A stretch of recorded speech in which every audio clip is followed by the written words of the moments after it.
Yo. I'm live when I intended to be live. No pre-stream sniffles this time. What's up, guys? Oh, Tim, you're on desktop again? Nice.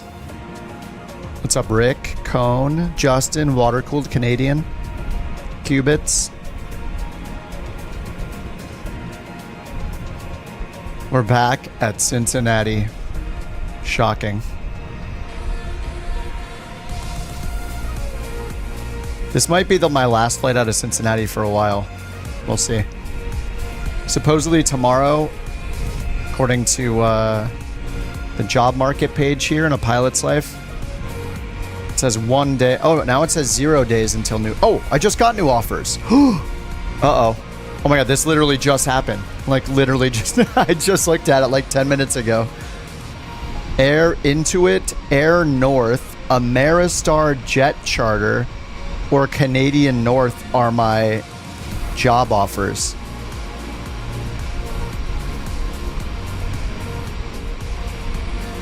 Ameristar? So wait, what's my current salary?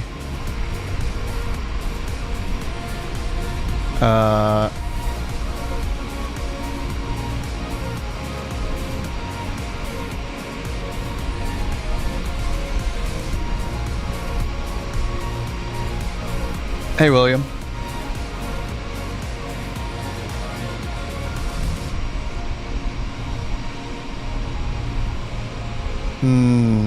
Okay, my current salary is $30.14 an hour.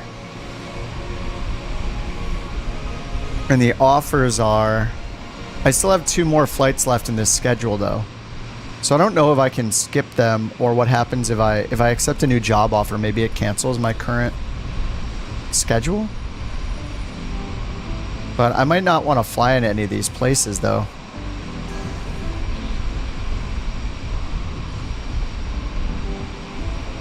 Oh, did I say Air Intuit? It's Inuit. So there's Canada passengers. Is it even 737? No, it's only... Looks like King Airs and... Is that a Dash 8? What is a DH-8A? Anyway, Canada sounds scary. That's for a little bit less money. $39.73. Are these all Canadian? This next one, Air North, says Yukon's airline.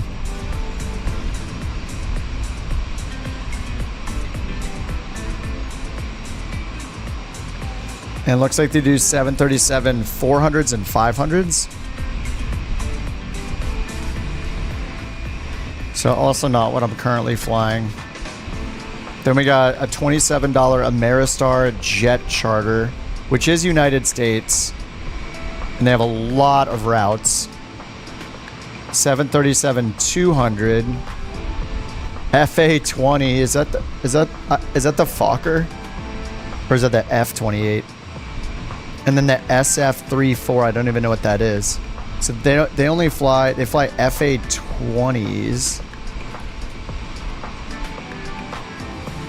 Wait, that's a Falcon? Wait. What the heck? Passengers flying at FA-20? DC-91 is that the DC-6? No, there's a DC-9. I don't know, this is too confusing. And then the 737-200, which, does that exist? What's up, Blue Ninja? Simulated 2 weeks notice, yeah. All right, this last one, Canadian North, is obviously going to be in the United States. This is the only one that's a pay increase, I think. They fly the 737-700, which I do have. I own the 737-700. They fly a lot in Canada. They actually only fly in Canada. Yeah, it says Canadian North, fly the Arctic. I don't know if I want any of these. I think I'd rather keep flying in the US. I don't know, maybe I should... like the map shows everything in the very northern part of Canada, like up towards the Arctic Ocean, like super high, super far up there. The furthest south it goes is like Toronto, Montreal maybe, and Halifax. That's the furthest south it goes. I have no idea. I have no idea what to do. Do I just pass on these? Because I have to wait another week. We could do the Arctic. The only one that makes sense is Canadian North. They fly the 7. Now this is Canadian North. They fly the Inuit, or sorry, the Inuit. Always hating on the big C. Arctic Ops could be fun. It'd be more fun than flying to Cincinnati again. It's like real life. You can sell the flight.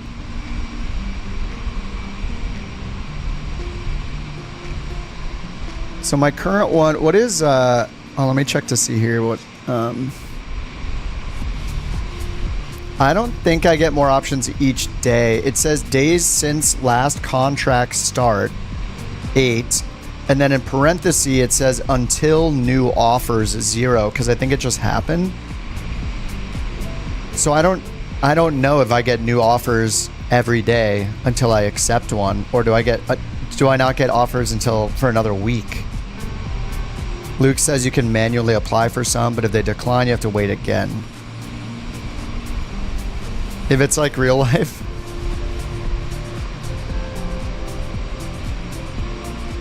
I'm guessing since it took a week to get new offers here, that it will take another week to get a new set of offers. I'm guessing these refresh. They might even expire. I mean, the Arctic stuff sounds pretty fun. The only difference is I would have to fly the 737-700 instead of the 800. And I don't know what that limits me to exactly. It looks like about maybe a third of the flights in their list are the 737-700.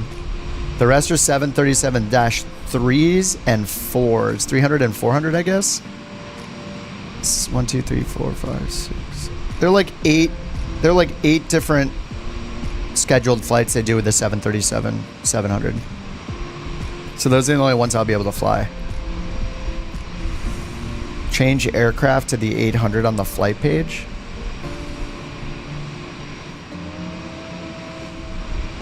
Wait, you can change your aircraft? How do you do that? Oh, change aircraft. Oh, you're right. Oh, nice. Okay, so I can fly any 737. So if it's got a 730, if it's got a 737 of any variant, I can fly any of them then. It looks like. No, I didn't stream yesterday, Logan. See, I don't.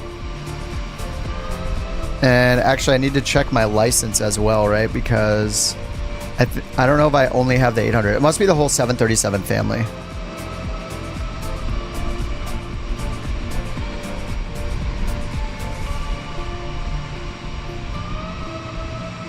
Aircraft licenses. Okay, I can fly anything in the 737 family.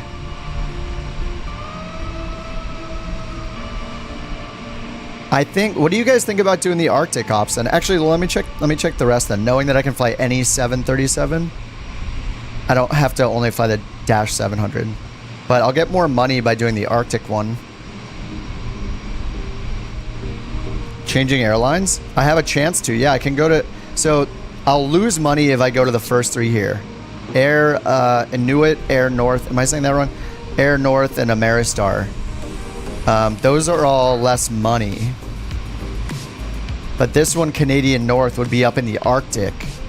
Like, far north. As far north as you can go. Canadian North. And it's $3 an hour more. So that's kind of cool. Hey again, William. All the storms last night are in Toronto area today. Arctic Ops? I think Arctic sounds pretty fun. Do I have to skip these flights? Yeah, that was my question before Luke, was if I accept a new offer, does it invalidate my current schedule or not? I do have to fly these. What's up, Bandit? Live weather. Oh yeah, Arctic sounds pretty fun. It sounds like I'm probably gonna have to do these 2 flights still on the end of my schedule though. So then that would mean Thursday or something. The next day I stream. I'm not gonna stream tomorrow.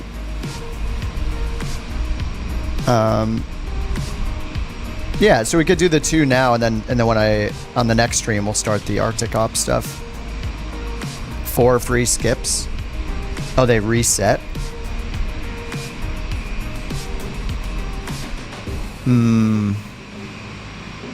Oh, 5 every week. Oh wow, that's pretty generous. Yeah, I used 1 when I forgot to start the tracking. Okay, let me go accept the Arctic Ops ones. I want the 700. I happen to have the 700, so I can fly the 700 because I own it.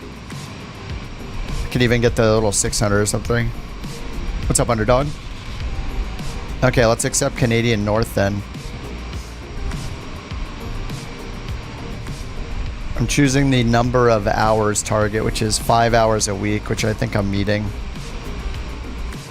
It's kind of the mid-tier one. All right, I'm now a pilot for Canadian North. A. Contract of employment. Okay. I accept. All right, let's see if the schedule changed. Oh, it did. It got rid of my schedule. We're going Arctic, boys. All right, so 737 family, so I need to generate a new schedule. So I'll choose the 7 and the 8, I guess. And let me see what we get with short hauls from hubs. Edmonton to Terrence. I don't know anything about the majority of Canada, so yeah, we'll have to learn some new city names. Yeah, this is going to be horrible. I'm going to butcher everything. Get your codes. All of these are just say 737. They don't specify 700 or 800 variants. The first one is 534, so I can keep regenerating the schedule. This is if we do round trips. Let me try this random continue to trips and choose Edmonton first. I haven't used this option for the schedule type. This is pretty cool because it's going to take it. We choose the starting airport and it brings us to a string of airports all in a row, like in one big route without going backwards. Well, probably without going backwards. Yeah, so it goes Edmonton, Fort McKay to Calgary, Calgary to Edmonton, Edmonton to Terrence, Terrence to Edmonton. And that's a little back and forth. Not too bad, though. There's a few in between. Edmonton to Fort McKay, Edmonton to Calgary, Calgary to Fort McKay. Let me regenerate and see if it gives us different airports. No, it looks like it's pretty much those. So at least we're not going like Edmonton to Calgary, then Calgary back to Edmonton. We're doing like little triangular routes, little ABC routes. A to B to C to A.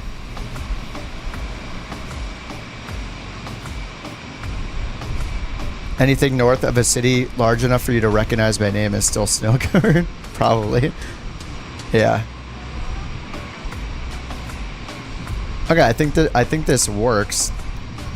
I don't want a 100-mile trip for the first one, so let me regenerate until I get a slightly longer first one. All right, 253. So yeah, it's just going between these, like, because I'm doing short hauls only.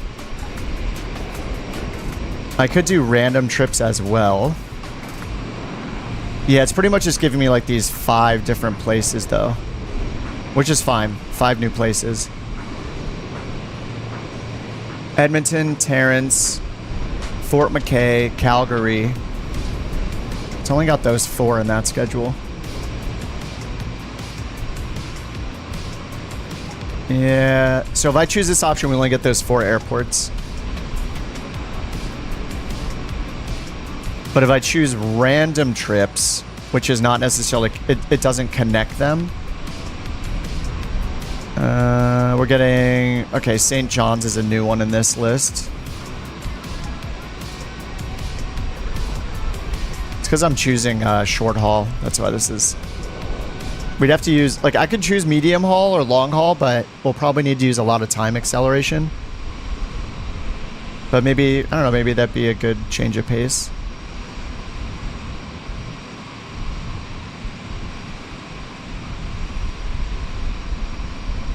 Okay, here's some new ones. Hamilton. That's a 2,000-mile trip, though. I don't know. Maybe I'll stick with just the short hauls for this schedule. I'm not quite ready. All right, I think this is good. We'll just do Edmonton, the 4 that are here. Edmonton, Fort McKay, Terrence. I want to keep regenerating until we get like one more. There we go. Edmonton, Calgary, Fort McKay, Terrence. All right, at least there's 4 different airports. The first one's 133 miles, though. I want to do a longer first one. So once I commit to this, this is my schedule, so... Sorry, I'm refreshing it a lot.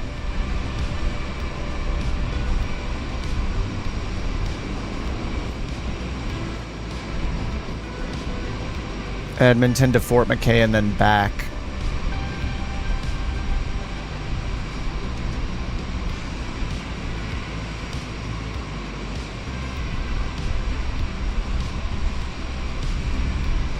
Now it's giving me the same one over and over again.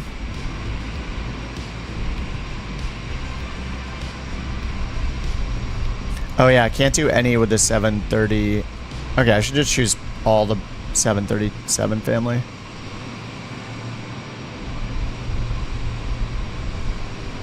Yellowknife. Now I'm worried that I won't have a plane small enough for it.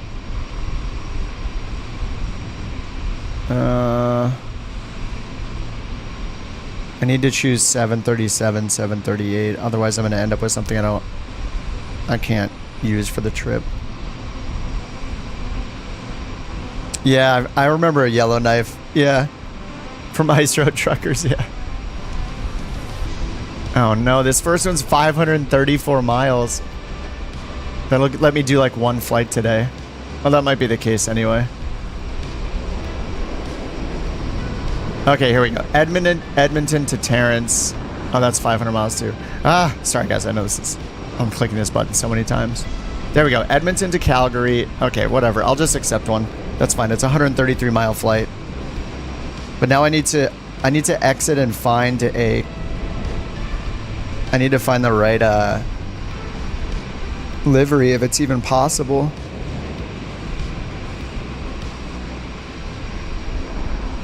Maybe for the first one I'll skip it. I don't know. I don't know what to do. Alright, Canadian North. Is there a Canadian North livery? And is this a real... Is this an active airline? Oh, it is, yeah.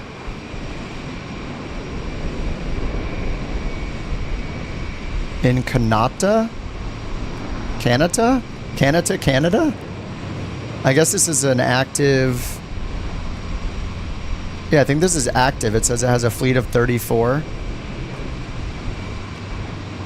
Yeah, I guess this is still an active airliner. Or airline company.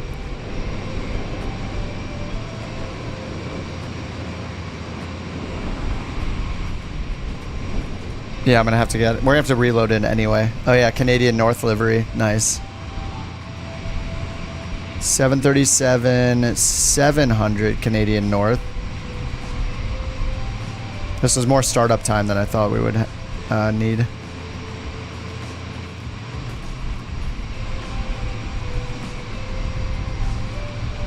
Alright, I'm finding liveries now.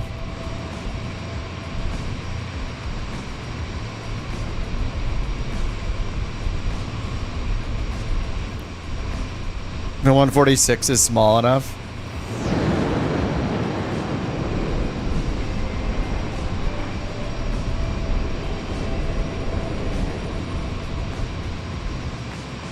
Call sign is Arctic?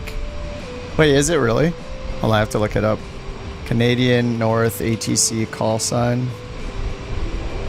Oh, you're right. It is Arctic. That's awesome.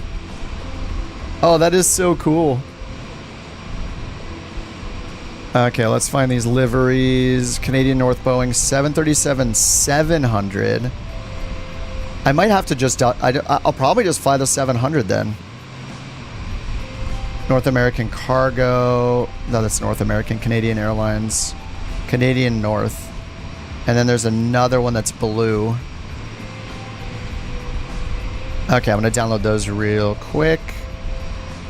I mean, we got to look legit. If I'm going to embarrass myself as a Canadian North pilot for the first time, they need to know who it is that's embarrassing themselves.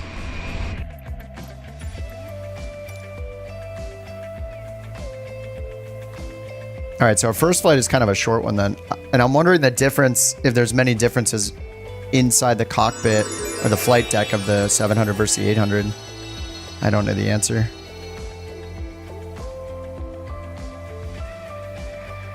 Canada, fact of the day. The Canadian government has a strategic maple syrup reserve, in case of dire pancake emergencies. Maple leaf pancakes. Maple leaf pancakes. Thanks, Raccoon, for the new event, Canadian fact of the day. Maple syrup reserve. I think I'm gonna have some pancakes tomorrow, actually. Speaking of maple syrup. Download. Okay, I'm downloading 2 liveries. I am quitting the sim, which is always terrifying. Whoops, wrong one. There we go.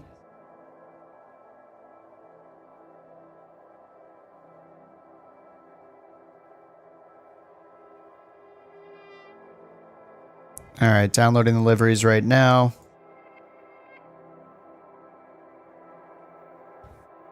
In the meantime, let me get the sim brief going. In the background. Yeah, looks like it wants me in a 737-700.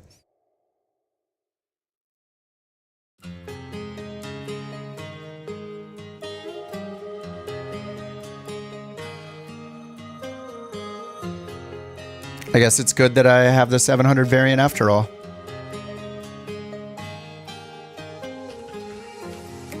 Canadian North 51513.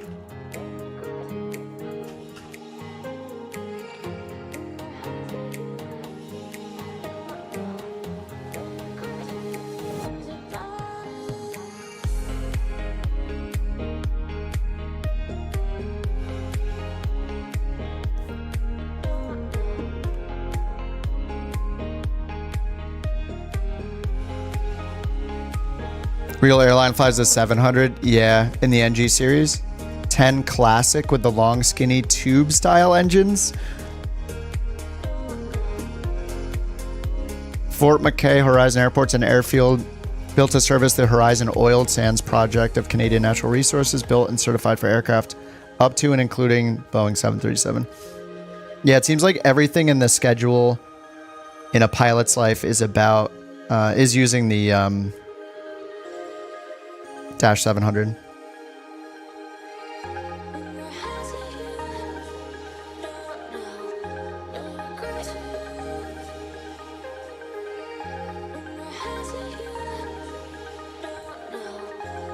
All right, I'm opening up the PMDG app to install these liveries.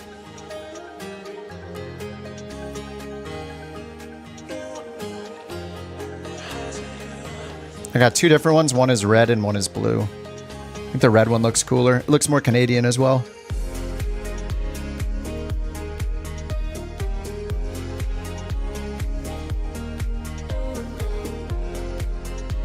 Okay, second one's installing. And I'll get the stream going again. Or get the game going again. Alright, both are installed. Restarting the sim. Just over here vibing to the music. Was there a crash? No. Yeah, adding liveries, we changed. Spent all that time on that thumbnail, and now we're Canadian North. Maybe I should update it real quick.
Sorry, I'm working on updating the title and everything.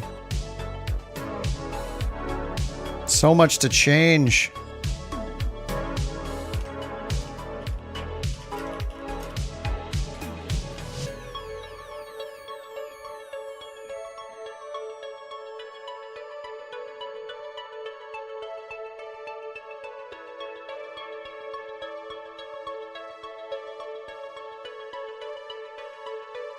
All right, everything is updated. Can't find any good liveries for the 146 for Canada.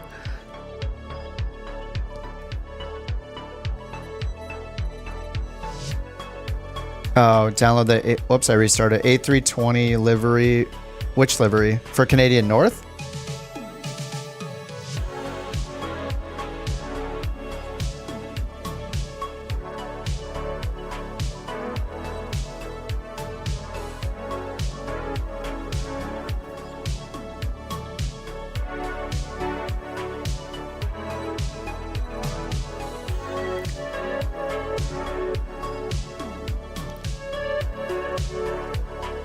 Yeah, no more Swift Airlines.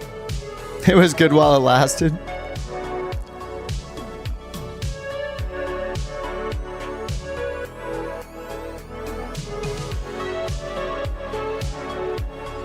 I can get them for the next stream. Especially if you guys just send them on Discord too. I can do it between the streams instead of during it, you know?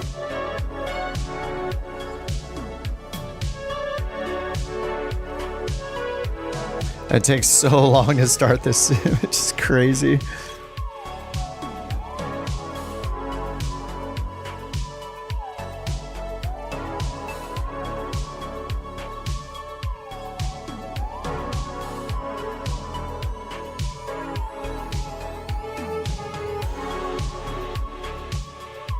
What's up, Greg? No, I don't have any plans to be a real pilot now. Just play the video games.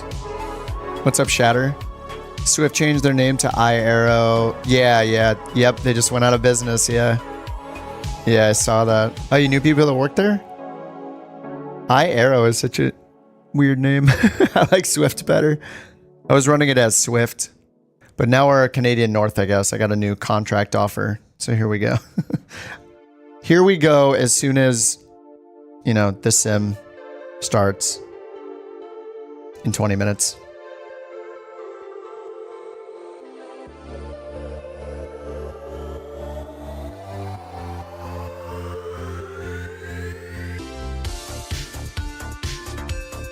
Which route? The first one is... Actually, I don't know. Is it to Edmonton we're going? I don't know the airport codes. It's going to take me a while to get used to them. It's in the corner, though. It's Edmonton to Calgary. It's a short one. It's only 100... Well, the flight miles is 171. What's a glue, man? Oh, a glue, always, dude. Hey, if you enjoy doing it, I'll never say no. It's fun. I appreciate the backup. Most of you are still calling him Swift. Okay. Yeah, Swift Flight. Yeah. Yeah, iAero is kind of weird. My favorite airline? I mean, I don't fly enough really to have a favorite, but I've heard in the past that Delta is very strict about avoiding turbulence compared to most other airlines. So I don't know. I don't really have a huge preference. I don't fly all that much, but you know, I guess as long as they have a good reputation, and yeah, like a lot of people, I think I'd probably prefer to fly on an Airbus. Even though in the sim I like flying the Boeing. I'm not a super nervous flyer, but you know, I mean, in general, you know, obviously air travel is extremely, extremely safe, pretty much no matter who you're flying for, any of the big commercial airlines. So it doesn't really matter. It just comes down to very tiny, like, personal preferences. But, you know, I don't even have an idea of like who I think I've had better experiences on or not. I don't really keep track because like I said, I don't fly all that often. You know, I've never really had to like travel for work through flying or anything like that. So, all right, where's my Canadian North livery? Are these alphabetical?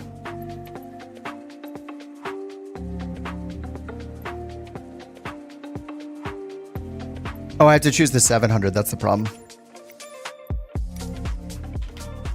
I actually do have the 700. There we go, Canadian North. There's a blue one. Let's take a look in the hangar real quick. Oops. Here's the red one. Yeah, I did.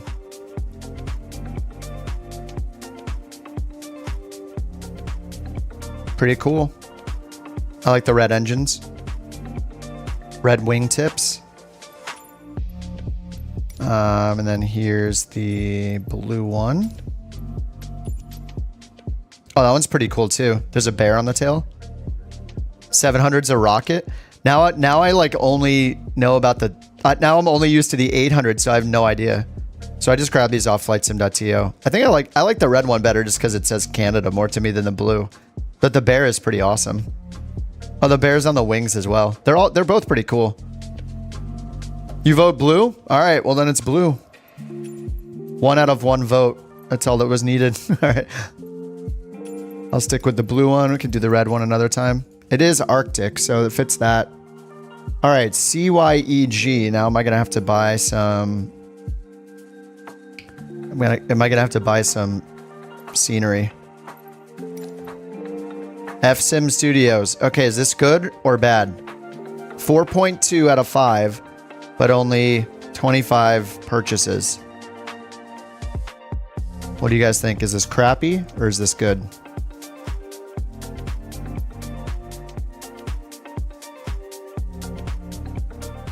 You guys prefer the blue as well? Okay. Stop the count. One voted is in and stop the count. Blue's ahead, stop the count. Forget about it. Looks better than what you're seeing. You guys don't think it's good enough? Is that the only one available for Edmonton?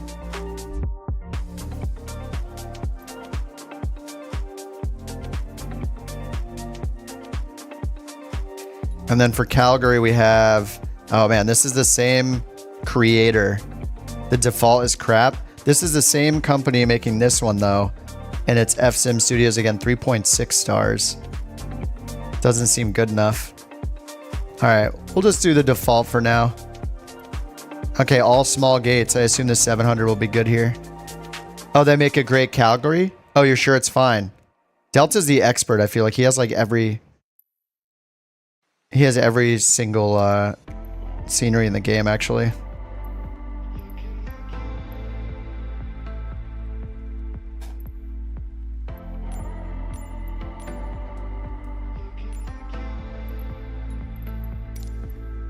You like it? The tower is funky.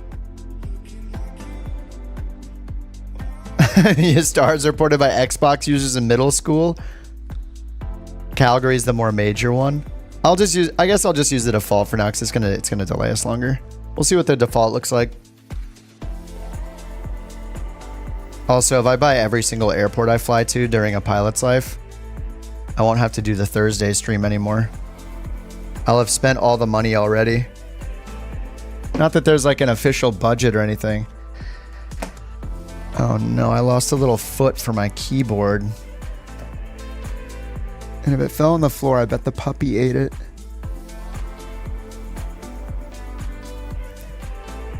Oh no. I have these little rubber feet on the bottom of my keyboard, and now that one of them has fallen off. Oh, I found it. I need to like Gorilla Glue it on there.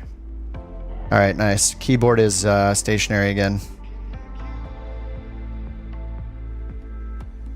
I can't fly yet because it's just locked up. Oof at puppy. There we go. Oh no, am I gonna love the 700? Is the climb performance just gonna be crazy? Yeah, look how small this thing looks compared to the 800. That is nuts. I wouldn't have expected the difference between the 700 and the 800 to be this noticeable, just at a glance. Longest flight I've had? Probably less than 1,000 miles. I mean, I tend to fly GA, and I don't like flying for more than like an hour in the air. This livery looks pretty cool.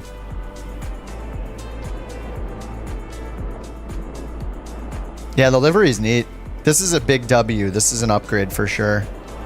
Swift liveries were pretty boring. And we get to call ourselves Arctic for our call sign. That is also pretty amazing. And it's got the bear. Is this bear like a... Is this like a symbol of some sort for Canada?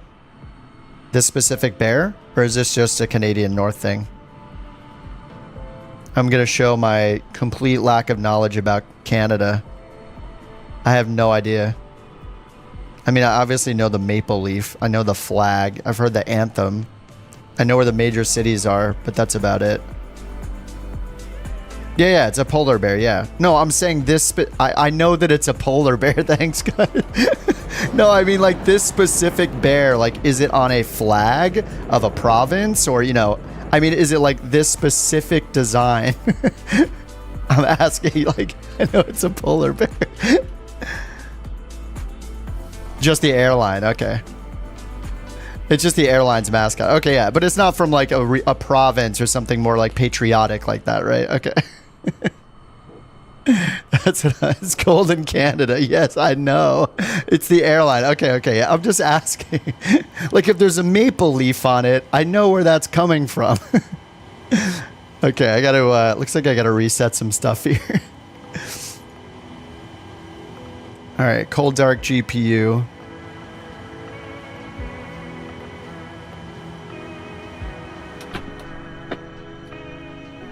All right, is there anything different in this? This looks like the same overhead panel. So I'm guessing there's pretty much nothing different except for the size of the plane, right? And the performance we get out of it. All of this looks like identical. Okay, that's already got my... It's a symbol of Canada. But like, is it an exact... yeah, I get that a polar bear is... Okay, never mind. I'm not gonna... You know what I mean. Like, is it something like pixel for pixel? Does that thing appear on, you know, like government buildings, blah, blah, you know, things like that? Is that the exact design of... That's what I'm asking. If it's like a well-known exact symbol of Canada that's used throughout Canada and stuff like that.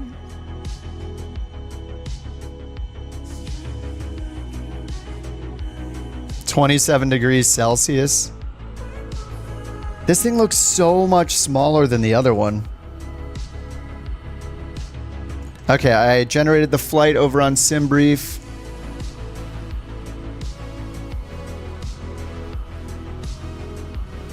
And I'm gonna load up BeyondATC. They had some bug fixes in BeyondATC today, including stuff about vectoring based on your current altitude. I guess the vectoring was happening based on your expected altitude instead of your current altitude, which could make sense for the times they vector you in way too soon or from way too high and they start vectoring you.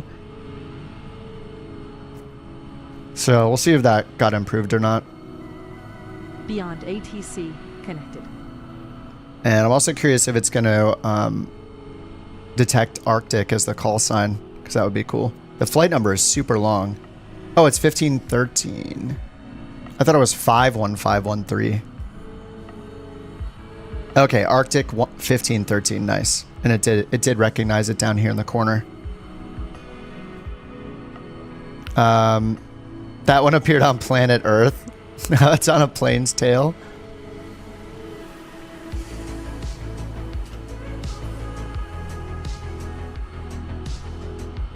All right, new flight plans loading in. There we go. Okay. I think... God, I'm tempted to just use the ready for taxi state. It usually takes me a while to get the thing started anyway, so it's not a... So we're probably not saving an absolute huge amount of time. All right, ground power on, window heat.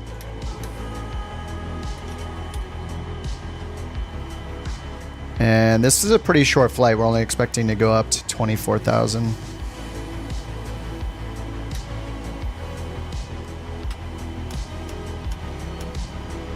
Oh, I have a FS Realistic running now. Oh, no, I don't. It shut itself off? Oh, I didn't restart it since I started the sim. Whoops. I'm gonna boot that up in the background. Just to see how the sounds are.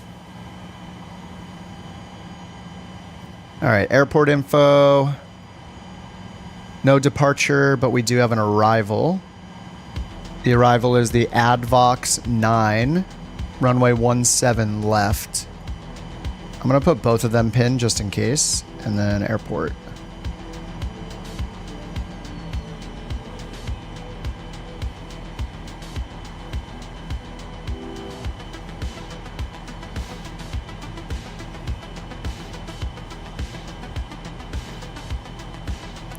Alright, let's get the clearance. BeyondATC in action. Arctic 1513 request IFR clearance to Calgary Airport. Arctic 1513, Edmonton delivery, expect runway 20, climb 8,000 feet on runway centerline, then expect radar vectors Olimi, squawk 115 tree. Expect runway 20, climb 8,000 feet on runway centerline, then expect radar vectors Olimi. 1153. Squawk 1153, Arctic 1513. Yeah, Arctic is such a cool, Arctic 1513, read back correct, contact ground such a cool call sign. 121.7 when ready for push or start. Ground 121.7 when ready. Arctic 1513, have a good day. Alright, so they said to expect runway 20 actually, which is different than what was in sim brief. So we'll check 20. And actually I can't do this yet, whoops.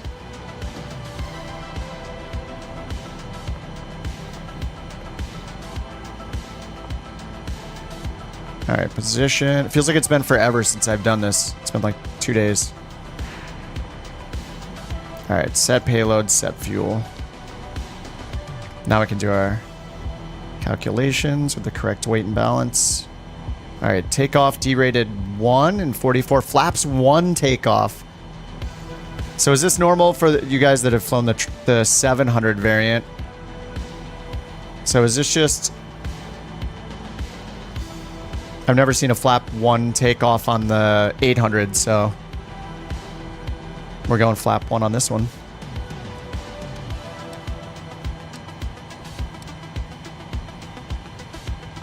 Alright, uplink faster, less flaps. Nice. What's up, Shatter? You found your channel because I was looking up stuff about Honor. Have I used it much in the 2 years since those videos? I haven't. I've mainly just been... I was using it a lot as just a like glorified route finder. And we were using it a lot as like a community for a bit. We were using it as a virtual airline, you know, program. And like there were like 20 of us on it out of Teterboro as our home base. And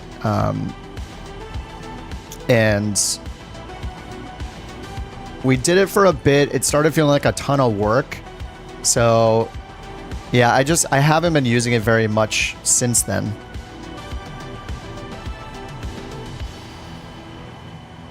It's still great. I'm glad that I have it there if I want to use it.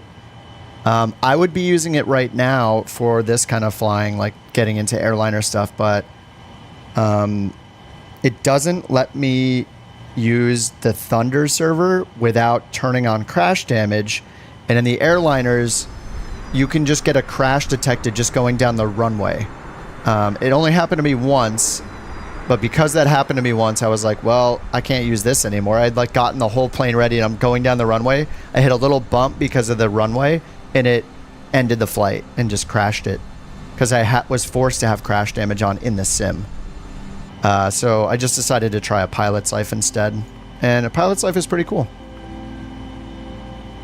If you're doing,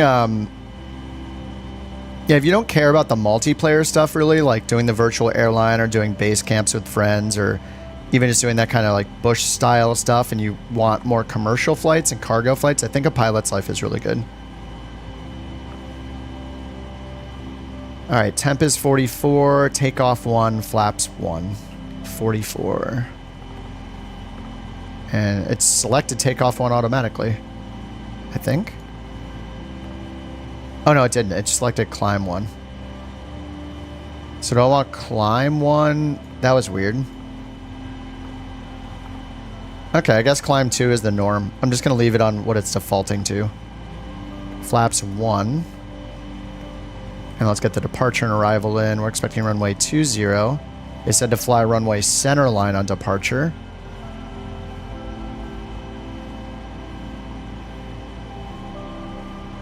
Runway 20, center line is 200. Nice.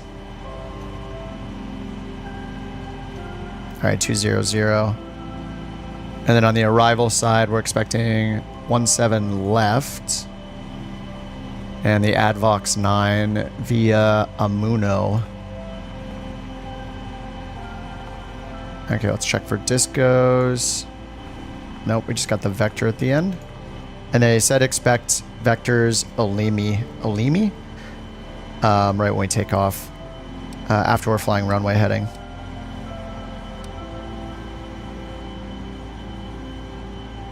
Maybe I should pull up. This is running really well right now, probably because we're at such a small airport. Like, look, the frame rate is...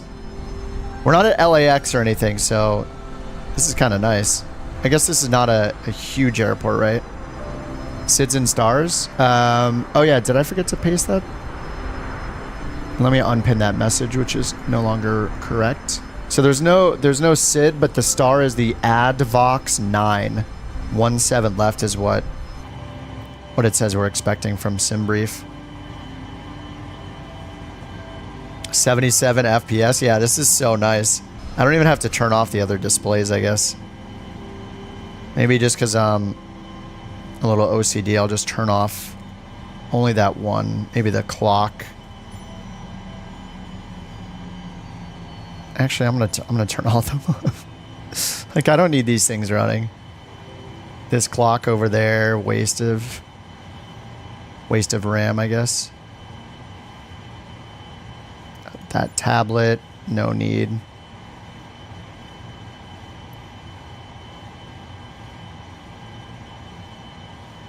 Alright, that's fine for now. Alright. What's up, Beezy? Alright, yaw damper on. I thought I did that before. Alright, let's get the APU turn to start. APU gen. And I probably don't have center fuel. Let's check. New plane. I guess I don't really know. Okay, yeah, no fuel in the center tanks.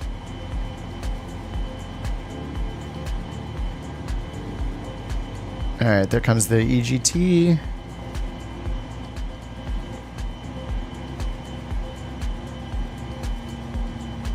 I should pull out my checklist. I haven't been using it yet, but it's always a bad idea when I don't use it. Let's try to be professional here.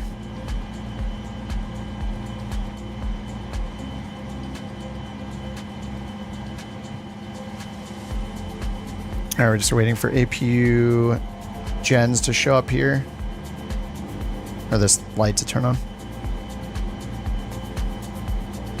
There we go. Alright, gens. APU gens on. Bleed on. Packs on. And ground power off.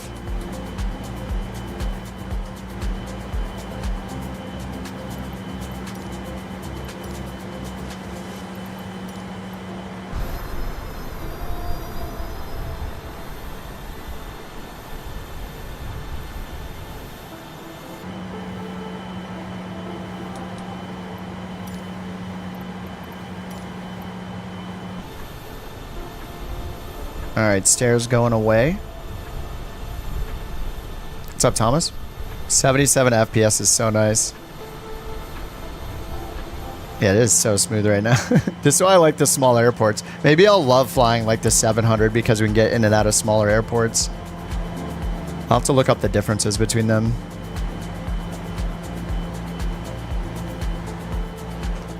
Alright, let's go ahead and get push and start.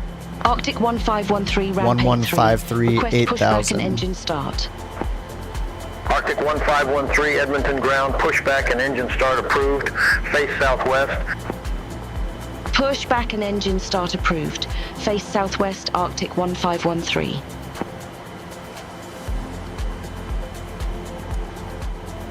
All right, face southwest, so nose to the left a little bit.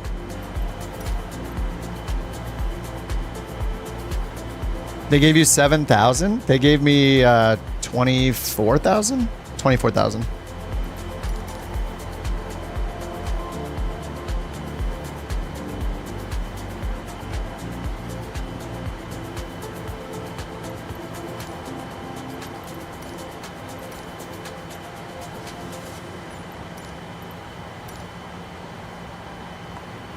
Whoa, it just started right away. My parking brake wasn't even off. Oh, my parking brake is off. Okay.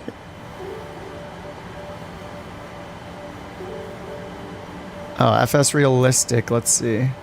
Okay, FS Realistic is on.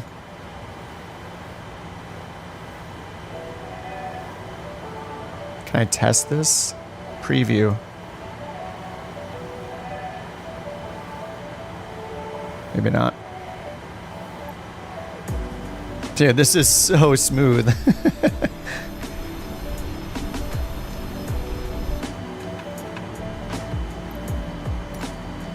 Alright, should get these engines on.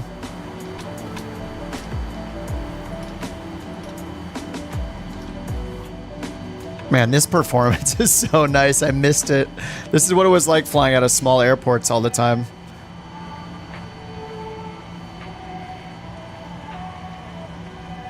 I have the classic cutoff and everything on here too. I can go into here, and I set this on the other one, but under setup, under aircraft options, equipment, I think.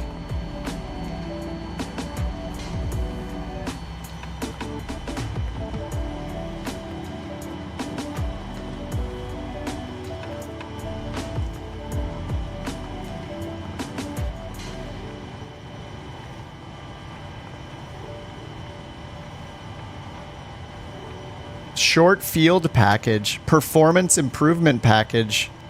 Huh. Auto probe heat. Eyebrow windows. Yeah, I can do the new cutoff switch. Eyebrow windows on. Oh yeah, there's these little guys right up top, I guess. Oh yeah, that's cool. Yeah, more windows the better. And I need to go into the equipment and fix that stuff. Again, I think the, let's see. The options for the auto throttle.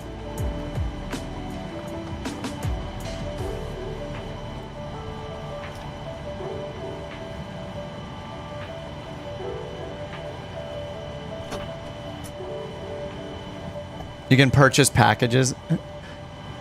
It's kind of cool, yeah. I just now noticed those. I have no idea what the short field takeoff package and the performance improvement package sounds kind of cool. And there's a lot of stuff in here. It's under simulation. Oh, IRS is on. I like it on realistic. Show thrust lever position, yes. And then this one is on the third setting. Okay. I think those are all the things I did before. Alright, engine 1's coming up now. We'll need RTO set. Should have had anti-collision on. Whoa.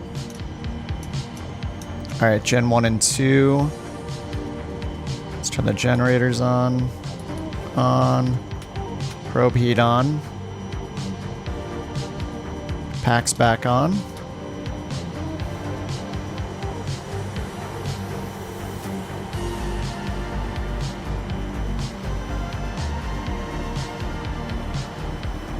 Okay, ISO valve auto, recirc auto, APU bleed and APU off. And APU showing 0. Okay, this all looks good. I don't have the landing altitude in, I'll have to do that in a bit. Alright, we need flaps 1 and trim. This will be interesting to see what the trim's at this time. 5.53, alright. 5.5.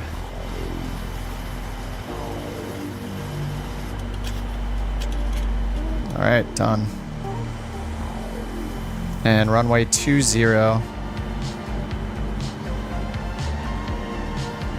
which is up to the north. All right, let's go ahead and request taxi. Arctic 1513. I'm excited to see the improvements in BeyondATC, especially the vectors. Runway 20 taxi via Oscar Victor Bravo. Runway 20 taxi via Yep, Oscar. that's all correct, Victor actually. Bravo Arctic 1513. They got good data up here. I'm even on the default airport.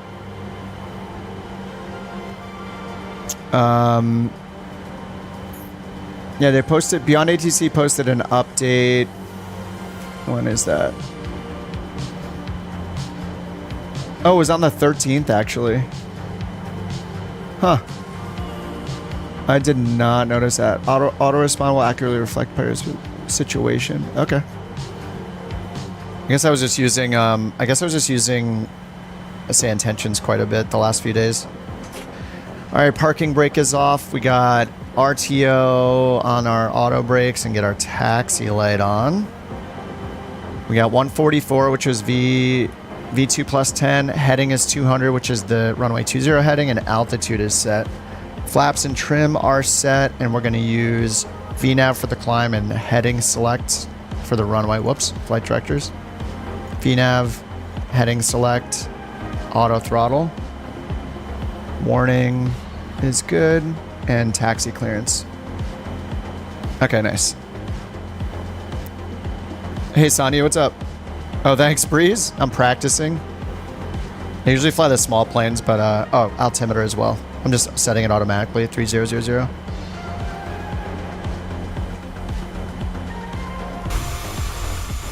All right, we're taking the 700 out. I think I might have flown this, like, right when I got it. But not since then. I definitely know a lot more now, but I'm still, I'd say there's still like a 70% chance I mess up the approach.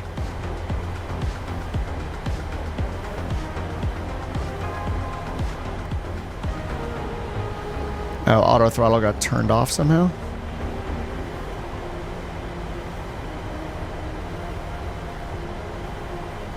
Is this the right taxiway? Okay, yeah, Oscar to the right, and then Victor, then Bravo. Oh, you learned the Garmin, oh, the G1000 autopilot? Nice. Glad it helped, Sonny. YGA and Armin, thanks for the subs, guys. And Raccoon, thanks for the super chat again, dude. Appreciate you, man. Oh, this is a parking spot.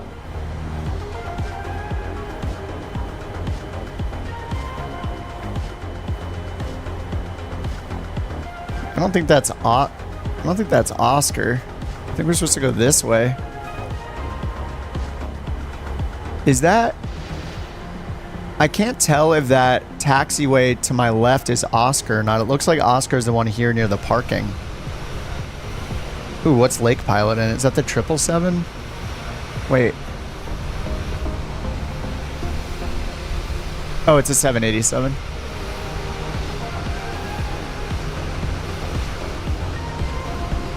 Canada North, the great company of the Great White North. Yeah, I got it. I mean, they gave me an offer. I wanted to fly the 737, so this was my option. Glue activated.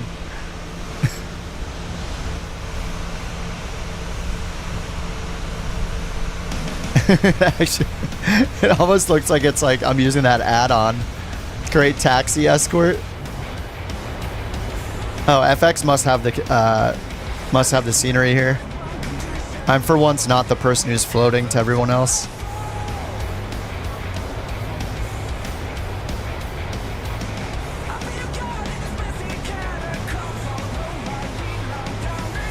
All right, now we're supposed to go Victor and then Bravo.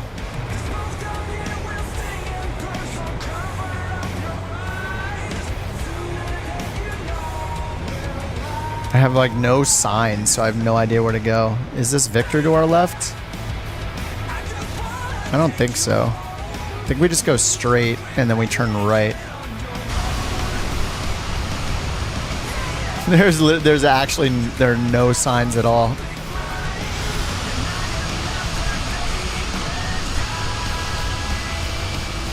How do you delete and make a new flight plan? Hit the menu button. on the MFD. What's up, Adam? Sorry, streamer thought I dropped in. What's up, dude? Thanks for dropping in. You're a 1-2. They told me to do 2-0. I think the original, I think maybe Simbrief thought we were going to get 1-2. Or, yeah. It had a different, runway originally. And this, the moving map is just off a little bit. Just got done flying a 3-leg thing in on air, taking a break. Oh, nice. I would love to use on air right now, but I don't really want to start on a whole new server. And a pilot's life is pretty good. I want to have crash damage off, so I can't do thunder. Because if you, like, yeah, I don't know how anybody has crash damage on flying an airliner, because you hit one bump on the runway and it ends your game. Which is what happened to me, so that's why I turned it off. Do I think your HP i7 laptop can run this game? It's hard for me to say. I think the only way you could know or get any info on that is like trying to find someone with a similar laptop, like on Reddit or, you know, something like that, and ask, or even hit up the Microsoft Flight Sim Discord and ask people in there to see if you can find somebody with a similar laptop. But Tim in the mainstream chat was just running it on a laptop in a hotel for like a week. He's asking the specs. He just says an i7, 32 gigs of RAM. I don't know what it matters what the video card is.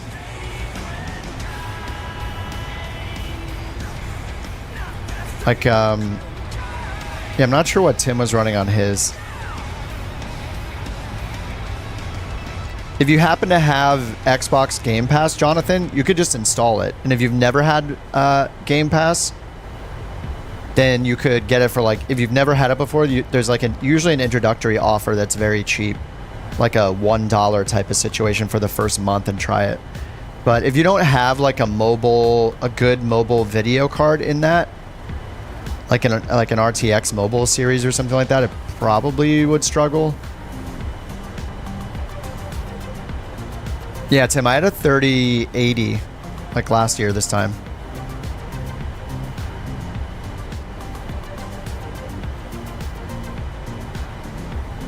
You have an Alienware M18. I assume anything Alienware, like an HP laptop is not built for gaming, so I'd be surprised if it had a super powerful video card in it.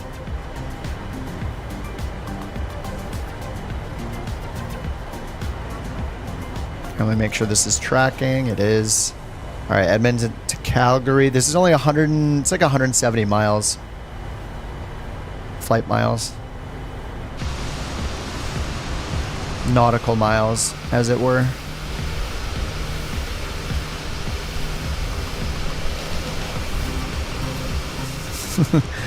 Mouth pounder doing a little off-roading in the CJ4. Nice. Oh, Tim has a Canadian livery. I guess I have that livery? It must come with it, huh? Jazz. That's such a cool looking plane. That thing must be so fast. It's like shorter than this and has 4 engines.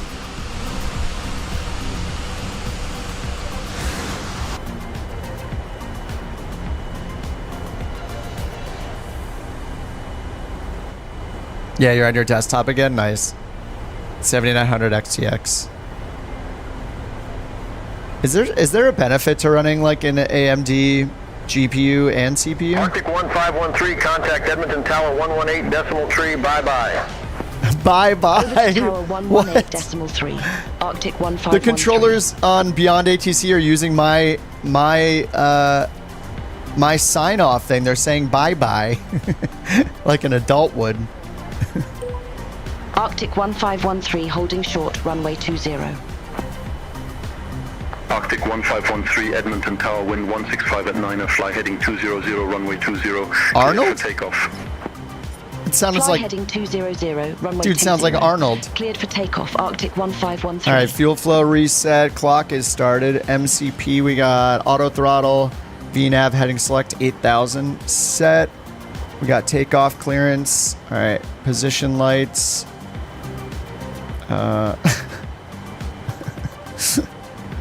Near some. Oh, yeah, taxi light was on. Runway lights are on. Continuous, continuous. And we need TARA at the bottom. And we'll hit traffic. Hopefully nothing happens with TARA mode being on with everybody grouped up like this.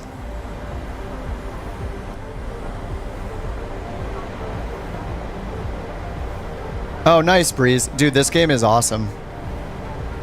Shout out to Bella. Dude, the flight sim is so much fun, dude. I wasn't even an aspiring pilot ever in my life, and I've had such a good time learning. You know, it's obviously, it can only get so real in the sim, you know, the procedures and stuff. I don't know what it's like to fly a real plane, but yeah, it's pretty awesome. It's a good time, especially if you're like, you have a thirst for learning, you know, if you really like just learning things.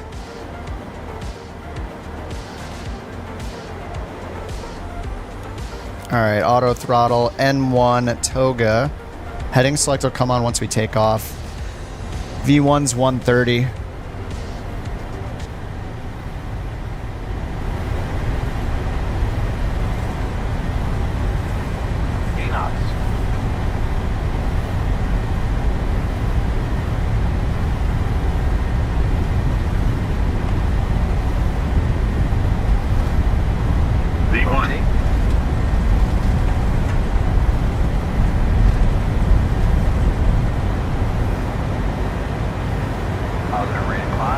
Gear up.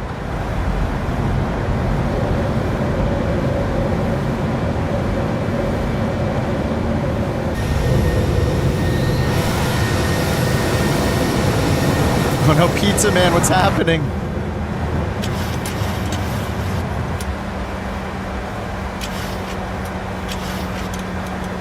Arctic 1513, contact Edmonton departure 133.65. I'm not pitching up to flight director because it's over 20 degrees. I'll get dinged for that. 1513. There we go. All right, now I can get autopilot on. Edmonton, Arctic 1513, 4,100 feet. All right, let's get the auto brakes off. Gear off. Climb to 12,000 feet. Altimeter tree 001. Climb to 12,000 feet. 12,000. Altimeter 3001, Arctic 1513. 12,3001. All right, barrels up to date. Flaps up. There's 200 knots.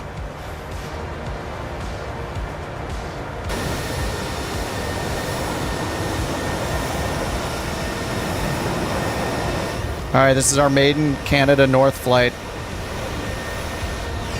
What's up, SB? I'm gonna have to go and set the set some cameras. Information, Juliet. Now current altimeter tree 000. Oh, 3000. All right. All right, let me go through the checklist here. Autopilot, yes. Auto brake is off. Gear lever is off. Engines are set to off. And the starters.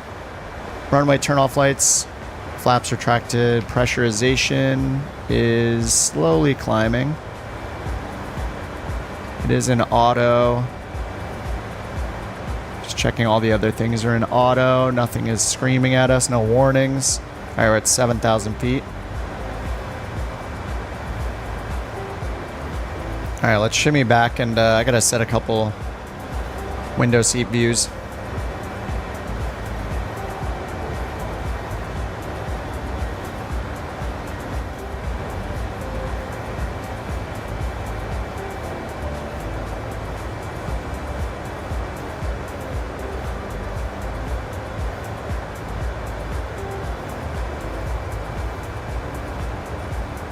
Arctic 1513 cleared direct Olimi. Resumo navigation. Direct Olimi. Clear direct Olimi. Resumo navigation, Arctic 1513. All right, Olimi. Arctic 1513, Execute. contact Hell Edmonton nav. Center 134.7. They had us going right towards Contact Alimi Edmonton anyway. Center 134.7, Arctic 1513. Edmonton Center, Arctic 1513 out of 10,300 feet for 12,000 feet. Arctic 1513, Edmonton Center, radar contact. Climb to flight level 240. 240. That's our Climb to cruise. flight level 240, Arctic 1513. We're getting some turbulence. You just see it shaking. That's new. Oh, we hit 11,000 feet. Let's get landing lights off. Yeah, we're getting quite a bit of turbulence. All right, so I set one back here. It's pretty good. I think we'd be a little higher up.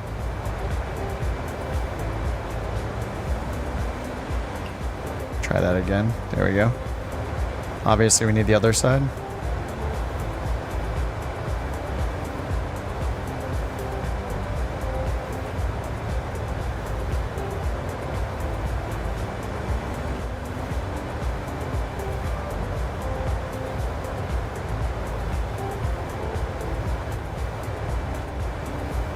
Why don't I fly on VATSIM? Fly VATSIM? Just because you don't get coverage everywhere. Like, is there coverage in Calgary right now in VATSIM? Probably not. If you don't care, like, my summary of VATSIM is basically like, if you don't care where you fly, if you want coverage and you then you have to not care where you're flying to get VATSIM coverage, because you just have to follow the coverage. If you use AI ATC, like say Intentions or BeyondATC, you can just fly wherever you want and always have coverage. So if it matters where you're flying, then AI ATC is better because it's on 24 hours. And you have every single position, you know? Edmonton Center is online. Just one person though, right? So even though it's AI, I have every position staffed. All the way top down. Tower and center are on. How long will they be on for? Will they go off when I'm about to ask for push and start? Will they go off in the middle of my flight?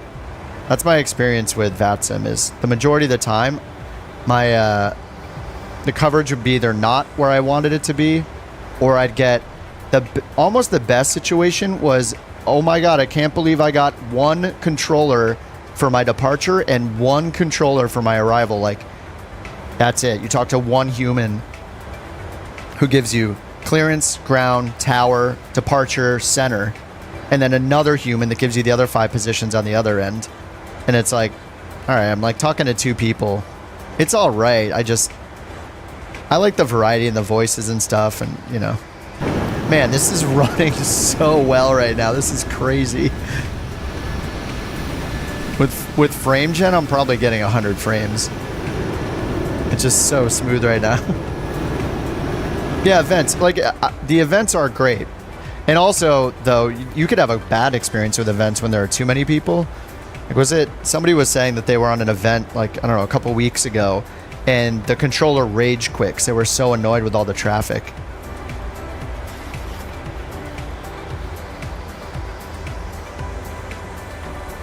Do we have a constraint here at Alimi? We're about to cross Alimi, but it stopped us at 20,000. Arctic 1513, contact Edmonton Center 132.85. I'm gonna Contact hit Edmonton Center 132.85, Arctic 1513. I don't know why it Have a stopped good at day. 20,000. There's no restriction there. Edmonton Center, Arctic 1513. We are set to Good day, 24,000 on the climbing flight level cruise. Let me get the 200 for descent flight level forecast put in. 240.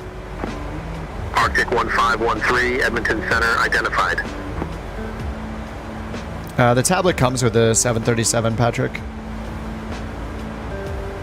I don't know if it did originally or not, so maybe that's why you're asking. But I didn't buy it that long ago, so maybe it's a new thing in the 737. I think they're supposed to update it as well with an updated version that came with the 777 that has some more tools in it.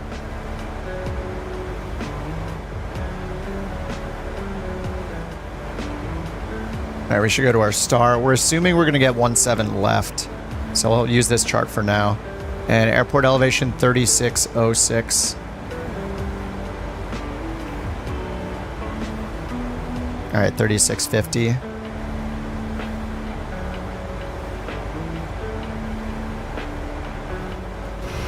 You're on VATSIM, Sydney to Dubai in the 777. Nice. How long is that flight?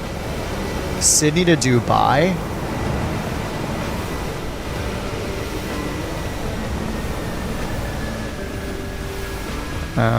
You haven't used FrameGen? FrameGen's really nice. Oh, you might be out of date. Yeah, maybe it must have been updated then. I got mine from the marketplace. I don't know, the Microsoft Flight Sim marketplace.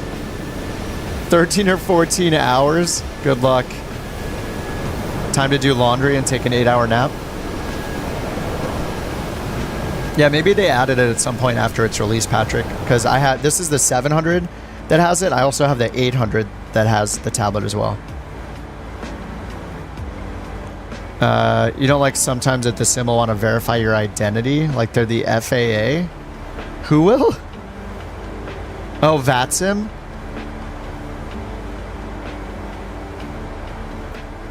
Wait, are you serious, Tim? They did it to you too? That's the thing I usually rant about that I think is super awkward and weird.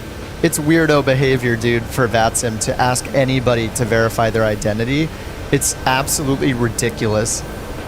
I mean, that's the real reason I don't use them anymore, besides because I've heard that they've done that, and it's just like, it's ridiculous. Everybody should lie and give them a false name. They have no right to know anybody's true identity. You're not doing business with them. Oh, Delta says the tablet's universal, separate from the individual models. So is it? I didn't have to install it separately or anything, I don't think. You don't agree with being vectored 270 degrees to final? Oh yeah, that sounds horrible. Even I would complain about that, and I'm not anywhere near a real pilot. Arctic 1513, Edmonton Center, expect ADVOX 9 or runway 17 left. Nice. All right, they're giving us ADVOX 917 left. That's what we set up for.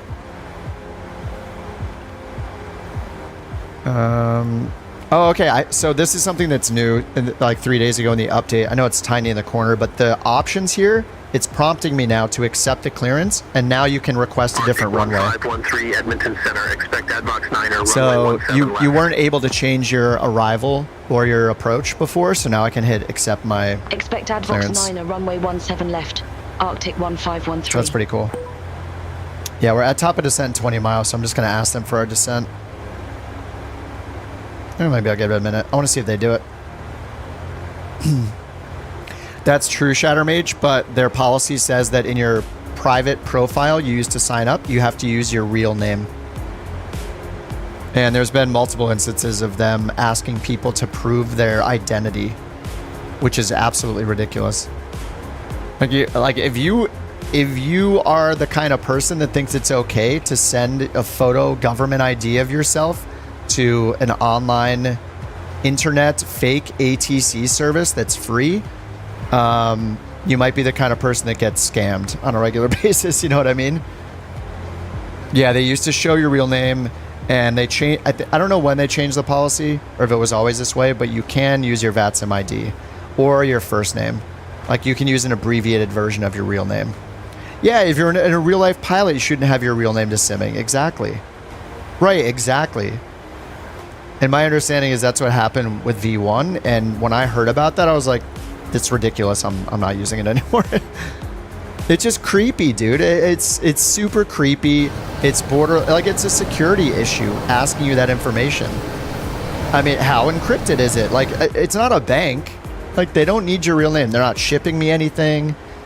I'm not doing business with them. They don't have $1 from me. Like, it's so weird, dude. People should not think that it's normal.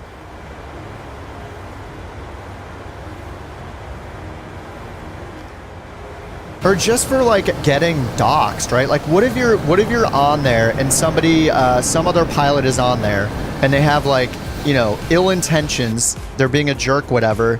They don't like the way you said something to them on Unicom and they look up your real name. Like, come on. It is nothing no online communication with people you don't know should have your real name involved, like, period. Unless you're trying to be like, okay, unless you're putting your name out there on purpose and you know, and you're doing it on purpose, like because you're running a channel or an Instagram account, you want to become a little celebrity, like, or something, you know, that's up to you, but, you know, it should be optional. Okay, they said report ready for descent. Oh, nice, that's cool. That's new as well. So it said Arctic 17 left, report ready for descent, and I can say 1513 Edmonton Center. I can say acknowledge or ready for descent now. Nice. Advox Good 9 improvements. runway 17 left. Ready for descent, Arctic 1513. All right, ready for Arctic descent. 1513, descend to 9,000 feet, altimeter tree 009er.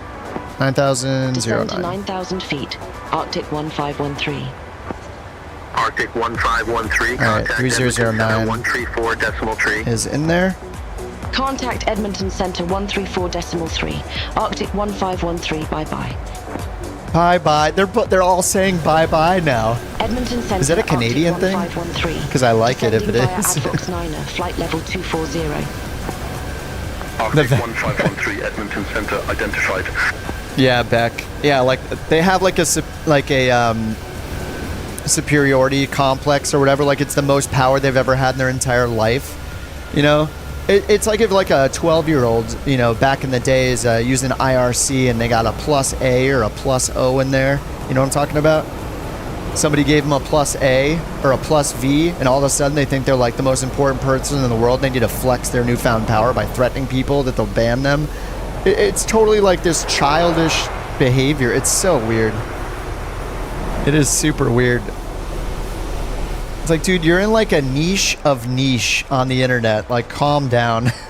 I don't get it. People really need to like check their real world. Like,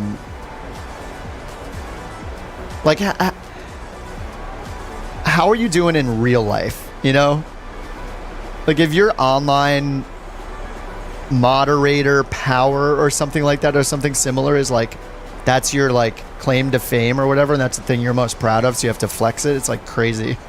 Yeah, flying fake planes from a desk. Chill. Exactly. Exactly.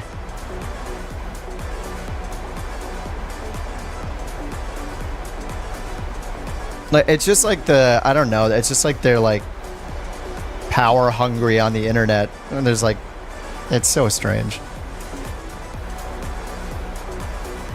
Outing my age with IRC?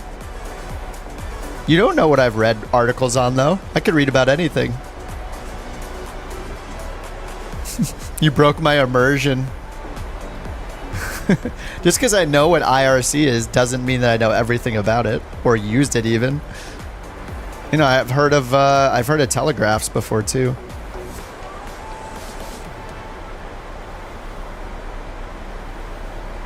But you might be onto something. Bad attitudes from a couple C1s and a C3. It's so weird.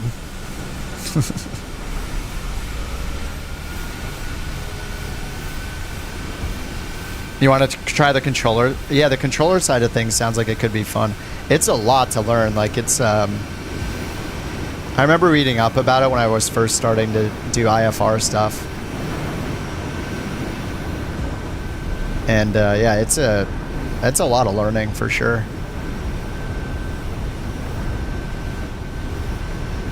News groups was your thing for movies and games, yeah.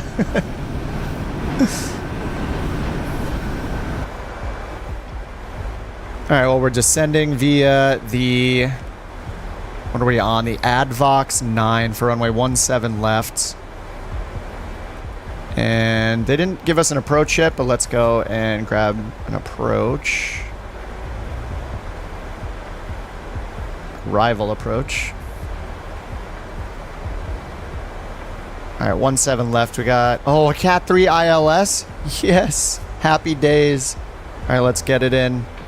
109.15.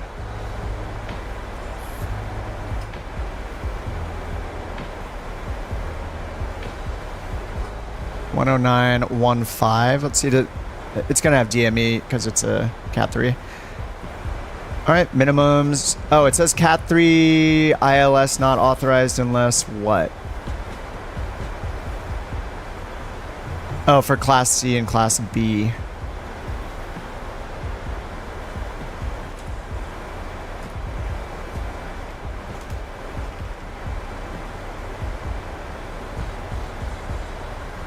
So I don't know what class. I forget classes. I assume I'm a class something. I have no idea. Oops, standard altimeter. There we go.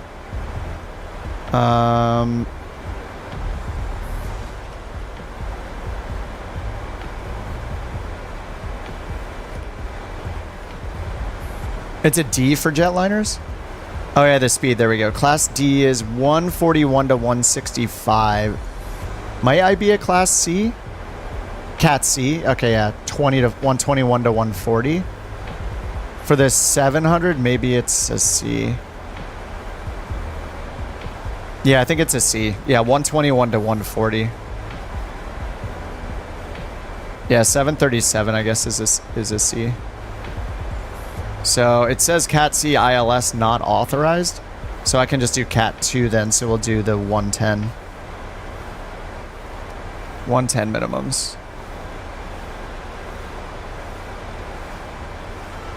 Arctic 1513, contact Edmonton Center 133.3. All right, let's look at our final approach course. Contact 165. Edmonton Center 133.3. Arctic 1513. Have a good day. 165. Edmonton Center, Arctic 1513. Descending via Advox 9er, 14,200 feet. Arctic 1513. Edmonton Wait, why is Center auto throttle identified. off? What? It keeps turning auto throttle off. Why? Why is auto throttle constantly being turned Arctic off? 1513. Contact Calgary approach 119.8. Okay, now it's back on. Contact Calgary approach 119.8. Arctic 1513. I had my feet on my rudder pedals. I wonder if that did it. Calgary Arctic 1513. No, moving my rudders doesn't do anything. With information Foxtrot. Information Arctic Foxtrot. 1513, Calgary approach, altimeter tree 009, or expect radar vectors for ILS runway 17 left. All right, vectors for 17 left. 3009, Nice. Expect radar vectors for ILS runway 17 left. Arctic 1513. Okay, I did put in 17 left already. This approach, or this arrival leaves us off on... Let's see what vector this one... Leaves us off on a heading of... Let's see. I guess it'll be up to Sepso. I guess it'll be, yeah, it'll be to the north, 345. So we're gonna make a long left turn here. Yeah, 345 will be our last track. I'll just put my heading over to that. 345. So nice having the co-pilot. I miss having the cabin crew. I think the cabin crew is so awesome. But I love having the co-pilot feature. I can't wait for, say, Intentions to add it. Patrick says I'd never send my ID. Yeah, exactly.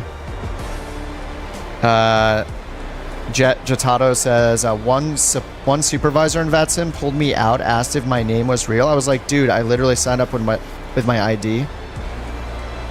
I think that on the back end, like they still want you to, they still like make you have your full name. But when you set what's visible on like their map and stuff like that, when you're actually flying, like in the client, when you put your name, you can put like an abbreviated name or your ID, something like that. Oh, nice, Jay. You're doing FedEx cargo runs. I'm jealous. We are in the Arctic now, though, which is pretty cool. Stepping it up. It's kind of nice being in the 700. I don't know that I feel the difference yet, like other than the flap setting being different. I think that's not really feeling the difference, but it's interesting doing flaps 1 takeoff and the V1 speed being 130 instead of like 141, 140, something like that. All right, checklist. We got destination weather. I should just check the METAR just so I know for myself. All right, 140 at 10 knots. We're landing 17, so we'll have a crosswind from our left side. 15 miles of visibility, few clouds, 15,000. 2814-3009.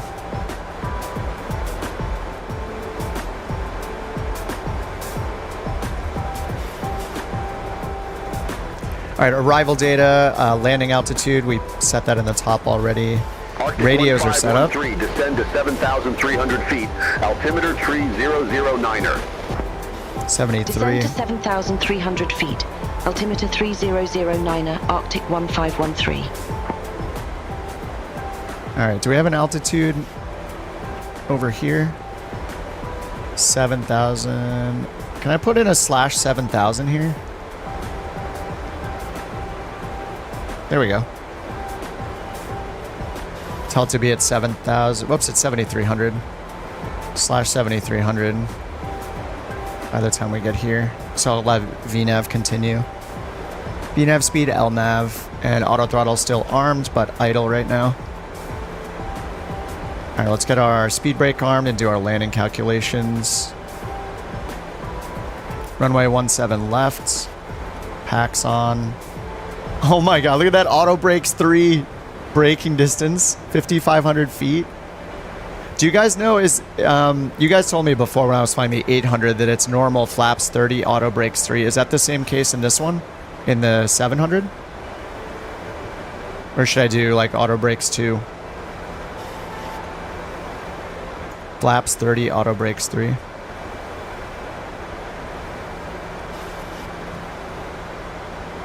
That'll give us 135 for our VREF. Drag required, alright. I'll give you some drag.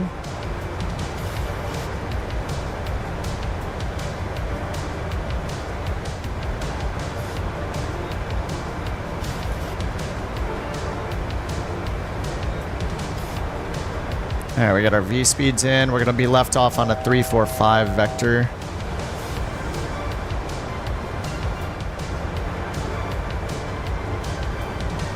What aircraft do I usually fly? I'm usually in like a turboprop. 1513, leave SEPSO heading 010. Expect radar vectors for ILS runway 17 left. 010. Leave SEPSO heading 010. Expect radar vectors for ILS runway 17 left, Arctic 1513. Arctic 1513, turn right heading 010, vectors for the approach. Turn right heading 010, Arctic 1513. Alright, auto brake 3. We need to get our speed down, right? Let me do speed intervene.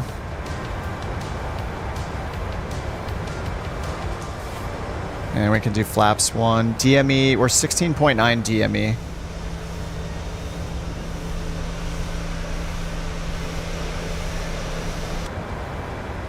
Alright, MCP altimeter is set. 1513, turn right heading 065. 065. Turn right heading 065, Arctic 1513. He hasn't told us to descend yet.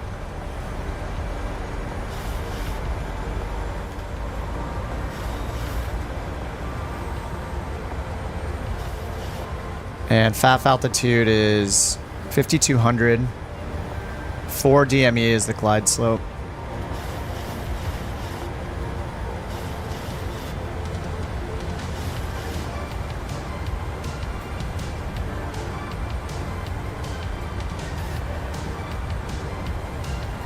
Alright, altitude hold. Alright, let's set this down. What did I say, 55? 5,200.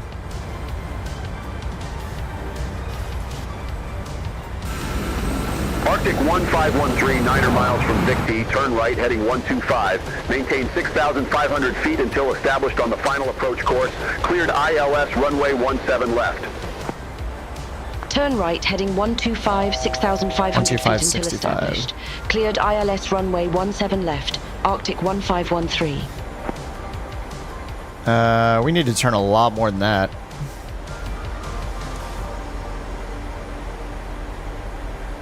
Well, that's not too bad.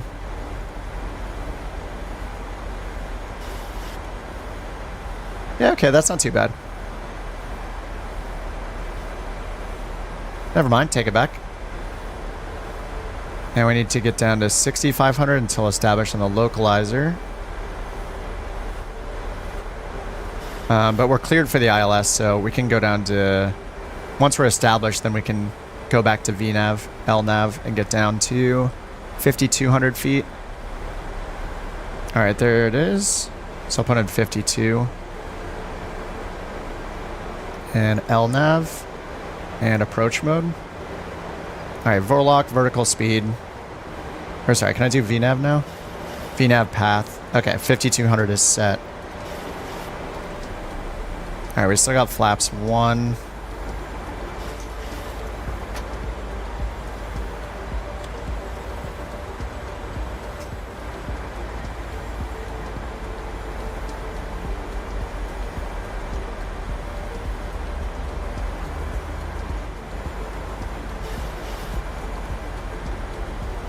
Alright, we're at 14 DME. We get the glide slope at 4 DME.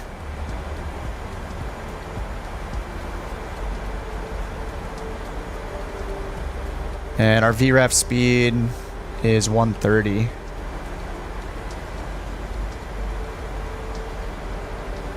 Okay, if we need the missed approach, climbing left turn on a 110 heading 7,000. 110, 7,000. So we can do 110. Can't do 7,000 in the altitude yet.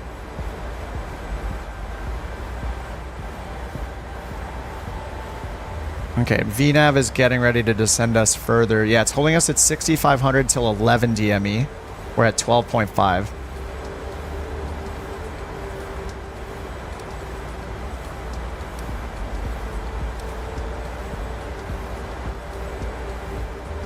Might as well...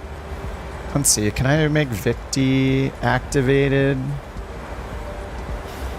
Just want to get the distance. There we go. Okay, so that's matching. Alright, VNAV path. So now we're descending on VNAV still.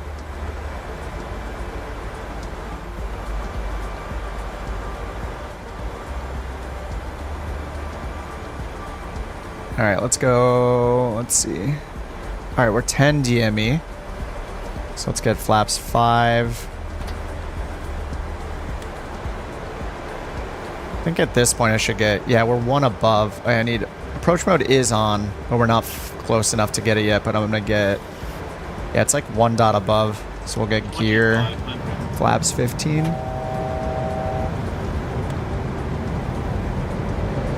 And 130 is our VREF, so 135. 1513, contact Calgary Tower 118.7. Contact Tower 118.7. Arctic 1513, bye-bye. Bye-bye. Calgary Tower, Arctic 1513, ILS runway 17 left. Arctic 1513, Calgary Tower, wind 125 at 10, runway 17 left, cleared to land. Runway 17 You can't see the left, airport, cleared to Sean? land. Oh, Arctic it's 1513. you're playing at nighttime, aren't you? Yeah, make it. I always make it day. What?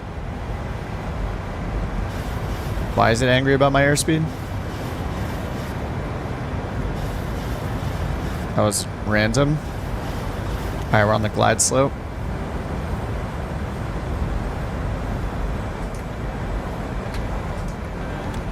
Alright, flaps 30.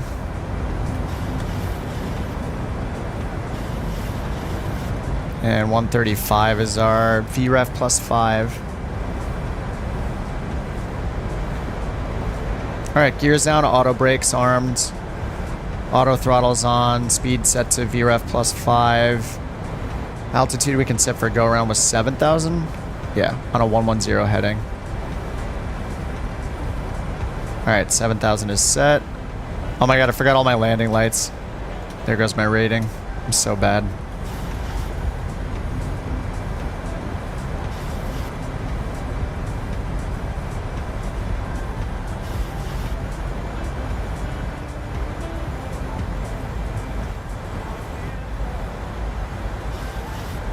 Alright, minimums are 110. We're at 1,300.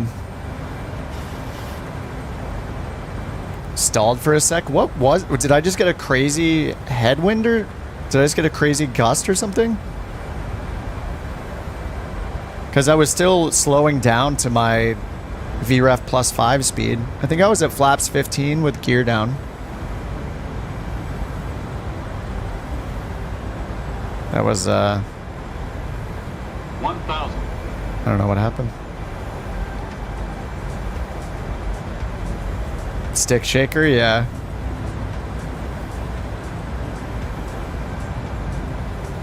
Alright, 800. What's the FMC saying? Oh, VNAV disconnect.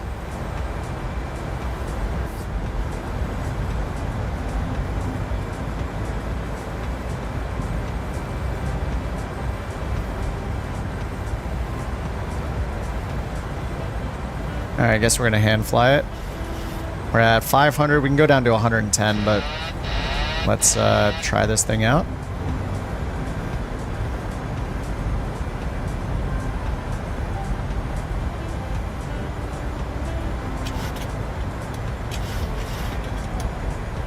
Whoa. Down way too fast.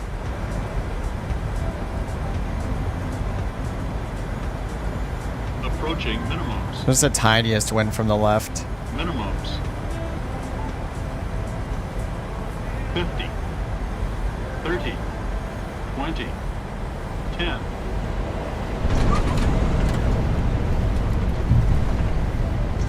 You know what they say. A good landing is a landing you can walk away from.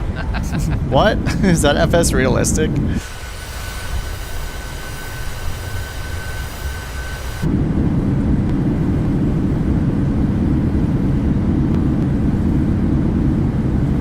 There's 50. Arctic That's kinda hard. 1513, exit right at Delta 1. Exit right at Delta 1. Arctic 1513. Where's Delta 1? I probably just passed it. Oh, that bug is so annoying.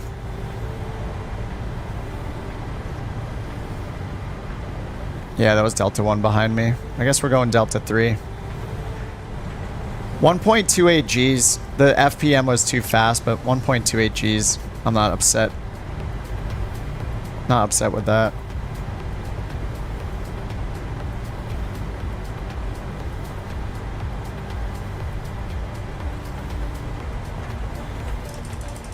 Alright, speed brake is off, flaps all the way up. Taxi lights are already on. Dude, that Alaska livery is awesome. Arctic 1513, contact ground 125.35, bye-bye. Bye-bye. Ground 125.35. Oh, I'll get dings for Arctic every landing. 1513.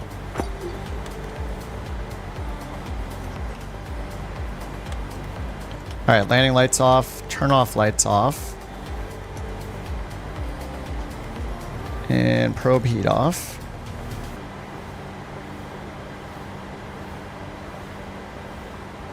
Position light to steady. Taxi lights on, they already are. APU start and bleed.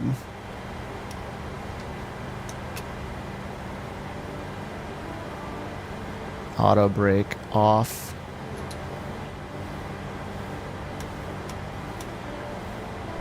Let me see if you guys are still coming in. Yes, you are.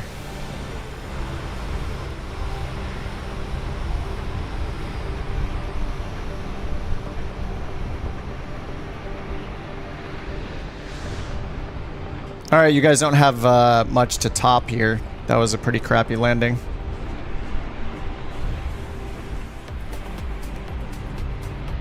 There's a little bit of a crosswind. It's like a couple knots. It was not bad. Oh, 737-600, nice cone. Dude, that thing's got to be even more agile. I think it's probably so fun. Can, Carlo, Austin, and James, thanks for subbing, guys.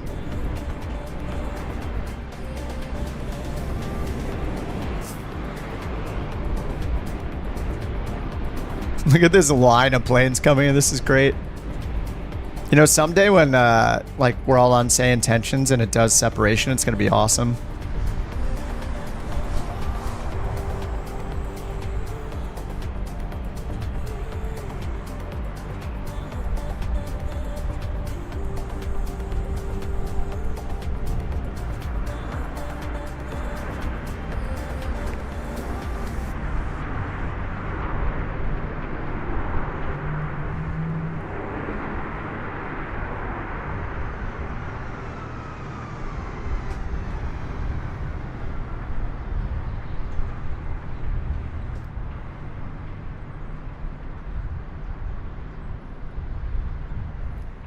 Delta is next.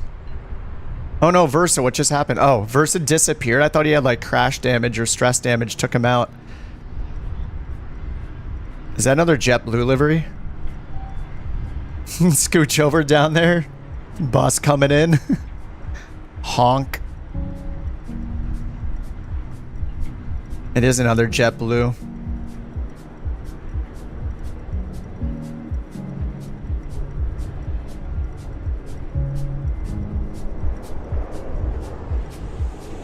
Whoa.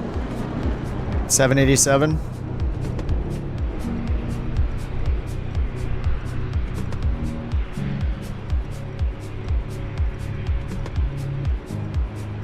Whoa. Yes, Canadian North. Nice, the red one. You didn't want to copy me? I don't know if that's a... Is that an 800? Alright, and Tim's taking up the back here. He's at 5,000 feet still.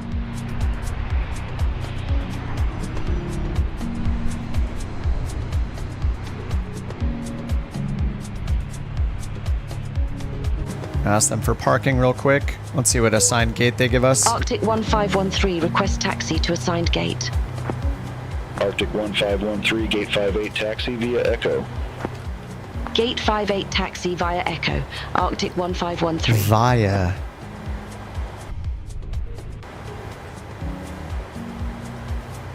Alright, so it's right in front of us.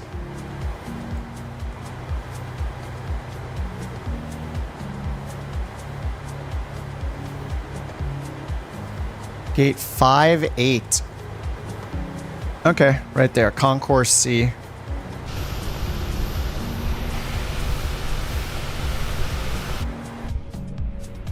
Oh, I see him.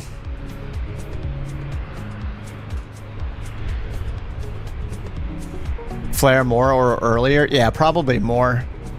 I assume I'm so used to flying like GA stuff too that I feel like if I flare... For some, the other jets I've flown, like smaller jets, I feel like you have to like drive them into the ground. What I really need to do is just hop in it and do pattern work basically in the 737. Just to get a feel for how it flies, how it descends, especially on final.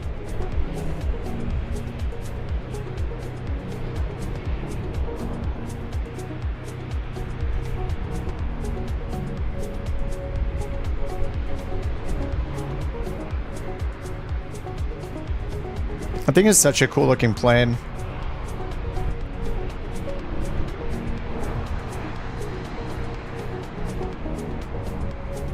I think we're all down. We're taking over the Calgary airport.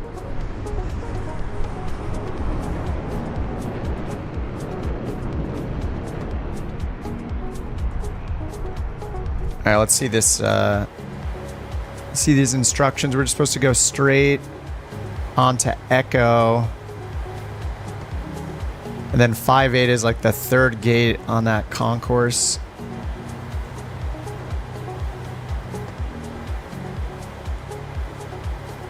Oh, we just turned right for Echo. Nice.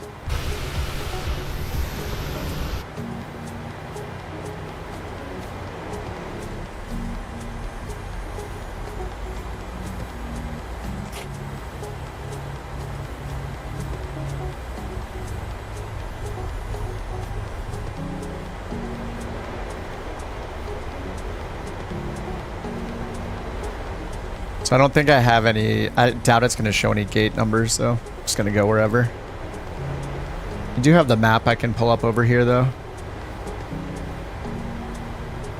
Pull up our trusty BeyondATC map. The map addition was such a good idea. It's going to be so cool to look at when they have traffic injection, too.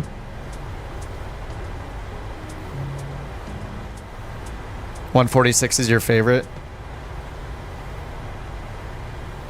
Shatter says my mom worked for Air Wisconsin. They had... Oh, they had the 146s all the time? Favorite jet as a kid? That sounds awesome. I'd love to see one of those.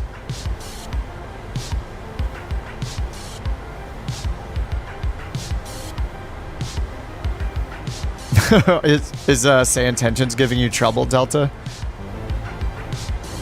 What's up, Andy?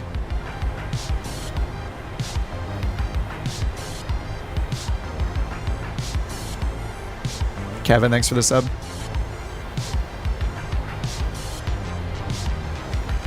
Taxi like I work for Southwest? I don't think I'm going that fast, am I? This doesn't feel that fast.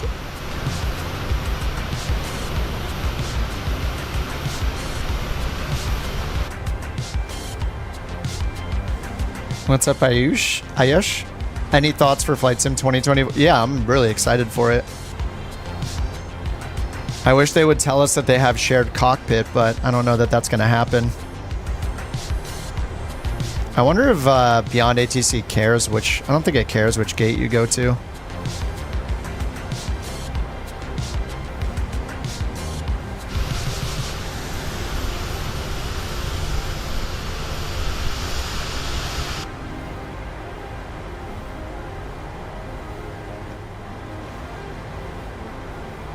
Yeah, shared cockpit has been planned since Flight Sim 2020 came out, though.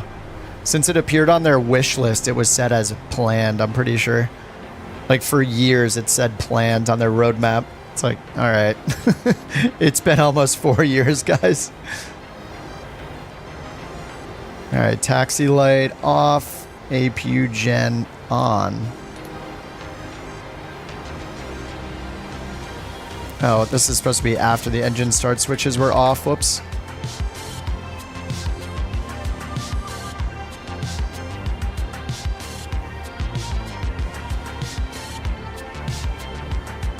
Oh no, that was the right order.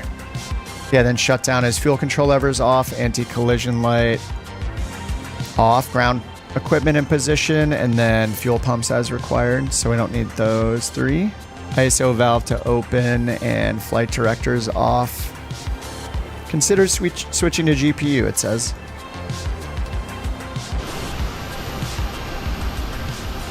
Oh yeah, Canadian North 1 and 2. Here we are.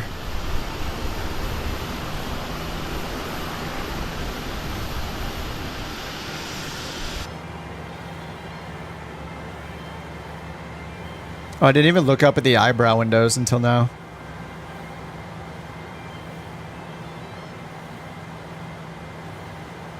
That's pretty cool.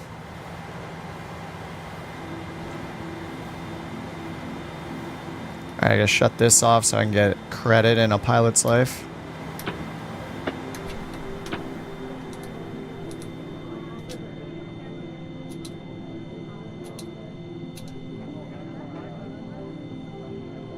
Oh, we can hear passengers? I didn't know FS Realistic did that.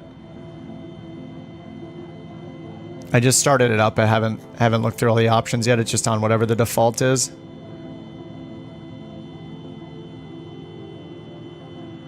Alright, this is going to be pretty bad. I had my landing lights on. I didn't have my landing lights on when we descended through 10,000. 97. Was that the only thing that I failed? I know, 2 things. Yeah, my landing lights was -1 point, and my landing rate was -2 points. The rest were pass. Yeah, landing G-force was acceptable, but the rate was not.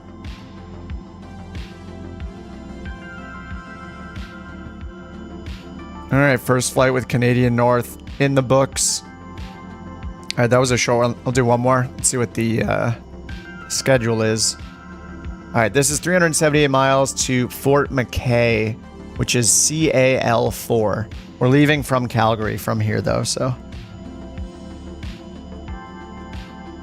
right, I'm going to go and do my normal cold dark reset.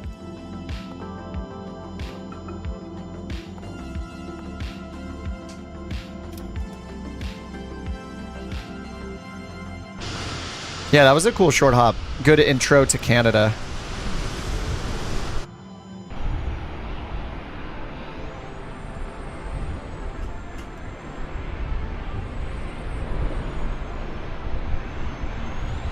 Oh, we're just all parked here. I gotta get a shot. It's funny how empty it is here.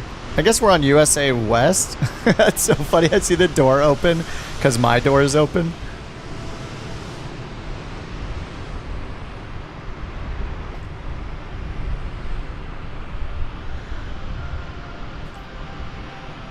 Canadian 1 or 2. Oh, definitely 1. Oh, I didn't realize. So if I go, oh yeah, there's a bunch of, there's already a bunch of good preset cameras actually.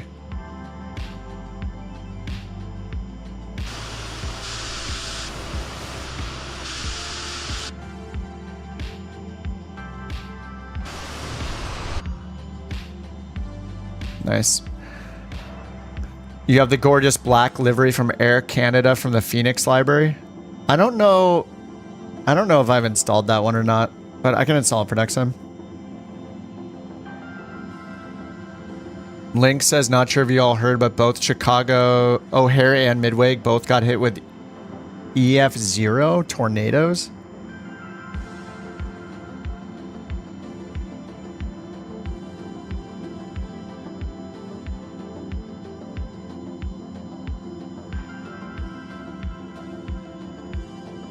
Oh yeah, 13 hours ago, video shows passengers sheltering in place at Chicago airports due to possible tornadoes.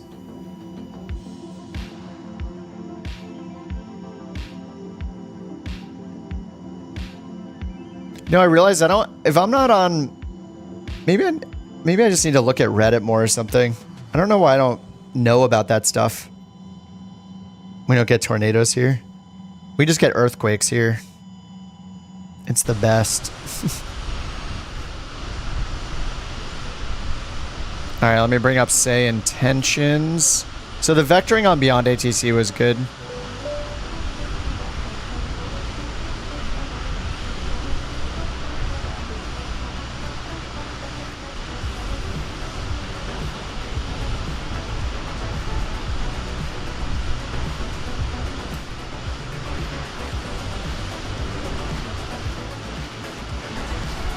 Okay, and our next flight, let's see here.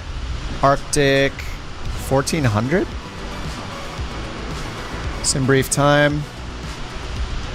Yeah, Mark. No, Mark. This is 2020. 2024 is out November 19th. All right, 737-700. Yeah, what is this flight number? 51400. Is it just going to be 5140? Because over here it says, okay, Arctic 1400. Okay, the flight number, so we're going to be, well, let's see if it, yeah, okay, it doesn't matter. Okay. Generate flight, so we're going to be Arctic 1400, I guess. Actually, what would ATC say? Would they say 1400? Would they say 1400? Do you guys know how they would say that in the sim? Or how ATC would say flight 1400? Arctic 1400? Would they say 100? I don't think they would, right? It's probably 1400. They would say 1400?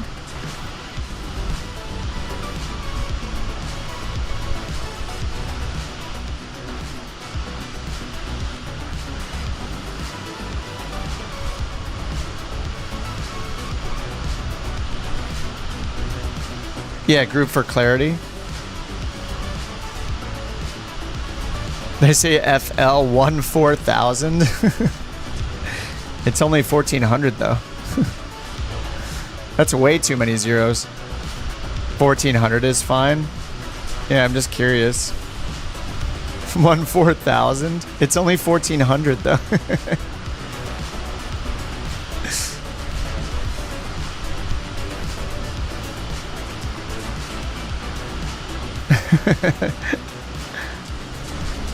And in Canada, flight levels start at 18,000, I think, by the way.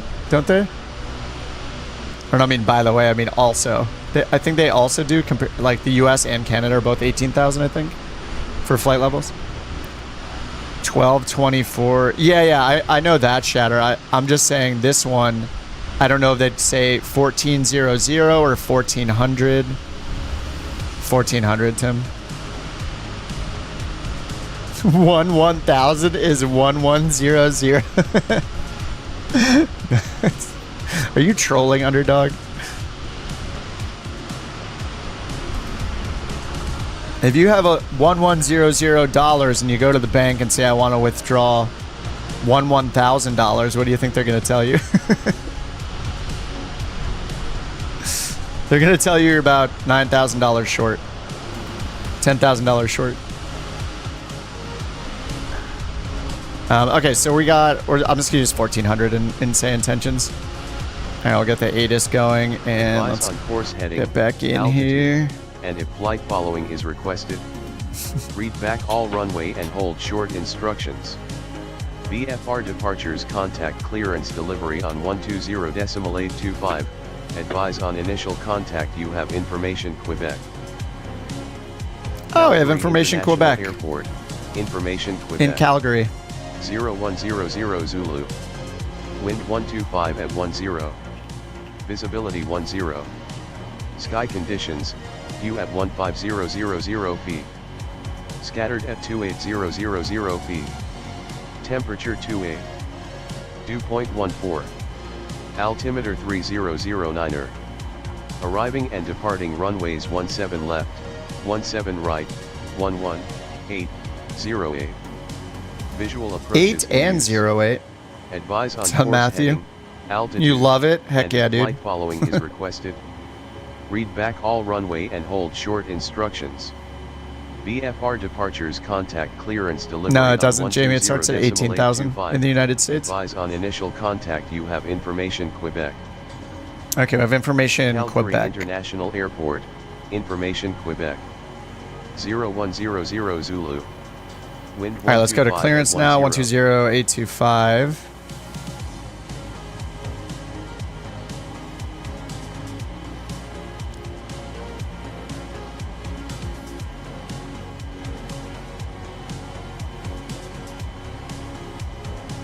All right, clearance. Let's get the window heat, electric hydraulic pumps, yaw damper. There we go. All right, we're expecting to get up to 36,000, so we'll see if they change it, but I'll put it up here for now.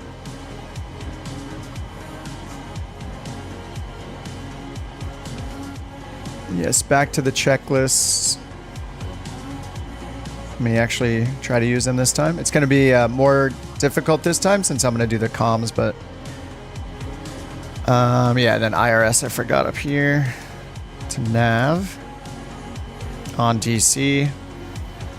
Align. Okay. Pack signs are on auto. Electric hydraulic pumps on. Window heat on. Okay, and I'll wait to do the APU.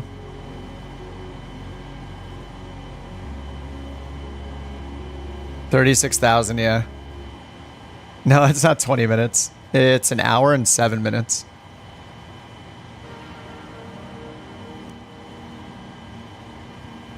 What's up, Mark? Your 737-900 doesn't have engine fan blades? You mean like you can't see them? Yeah, I can see the blades on this one. This is the 700. I'm relatively new to the 737, so. Okay, yeah, I'm grabbing the flight plan right now. And we have info Quebec. This is a long flight plan. There's a lot of directs and stuff like that. We don't have an arrival or a departure procedure, so we just have a ton of waypoints.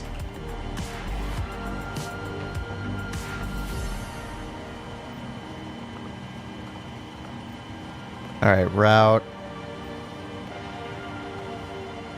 Set fuel and payload. Done.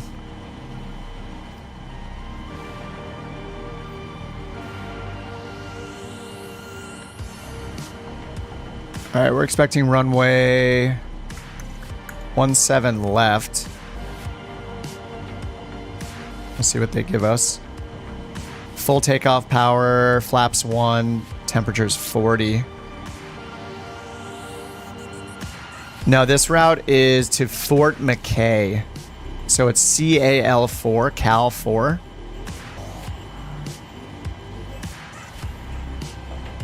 Calgary to Cal 4. I'll pull it in on Volanta now.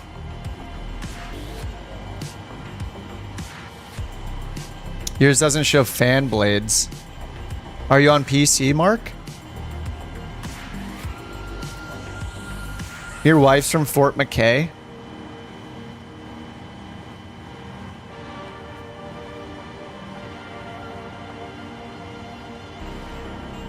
I route uplink loading. Link, Zeke, and Jitin, thanks for the subs. Yeah, you're on PC, huh? Yeah, that is weird. I was wondering if you were on Xbox because maybe they would like remove certain things for performance reasons, but sounds like that's not the case.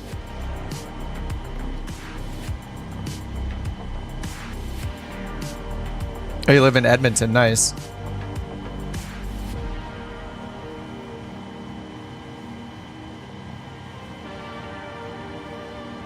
Yeah, happens every stream. Yeah. Someone in chat has a connection, yeah. Alright, load the performance. Transition altitude 18,000, confirmed. Temperature was 40, I think. Yeah, 40, full takeoff and flaps 1. Full takeoff. I guess I'll leave it at climb 1. It seems to always default to climb 1 instead of climb, but I'm just going to leave it because I don't know any better. Flaps 1. Pre-fill CG. Alright, departure and arrival. We just choose the runways because we have no departure procedure, no arrival procedure. 17 left and 31.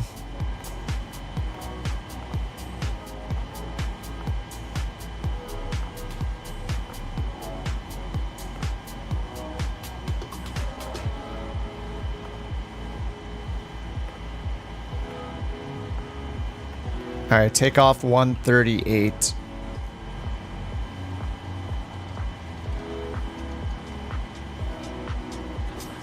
Why are we moving around right now? What's happening? The plane's like moving. I don't know if you guys can see this. The plane is moving up and down like it's breathing. Is this an FS realistic thing? Is that like my pilot breathing? No, it looks like the plane is moving. Is it trying to simulate me breathing as a human? Is that what's happening? I thought FS Realistic was only for sounds. That's me moving? That must be FS Realistic then, huh?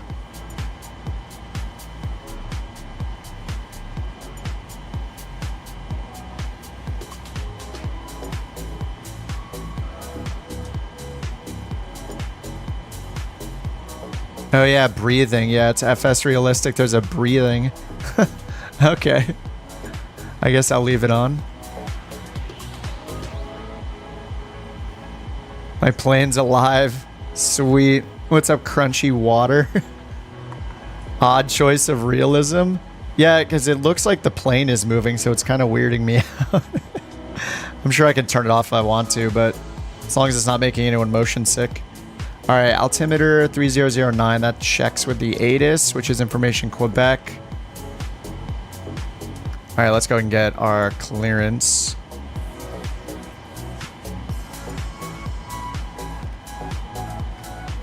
Actually, I should double check my route here first. Okay, direct Avram, Quebec 933 to Mapux.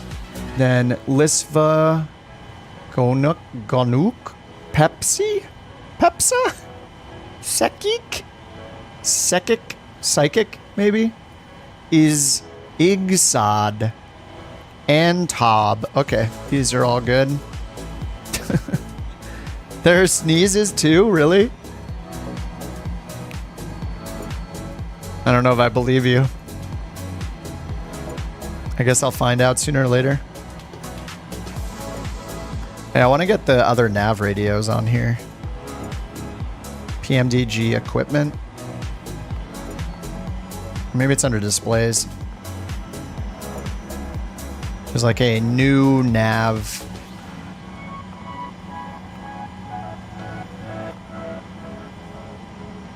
It's like a better nav radio that you can just type the numbers in.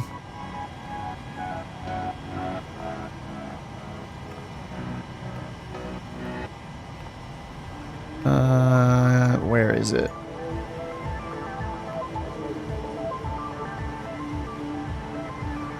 Standby instruments.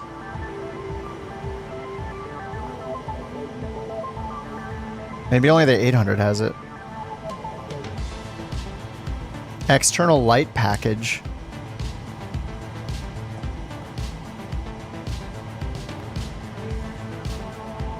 Auto ignition. Wi-Fi. Oh, here it is. Nav radio panels. On page 17 of 17. Wi-Fi antenna. Should I turn the Wi-Fi antenna on?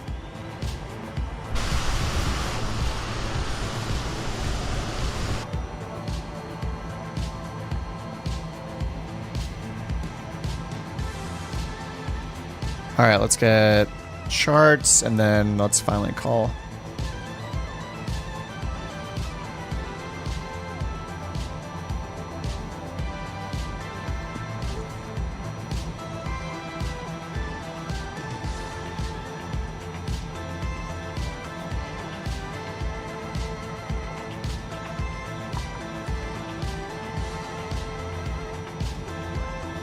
All right, time for Calgary clearance. And we're Arctic 1400, I guess. Calgary clearance, Arctic 1400 IFR to Fort McKay.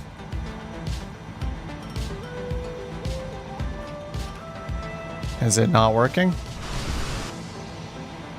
Nope, my button's not working. Oh, say intentions. Come on, man. OBS Studio disconnecting. That's weird. Reconnection successful. Alright, let's try the clearance again. Say intentions. I just started it for the first time. I did BeyondATC on the last one. Yeah, now it's working. It just, like with my hardware, it just always stops working. 1400, say again, please. Calgary clearance, Arctic 1400 IFR to Fort McKay. No, I got my OBS said disconnected and then reconnected. Clearance on request. Stand by.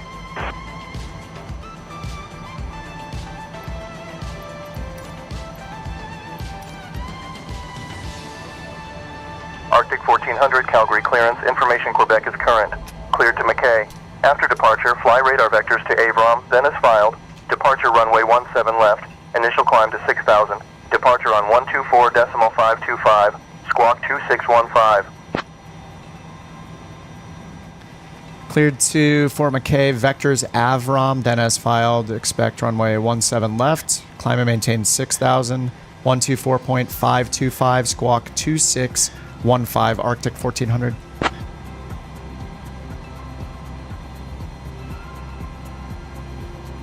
Arctic 1400, read back correct. All right, 2600, vectors Avron, so we're going to take off runway heading. They said to expect runway 17 left.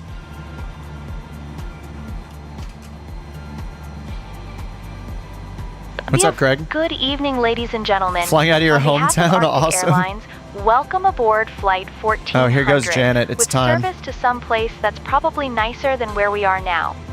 Federal regulations require that you stow your carry-on items before we close the door. You can put them in the overhead 165 compartment for the heading. or under the seat in front of you. Just don't try to balance them on your head. It won't work. If you need help, ask Toby. He's very good at lifting things, not so much at thinking. For those of you in the exit rows, please review the exit row seating requirements. If you're not willing or able to assist in an evacuation, let us know. We'll move you to a seat where you can be useless in peace. And finally, take a moment to review the safety instructions card in your seat pocket.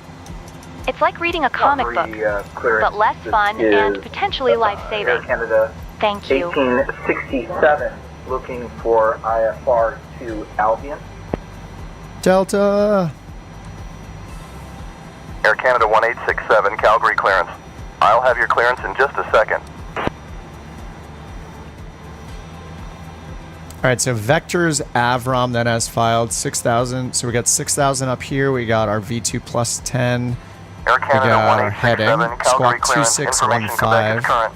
Clear to Albion after departure. Fly radar vectors to Avrom, then as filed. Departure runway 17 left. Initial climb to 6,000. Departure on 124.525. Squawk 5762. All right, we need to switch over to ground. I don't know if it's west or east. Let's look at the app. 121.9. All right, it's using west for ground. So maybe west for tower once we get there. Calgary ground, Arctic 1400 ready for pushback and startup.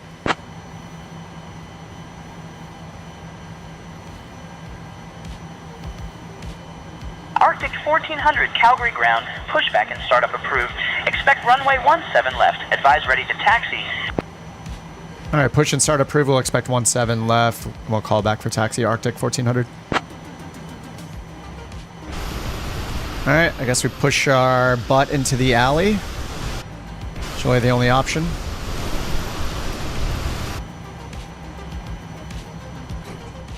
Yeah, parking brake is not on by default. Drag required after Antob. Okay, that's a ways off. Oh, we have 180. That's for the approach. Okay. All right, acknowledged. All right, tail to the right.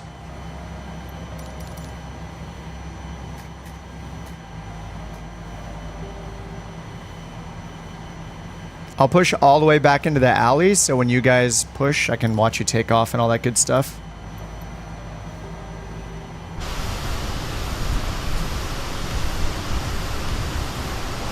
That's your flight attendant? Nice, Mark. Yeah, she's pretty good. If you wanted me to ask her anything, just let me know. Hey, Janet, what's your favorite ice cream? And you better say mint chocolate chip or cookie dough, otherwise you're fired. Captain Kip, I suppose my favorite ice cream is whatever flavor distracts me from your landing. But if I must choose, let's go with cookie dough. Keeps things interesting, just like you're flying. Cookie dough's a good choice. Oh, I don't have the parking brake set to realistic. Let me fix that. Setup, options, simulation?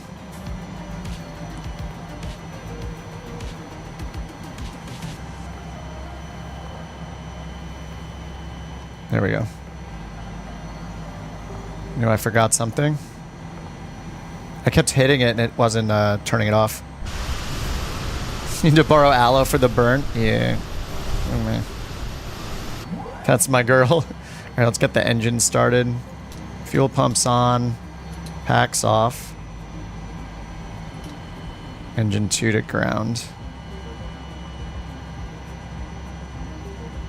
All right, altimeter and transponder set. Loading is done. Takeoff data. Cruise and landing altitudes.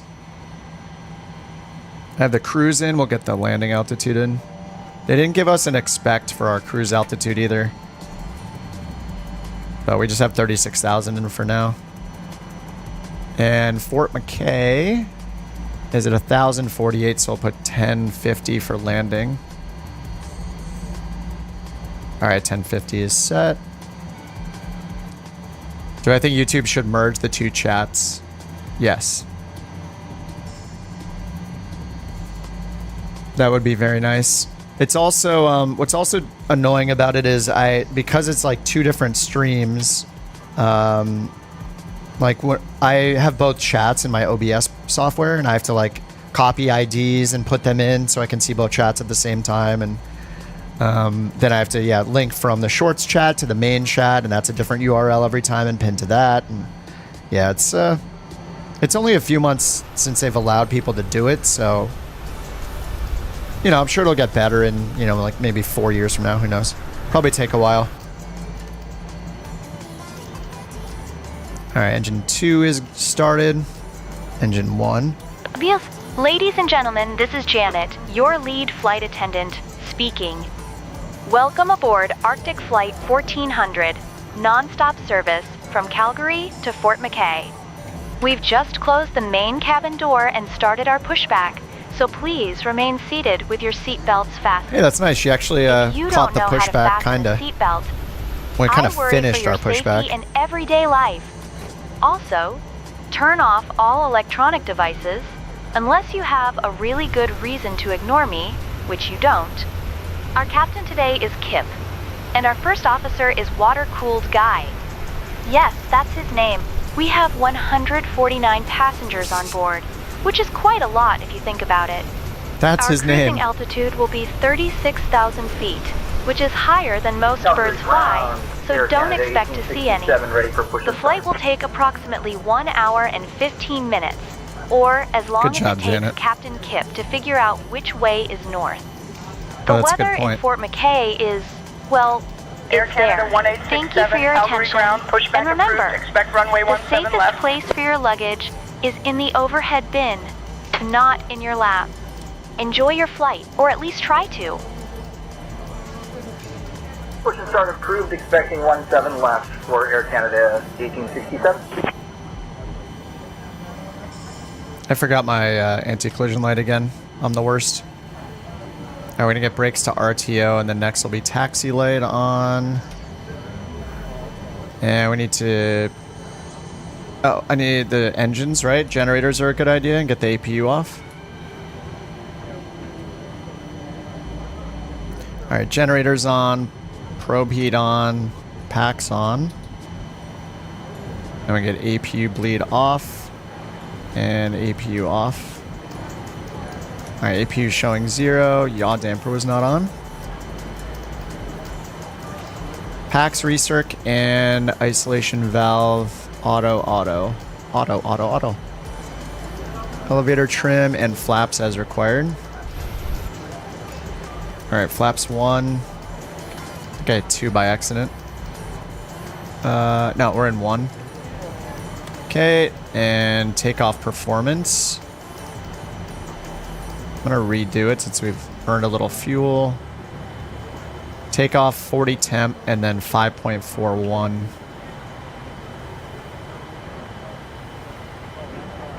Okay, 5.41, that's still good.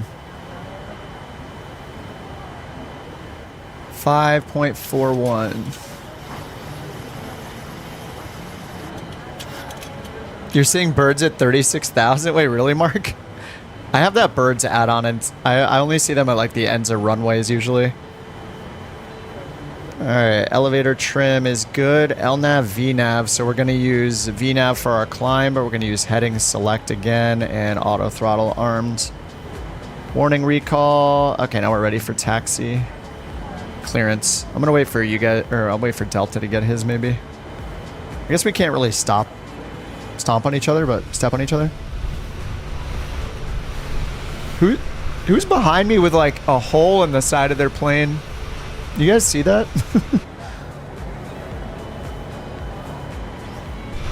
There's like a hole in the side of this plane behind us. Oh, now it's gone. Oh, what? It only happens when I turn the camera this way. Oh, now it's gone again. So random. What's up, Ninja? At your home airport too? Nice. Alright, let's call for our taxi instructions. Get the taxi diagram up. To Calgary. Alright, we're expecting runway 17 left, which is where we landed, which is behind us. So we're expecting... Gonna be Echo or Juliet to Charlie to Delta. For 17 left. Calgary ground, Arctic 1400, ready to taxi with information Quebec. That cargo hatch? Yeah, the rendering angles. Look to the right, we'll see your house during climb out. Arctic 1400, taxi to runway 17 left via Echo Delta. Hold short of runway 17 left. Taxi to 17 left via Echo Delta, hold short runway 17 left, Arctic 1400.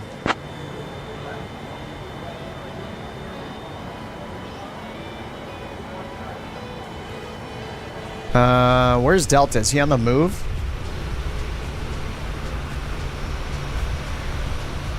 No, he's right next to me. Okay.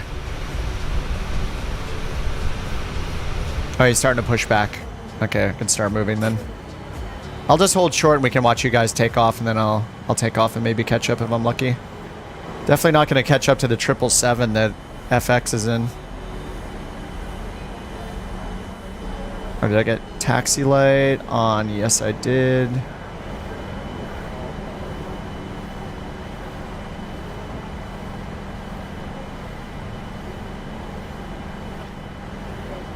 Alright, we need to turn left for Echo.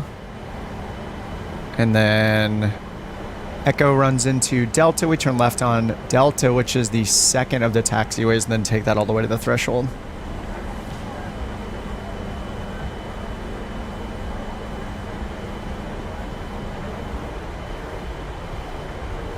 Cost index is 1, so you might not pass. Okay. What is my cost index on this thing? Mine is 11.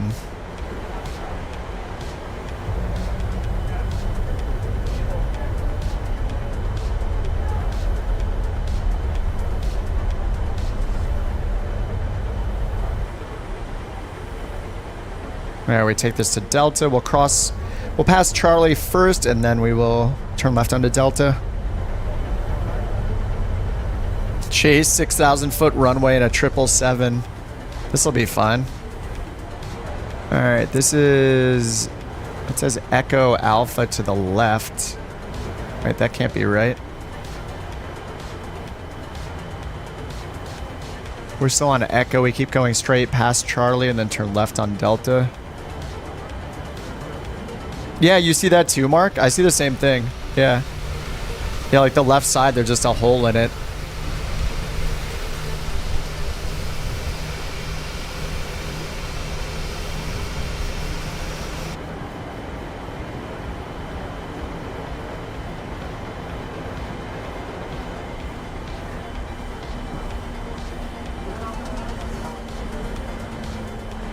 Alright, this is Charlie in front of us. And we'll turn left onto Delta. Whatever the highest number the box will let me put in. Nice. I just do whatever SimBrief tells me to do. Tank, thanks for the sub.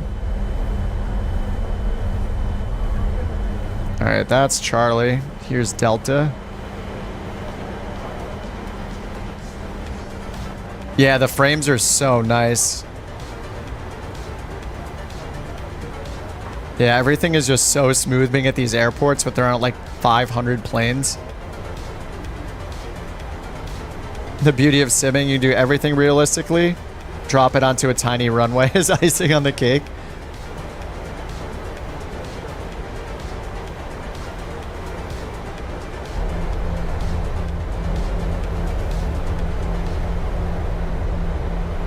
You love the 737? I've been having a fun time in it. I definitely have my raging moments.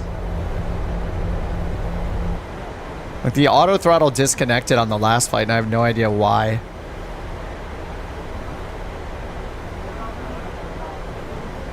Okay, we're going all the way to... Just taking Delta all the way to the threshold. How long is this runway? Oh, it's 14,000 feet.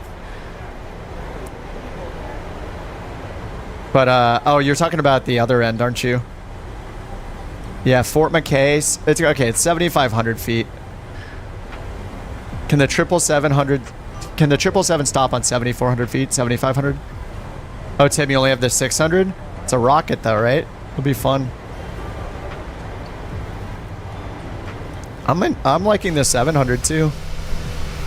I don't really have an opinion. I haven't flown them enough to like have felt the difference, you know. All right, so we're gonna switch to tower after this, which is on 1184, and then our departure is 124 525. 525. All right. That's the one time where the say intentions won't help me with tuning them in advance. I guess if you have student mode on, then it would work. No, looky, it's not VATSIM. I'm using say intentions. It's an AI ATC, and you can hear other pilots that are using it. Try the 800. I've been flying the 800 mostly. Yeah, I'm just down in the 700 now because I switched virtual airlines with this app, A Pilot's Life. So I was flying for Swift Air out of Cincinnati mostly. We did that for about a week. And then I got a job offer, 4 more offers. So I took the one taking me up to the Arctic, Canadian Arctic route. So we're in Canada North, or is it Canadian North or Canada North? Canadian North. So it's our new airliner. Just started this today. So yeah, now we're up in Canada, and our call sign is Arctic, which is pretty cool. Is Pilot's Life worth it? I think if you fly airliners, yes. If you fly airliners and you have trouble figuring out where to fly, like if you want a schedule to be generated for you and all that, it's awesome. It's like a one-time cost, which is pretty cool. You can start in something smaller too, like a Grand Caravan or whatever, but I just started in the 737. I'm enjoying it. I think for people that love VATSIM though, VATSIM is not very compatible. At least if you want coverage all the time, it's not going to be compatible with a lot of the places you'll potentially fly. GSX is, I don't know, it's just a vanity thing. I don't feel like I get a lot out of it. I'd rather be using things like, say, Intentions ATC, using things like, I just got FS Realistic and I love the little chatter in the background and stuff. People love GSX. I just don't need that level of realism. I just hit the auto load, you know, payload and everything from SimBrief and just get it automatically set. Calgary Tower, Arctic 1400, holding short runway 17 left, ready for departure.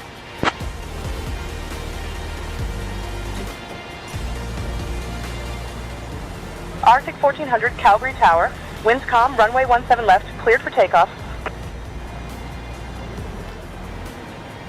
Runway 17 left, clear for takeoff, Arctic 1400. Actually, I shouldn't have called that Calgary Tower, Arctic 1400. Can we get a delay of about 5 minutes for that takeoff clearance, actually? I gotta watch you guys take off first. What am I doing? Arctic 1400, roger. Hold short of runway 17 left and advise when ready for departure. Hold short, 17 left. We'll advise when ready, Arctic 1400. See, that right there is why Say Intentions is rad. Being able to say that kind of stuff to it, and it just, you know, it just figures it out.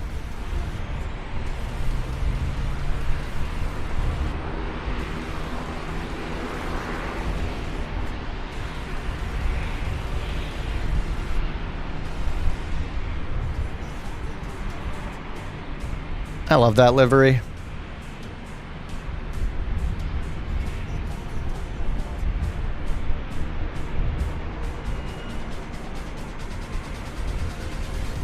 Yeah, Say Intentions is pretty rad. What destinations? Oh, who's next? You guys should go in front of me so I can watch you all. Everybody on the stream can watch you guys take off. Then I'll be last. You're in Calgary? Oh, you're a new Fi guy? Nice. I think you're in the 777-700, right? Or sorry, you're in the 737-700, I think, right? Oh yeah, I see you right there. Oh yeah, you're in Canadian North in the red one, right? We got Honda Jet, Rockwolf in the Honda Jet. It's so funny when you see the Honda Jet with all the airliners behind it.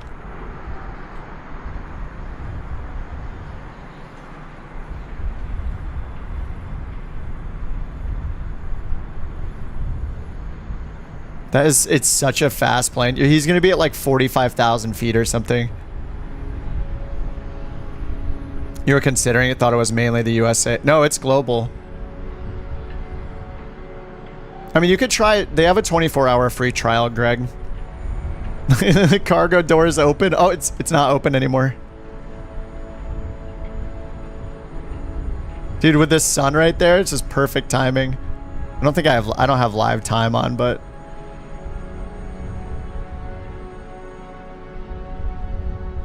I also have a $5 code for it if you want to use that, Greg. If you do get it for a month or a year. I think I have it linked in the video description, but they do a 24-hour trial. Departure on runway 17 left. Boeing door plug. Oh, here we go. Hey, are you in a is that a 747? Maybe he's in something I don't have. Canadian 007 Calgary Tower, winds calm, runway 17 right, cleared for takeoff. Taxiing on the runway is like bus simulator. It's such a long taxi.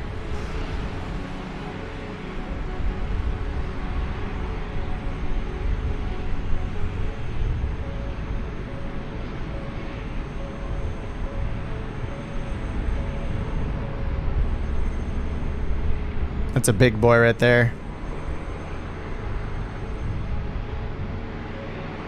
Yeah, he's actually in the 747. All right, new FI on the takeoff roll, 737-700. Yeah, look at this 7, and then the 8 is right behind it, so we'll get a good comparison of the two.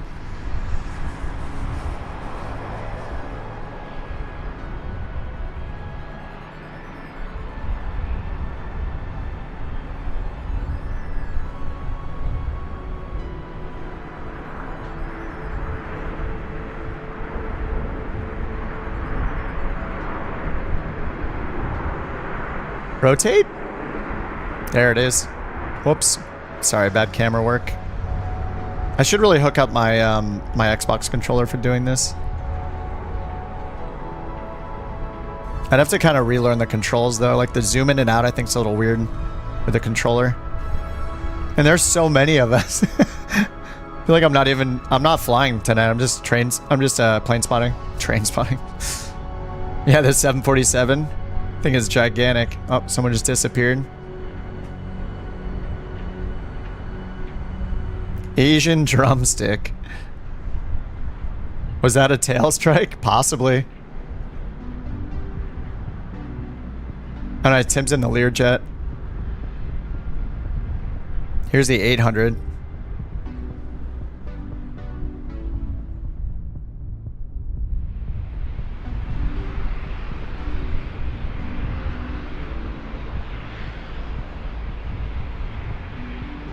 You can like hear the wind.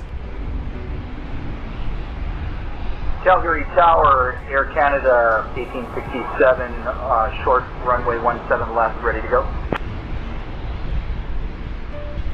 So wait, I mean I'm starting engines. Air Canada 1867. Here comes Tim in the Learjet. Calgary Tower, winds calm, runway 17 left, cleared for takeoff.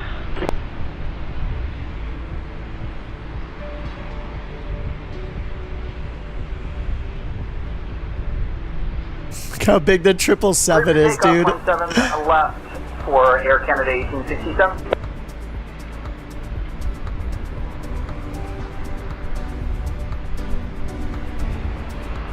Oh, rocket ship number 2. Dude, look at the 777. It's so big. It's like 2.5 times the length of the 737-700. Look at it. Might be even more. Canadian 007 Calgary Tower, say again, I think it's more than double. Delta wasn't kidding. He's still over there taxiing.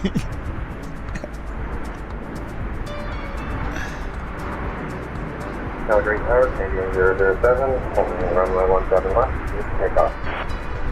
Yes, is that FX? Heck yeah.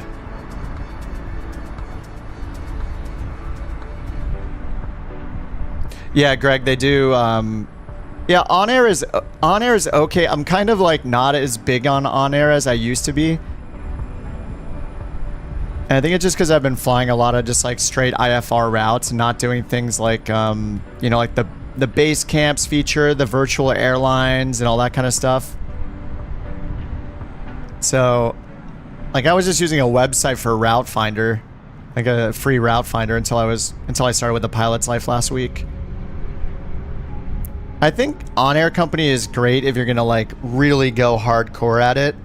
Complicated, yeah. There's just so much in it. It pretty much has everything you might want, but at the same time, that could be a problem where like, you know, it's not focused on doing one thing. So that's the benefit of something like a Pilot's Life. is you get the schedules, the real world routes that, you know, you have progression. You can move from one plane to another, one from one airline to another, like I just did today. So all that stuff is awesome. It's just a lot more focused and easier to use. 777 on the roll. Thing is so massive, dude. And yeah, you can do a 24-hour trial of, say, intentions.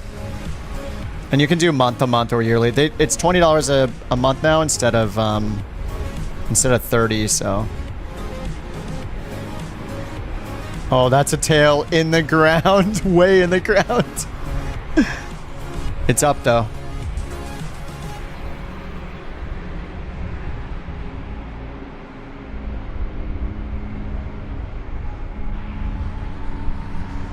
Jewel, you should just go ahead of me. Do it. Airbus is on the roll. A320 time.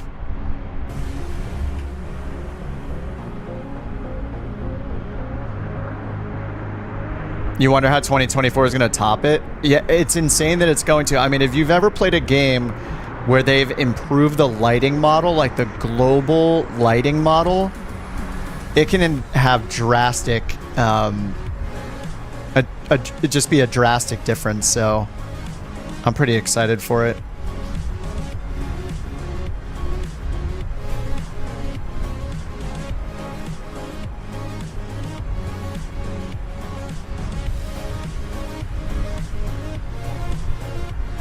I'm worried that my rotation speed isn't high enough or something. Who's next? All right, Jules next. 787-900. That'll be my turn. More interested in the smaller GA or Bush flights. I mean, On Air Company is pretty good for that.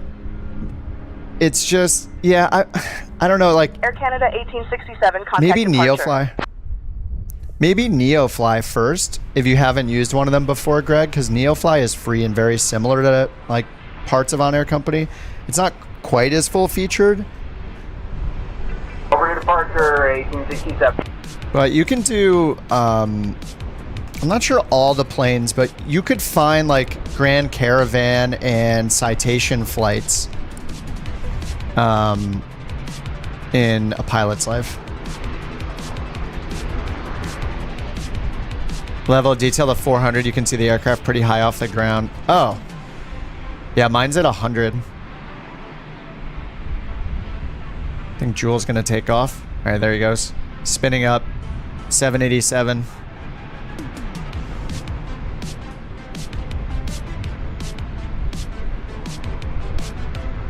I'm burning so much fuel, just chilling. I guess this could happen though. It's long taxi, long waits.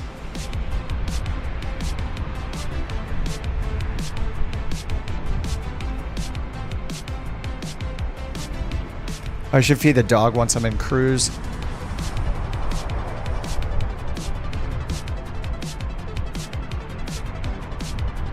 Air Canada.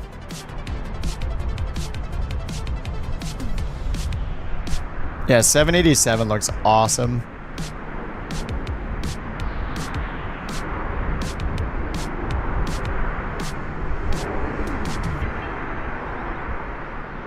I feel like we've gotten half tail strikes today.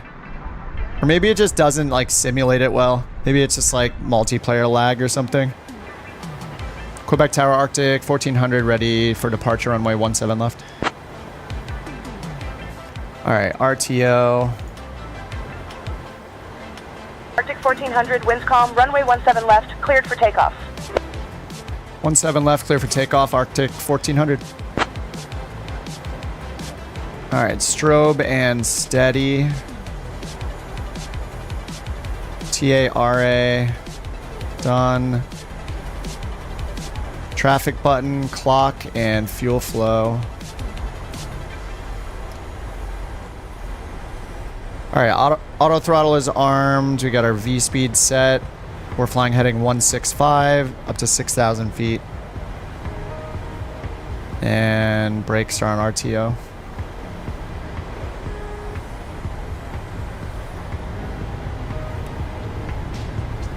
Alright, auto throttle hit, armed, N1 and toga, 133 is V1. 80 knots.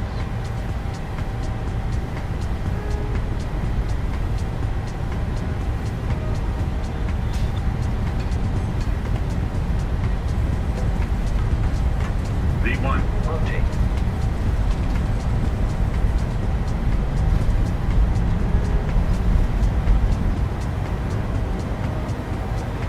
Positive rate of climb. Alright, gear up.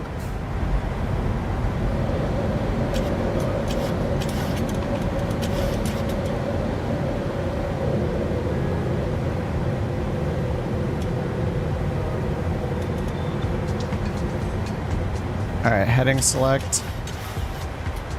Let's get autopilot on.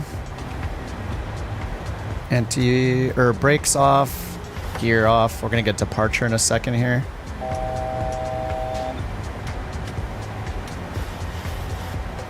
Arctic Climb one 1400, thrust. contact departure. Over to departure, Arctic 1400, see ya.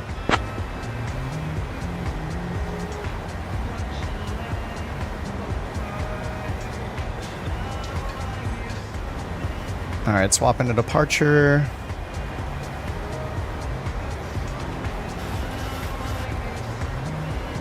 Alright, gear coming up. Or sorry, not gear, flaps coming up. Is this Calgary departure? Yeah. Calgary departure, Arctic 1400, 6000. Alright, so we're gonna get vectors. Or we're gonna get direct Avram. Not hearing them. 124.525. That's the wrong frequency.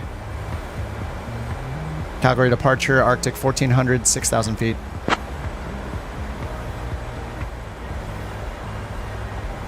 Arctic 1400, Calgary departure, radar contact, cleared direct Avram. Climb and maintain flight level 240. Direct Avram, climb and maintain flight level 240, Arctic 1400.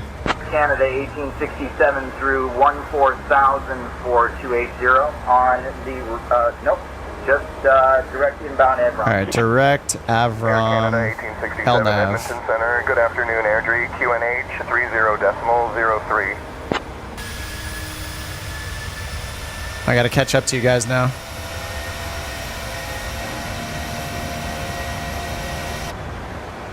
Puppy update.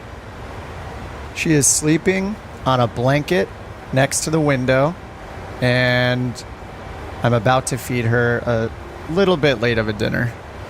No, she's been really quiet. As soon as I feed her, though, as soon as I wake her up and feed her, she's gonna. Edmonton Center, climb and maintain flight level 330. She's gonna start going.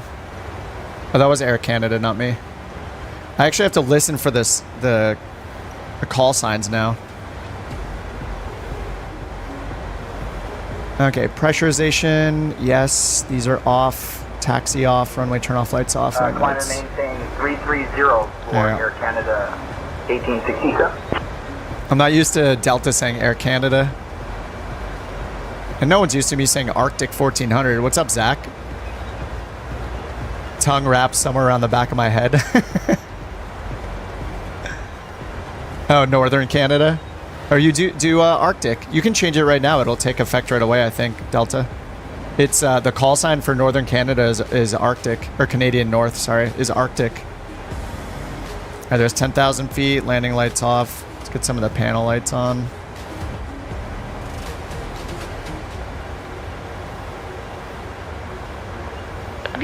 Ladies and gentlemen, we've reached 10,000 feet. You may now use your approved portable electronic devices. All right, I did assuming gear you off, remember auto to brake charge off, them. turn off lights. For your yes. continued safety, please keep your And seatbelt next will be fastened altimeter. at all times, even if Captain Kip manages to turn off the fasten seatbelt sign without breaking anything. Thank you.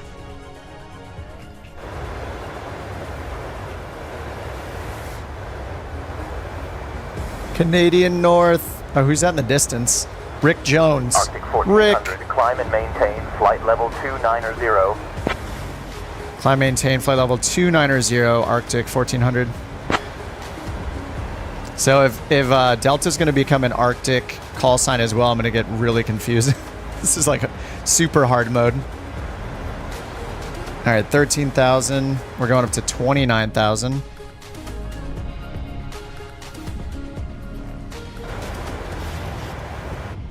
Oh, why is it changing to this?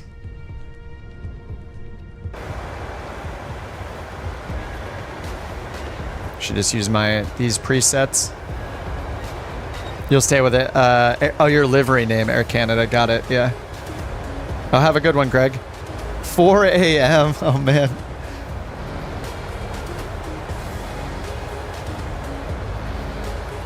Doing good, Zach. How you doing, man? Oh, Janet. I didn't even hear half of what she said. I'm getting to the point where I'm just starting to ignore her. I guess that's realistic.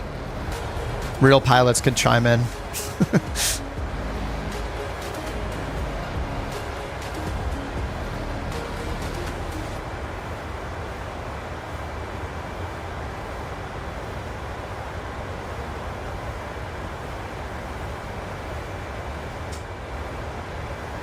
All right, we are 17 miles from Avram.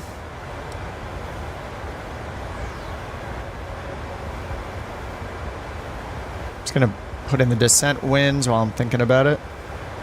Pretty cloudy at 43,000. It's our air temp, plus 10 right now. All right, coming up on 18,000.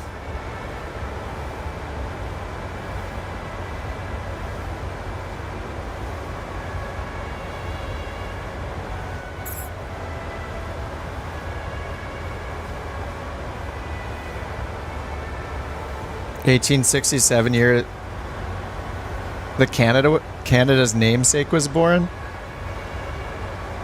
Oh, there's 18,000. There we go. We just took off from Calgary, Zach. We're headed to an airport called Fort McKay, which is CAL4. It's in the corner, up in the top right corner. You miss doing IFR with no GPS in real life? 1400. Climb and maintain flight level 360. Climb, maintain flight level 360, Arctic 1400. All right, passing 20,000.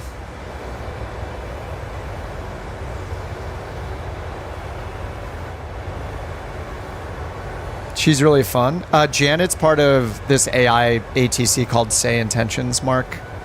It's $20 a month. But they have a 24-hour trial, so you can give it a shot for a whole day before you decide if you want it.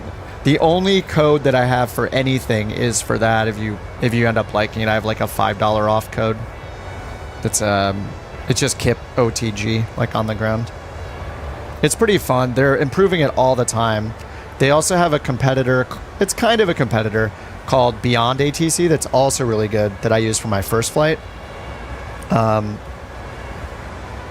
They're just kind of different. BeyondATC is like $30 one time, and they're going to be doing things like traffic sequencing and injection, AI traffic injection and all that. So it's going to be cool. Say Intentions is going to do that as well. I don't know. We don't know like when exactly, but I think they're working on that stuff now. Say Intentions is kind of like having ChatGPT yourself. Like you can do almost any, like you can say almost anything to it, whereas BeyondATC has like a set of things you can say to it, you know. But anyway, you can check them both out. I think BeyondATC is like a everyone should have it kind of thing. Just because it's $30, it's so affordable, it's great. And if you can afford it, I think it's worth trying Say Intentions. It's just really fun with like the cabin crew, the tour guides. There's different cabin crews as well. There's like a professional sounding one with this guy Jim that leads you who hates his job, and then there's like the Janet one that's on now. She's kind of silly. And yeah, what's really nice is just you have the ATC controllers, but then you also can hear other players. So that's pretty cool. It makes it feel like, you know, VATSIM-ish. Oh yeah, that's true. Canadian is saying BeyondATC does not do VFR yet. That is a big difference. Yeah, Say Intentions started with VFR. So IFR is actually relatively new to Say Intentions compared to VFR. Anyway, I have it all like linked in the video description and on my site. If you want to look it up later or something. Yeah, I'm enjoying both of them. I'm not like a I might do IVAO or something in the future, but I've done VATSIM before, but I just love it being on 24 hours a day, full coverage. What you can do with AI is awesome. It's just a good time. There's definitely bugs though. Like they both have bugs. Both new ATC softwares have bugs. They're both in like early access basically. But I still think it's totally worth it rather than waiting. The bus is very efficient in real life. Such a dog on the climb.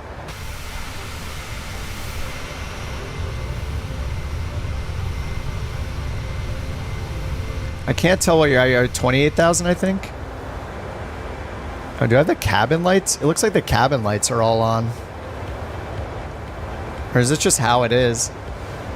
Oh, this changes with the livery? Dude, that is awesome. I didn't know that. That's so cool.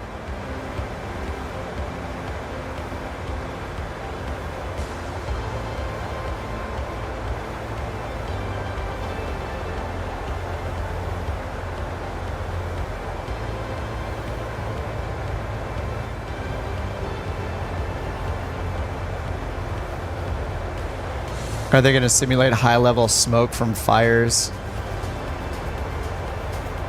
Oh, and Microsoft Flight Sim 2024? I hope so. That would be so cool.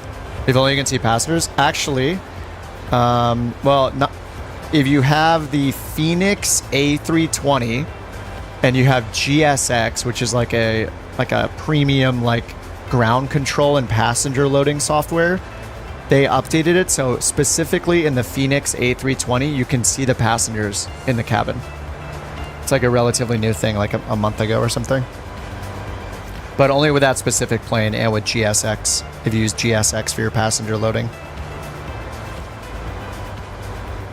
We're almost at 30,000.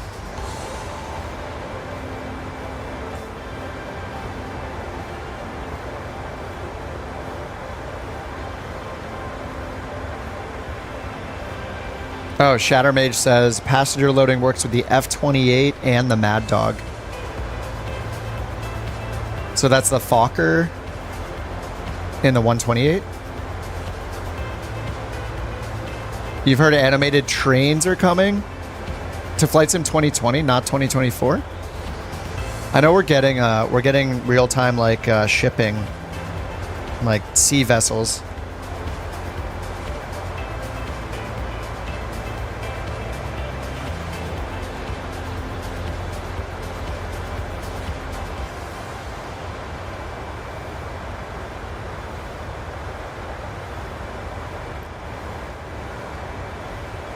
Stay in the cabin? You asked for it. You know, we gotta fly the plane a little bit though. Trains for real? Trains would be really cool to see. They're gonna be adding ships though, so waterways will be filled. They have like some partnership with some company that provides real-time location data for ships. So we'll see like ships in the waterways finally. There have been some add-ons that do it and just like put them, you know, I think they're somewhat random. But it's not, it's going to be, it seems like it'll probably be way better in Flight Sim 2024.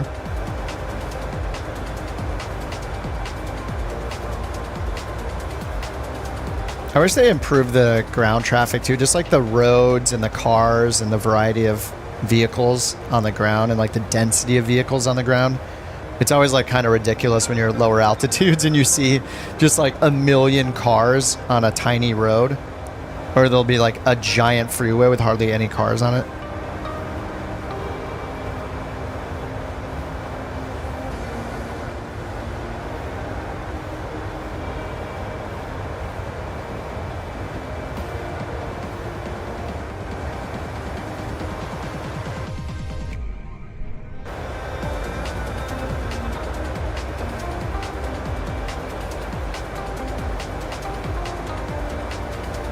Probably pretty dark if I was in real time.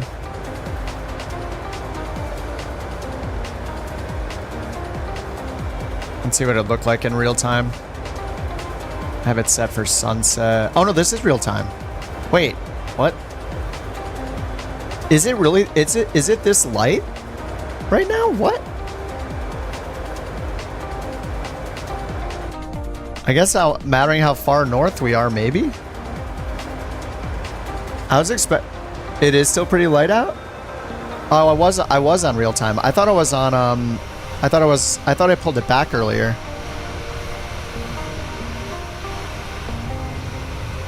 Yeah, I guess we're just so far north. Not used to it being light out this late.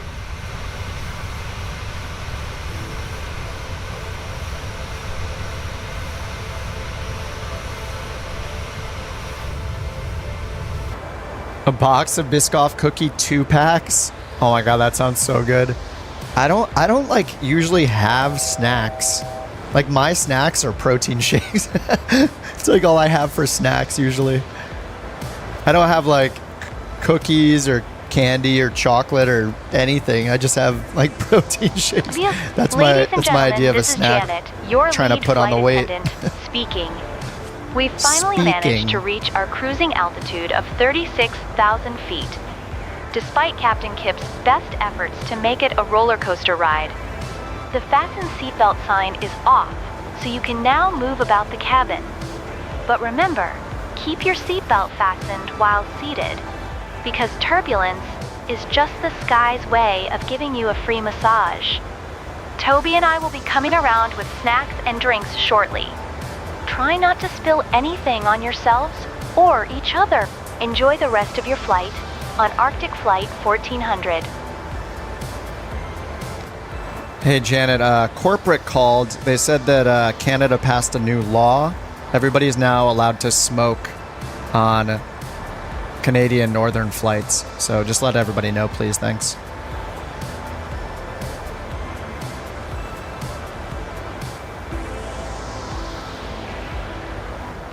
Kip, I'm pretty sure you misheard that. Canada passing a law to allow smoking on flights is about as likely as you landing this plane smoothly. I'll stick to the usual announcements. Thanks. Ladies and gentlemen, this is your lead flight attendant, Janet speaking. We're currently cruising at 36,000 feet, which is about 10,973 meters for those who enjoy math. Our captain today is Kip. And if you feel no, man, I haven't tried the tours yet since I've been in the airliners so much. We'll be arriving at CAL4 shortly, where the weather is, well, it's Canada, so probably cold. Thank you for flying Arctic 1400. Sit back, relax, and try not to think about how you can remove the no smoking light. Cheers.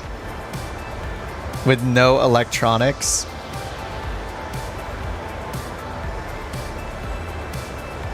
36,000, we're good, right? Let me check the cruise in here. 37. It is wrong as usual through SimBrief. All right, top of descent, 176 miles. All right, we got time. Where in Canada are we? We are here. Just south of Edmonton, I think, yeah. And we're going up north to Fort McKay, way up north here.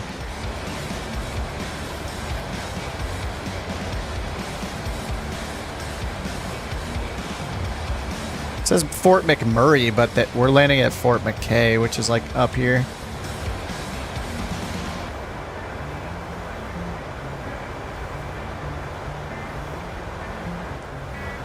Don't spill on myself. Okay. She's just trying to keep him in line back there.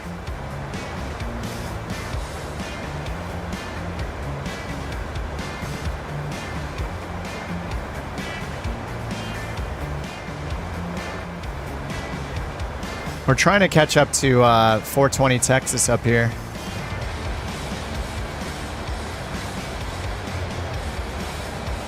Fort McKay's cool. Oh, your dad was there for a business trip. Nice. I think I've only been to like Montreal and Toronto. And only the Toronto airport. I guess we left the airport for a little bit when we were there. You really want to see the landings on the shorter runway? Yeah, this is going to be fun.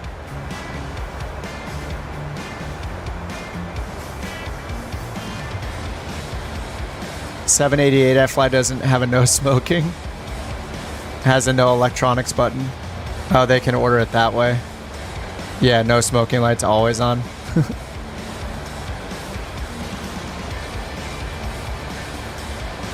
Yeah, I guess since everybody knows now. Actually, is there a smoking? Where is the smoking in this?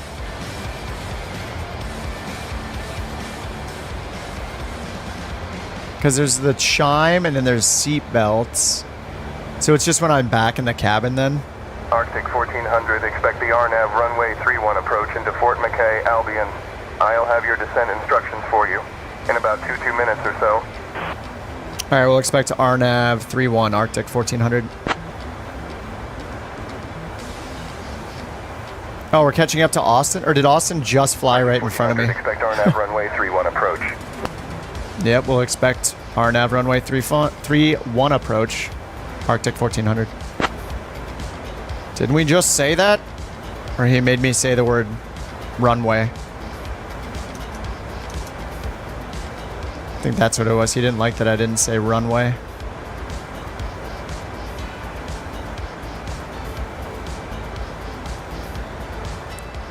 So is the no smoking sound like up front and center or something?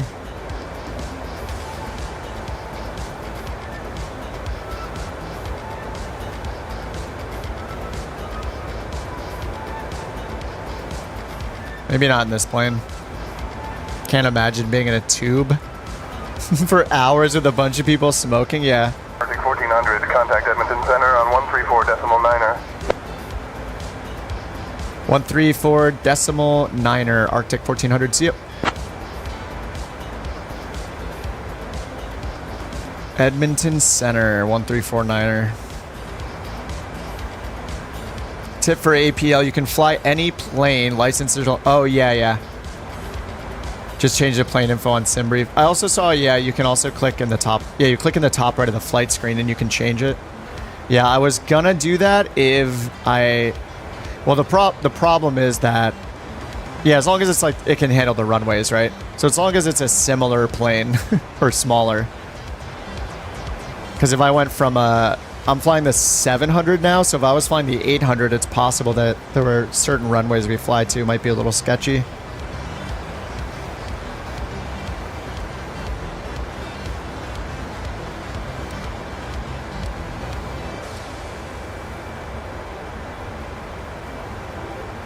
Yeah, just learned that today, though.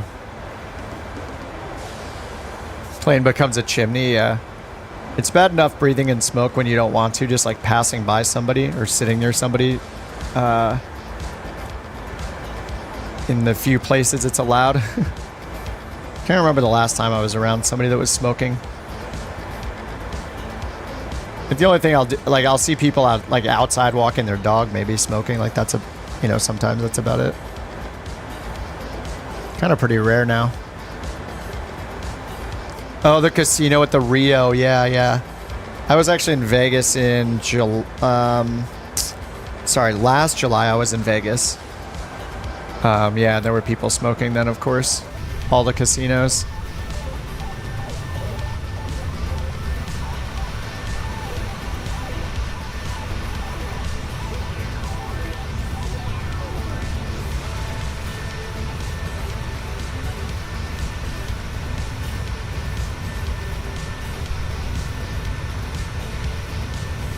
Are you sure you said it's allowed? I mean, not in a plane. No, of course not. I was trying to tell the AI co-pilot or the AI cabin crew to let people smoke, though, and she rejected my request. I even told her that that corporate called and told us it was okay. She still refuses.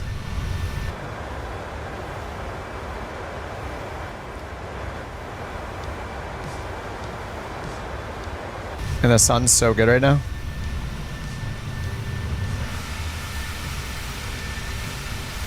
I'm surprised Delta hasn't said anything about the moon yet.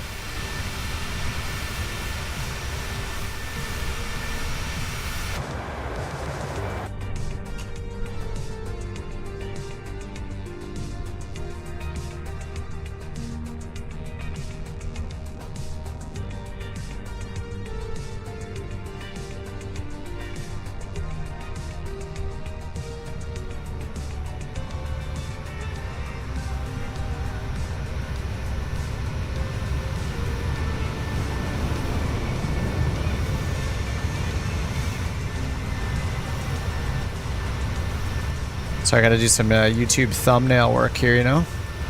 It's very important. Dude, the moon looks so cool.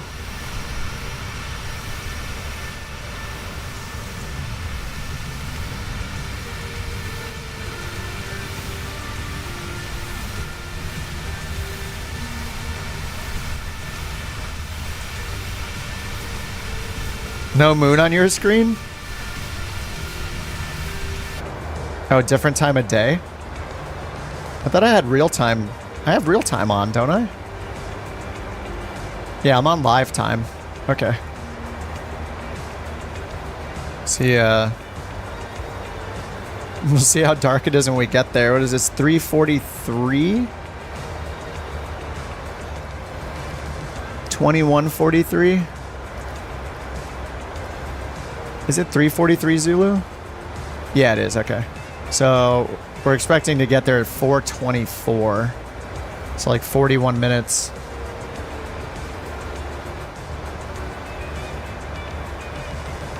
Oh, you're not on real time. Wonder if we're far enough north to see the aurora. Oh, I don't know. I haven't seen it at all yet. Time zone change.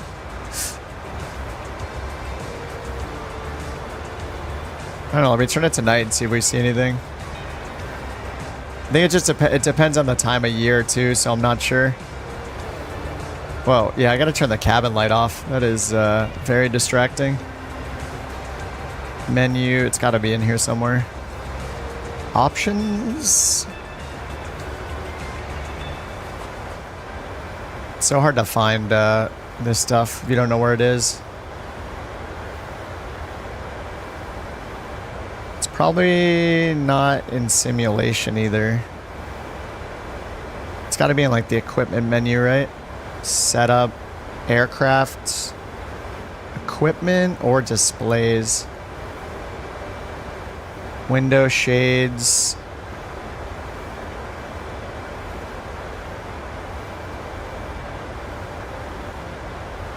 Cabin layout, 2 class. External lights. Is there a way to turn off the cabin light? Is it in the overhead? There's cabin chime.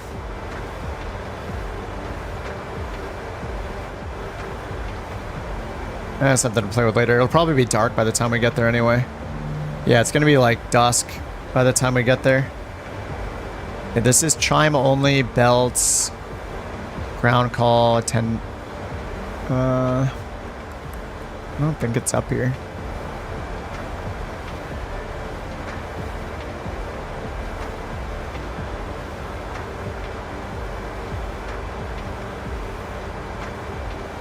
Looks fantastic. Yeah, real time looks great right now. Oh, I thought it would be too light, but it's not. Or too dark, I mean.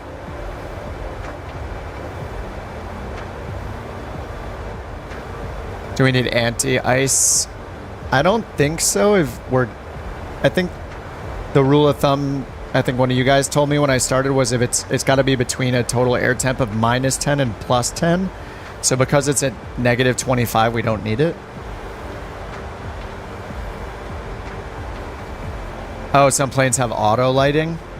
Brightens for meal service, dims afterwards, keeps the galley lights on for cleanup. Huh. So how do I do the meal service? Am I supposed to call or attend or something? Do these even do anything? Probably not. It's definitely still on. From +10 down to -40?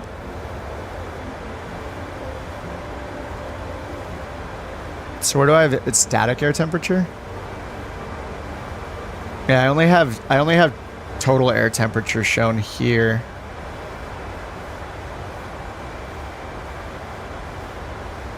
I can't base it just on total air temp.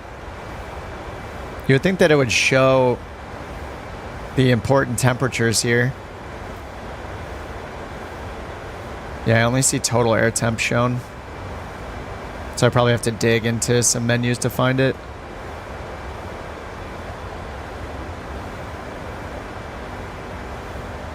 Progress page 2. Oh yeah, minus 50.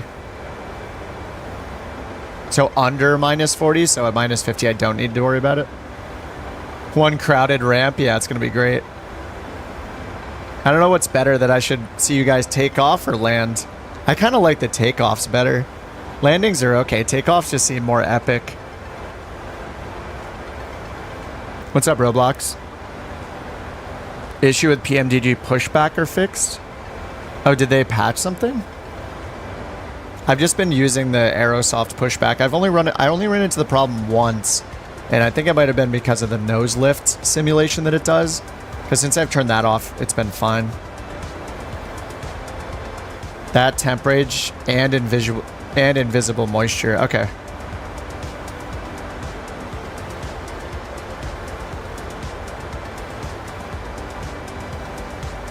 So that means the total air temp has to be under positive 10, less than positive 10, and static air temp under negative 40. Or, sorry, above negative 40. I can't just look at total air temp. That's a bummer. I just want to look at one number.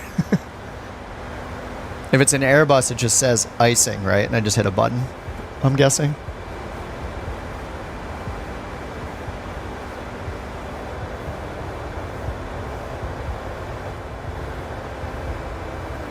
Yeah, when you're all lined up, easier to watch, yeah. Less worrying about if, you know, I get in before or after you guys, or if I remember to bring the drone camera back there.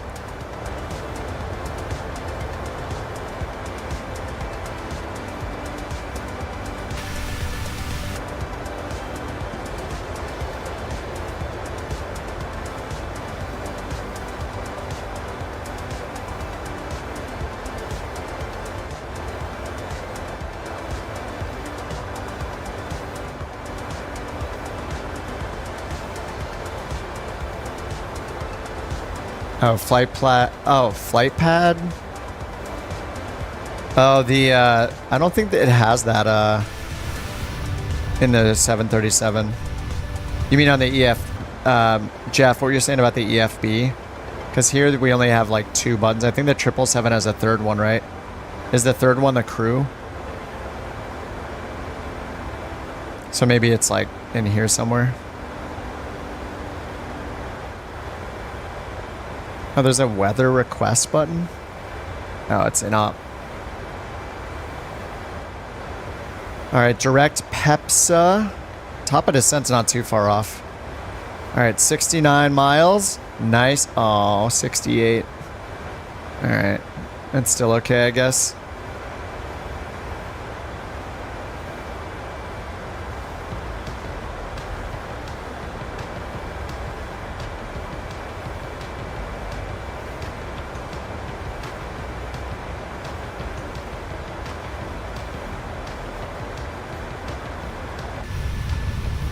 What's up, J-Box?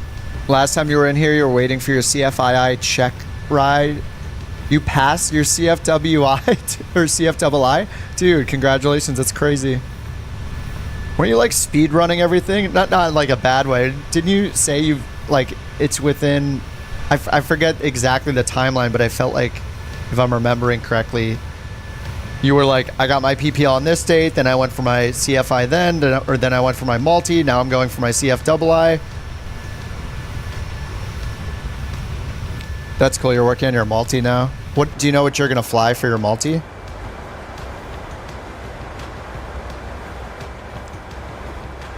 gonna fly like a super accelerated school. Darren, thanks for the sub.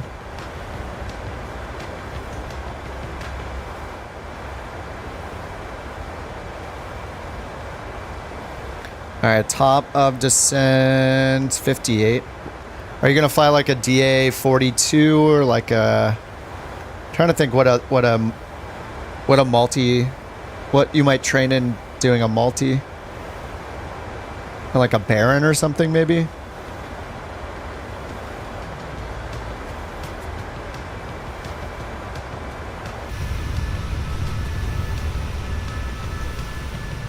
They fixed the pitch sync button. I think I flew the Lear just one time, and I'm pretty sure I used oh, Piper Seminole. Nice.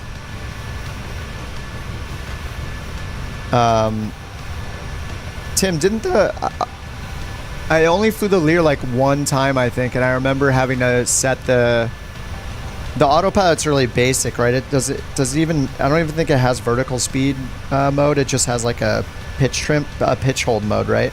For the vertical mode and then altitude hold. What's up, Mark? No, I'm on PC.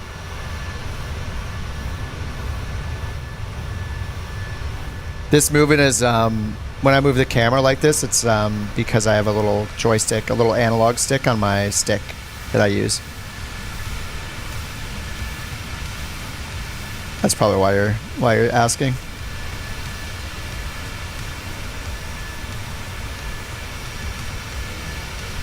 Yeah, I have a little thumbstick, so I use it to look around. Little analog thumbstick for my camera.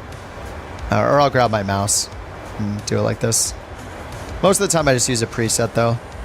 I'm learning the different presets to go to the right spots. Alright, 46 miles for top of descent.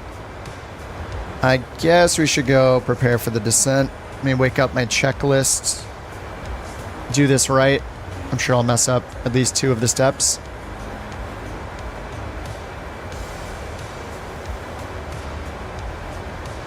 Alright, destination, weather. No METAR. Alright, no METAR available at Fort McKay.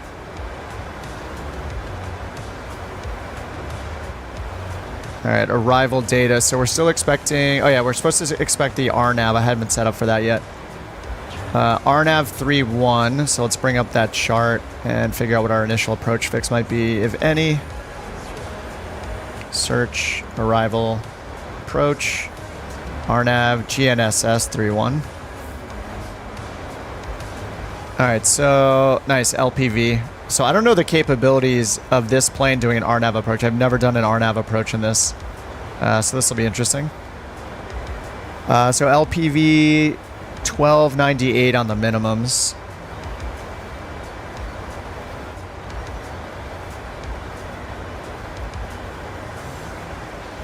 Eventually get those in.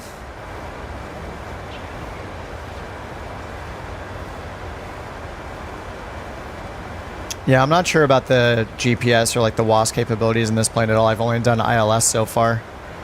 So I guess I'm about to FAFO. 1298.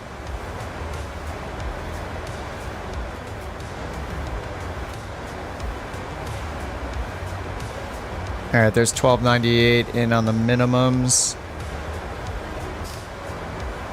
Am I legal to fly? Love the graphics. Yeah, they're pretty incredible on Xbox as well.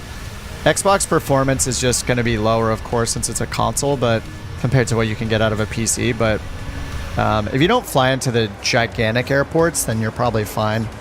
Like I've been flying out of LAX, and what we did LAX and Phoenix on Sunday, I think. You know, like Cincinnati and Baltimore, and some of those just get, especially like LAX, there's so many people flying around, and the airport is so big, it can get pretty choppy even on a PC with like really good specs.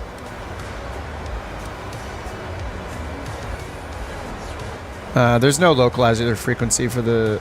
Oh, if I can't do the LPV. Yeah, unfortunately, there's only RNAV approaches. Yeah, I get what you're saying. I would, yeah, if it had an ILS, I could request it, but at this airport there's only the RNAV for 1.3 and 3.1. So if we don't get either one, then, you know, at least I can get on a final approach course and down here to 2400.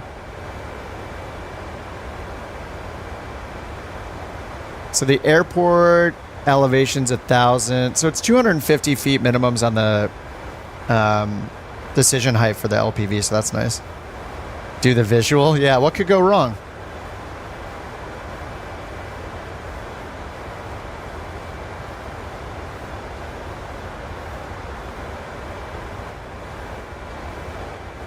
And then, yeah, it says WAS, so I don't know if WAS even works on the PMDG planes at all. I have no idea. Well, it'll be entertaining. Something bad will probably happen.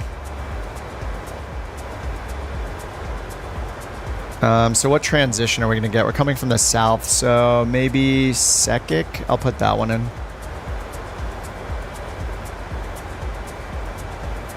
Oh yeah, we had Sekik in already.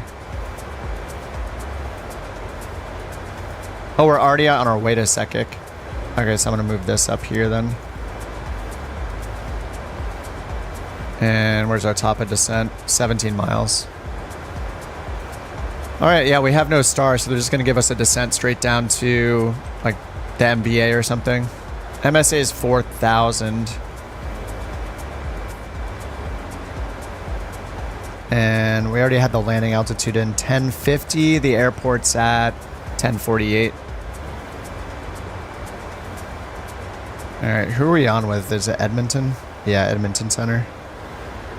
Edmonton Center, Arctic 1400, ready for descent.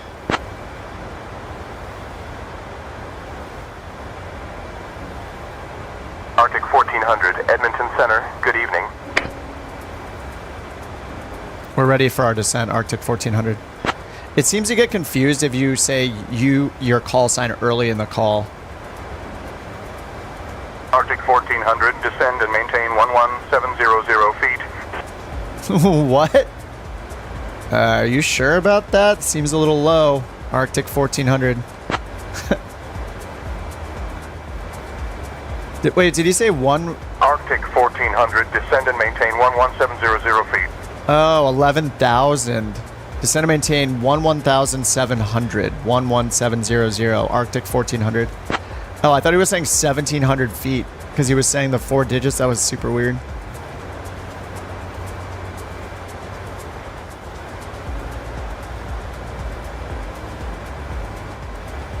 All right, 11,700. That's less scary. And yeah, the MSA is 4,000. Arctic 1400, contact Edmonton Center on 133.3705. 133.375. Arctic 1400. See ya. All right, over to another Edmonton Center. Arctic 14. He was about to tell me again, wasn't he? Edmonton Center, Arctic 1400, flight level 350, descending 11,700. Such a weird altitude. Arctic 1400, Edmonton Center, good evening. Okay.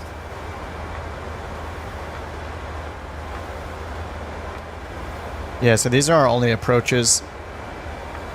So we're coming in from the south here. We'll end up at roughly 4,000 feet. And then it says when we're 3 miles away from Vetmi, we're supposed to start our descent down to 2,400. And we're not going to get the glide path until 4.1 DME. Or 4.1 miles, sorry, it's not DME, since it's GPS only. Ryanair pilot? Oh yeah, probably. Ladies and gentlemen, probably. This is your lead flight attendant, Janet, speaking. We've started our descent into our destination. They didn't give us the altimeter. Which means the captain has finally decided. Can we get the altimeter setting for our descent for Arctic 1400? The seatbelt sign is on, so please remain seated and pass any remaining trash to Toby and me as we make our final round. Let's help the captain land this thing in one piece. Thank you. Oh, is it not going to get darker than this rock? Man, how far north are we right now?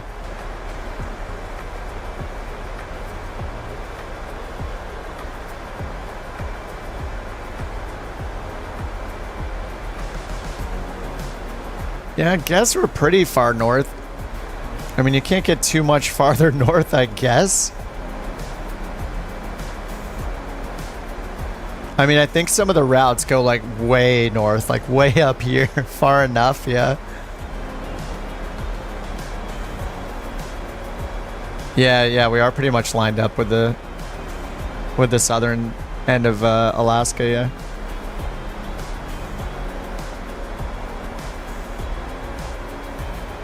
I think it's hard to tell, like, it matters what map you're looking at, I guess.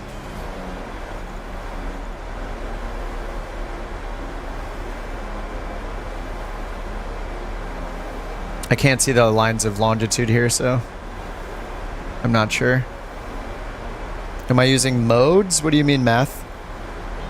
Which approach? The one that involves praying to land, yeah. Especially because I'm like, yeah, I've only been flying the airliners for like 10 days, so something like that. So it's getting, yeah. I haven't put it, I don't have the hours that a lot of simmers do in bigger planes, even though this is only a 737. It's a lot of fun though.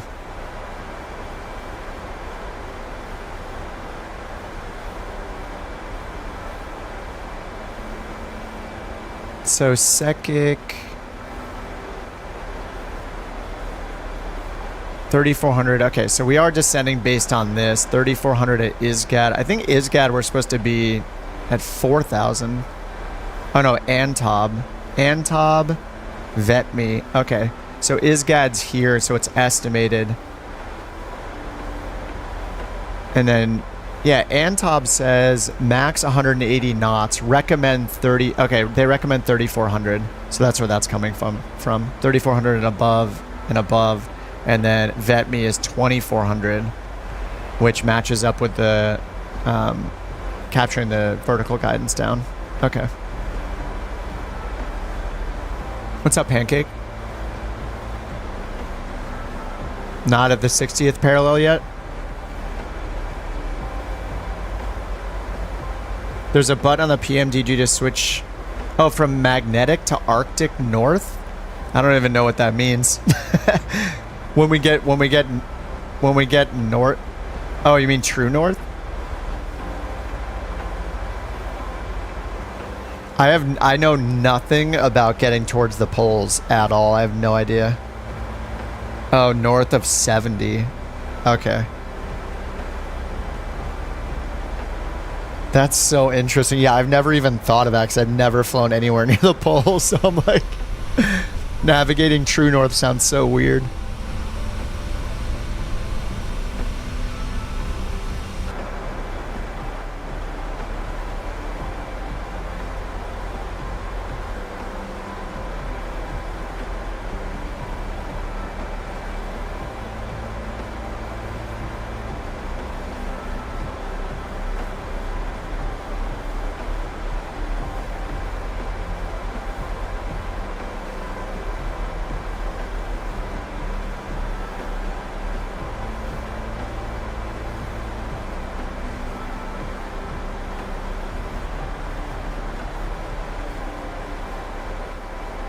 Alright, just getting these dimmed a bit.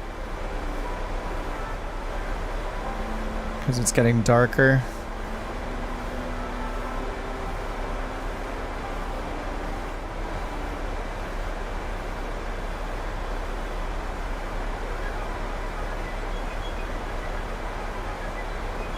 Oh, what is it? What is it doing with my camera?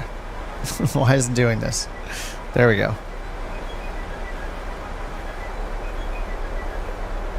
Yeah, I don't know how to turn off the cabin lights. I gotta figure that out. Yes, golden hour. The best hours. There's gotta be a way to turn it off. I just don't know which menu it's in.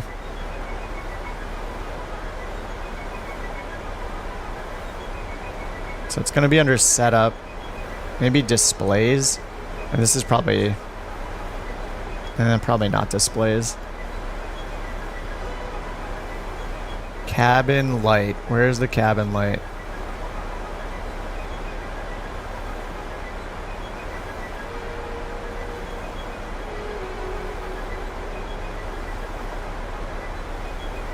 RNAV 3-1. Okay. That's what they told us to expect. I'm trying to turn off the cabin lighting. So we go back here, see how bright it is? I looked in the overhead, I'm not sure it's there. I can probably just Google it real quick.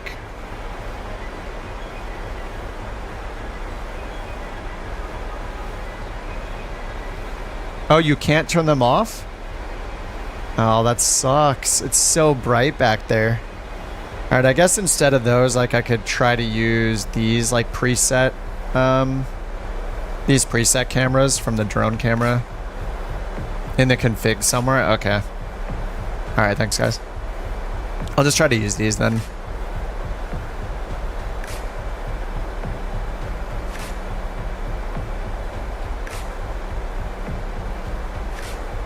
Oh, was there an update?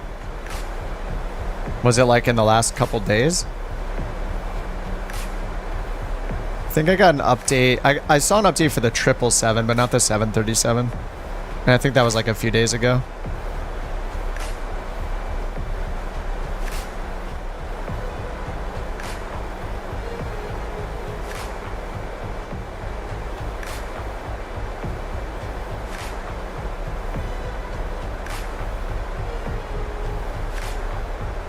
The 777, yeah.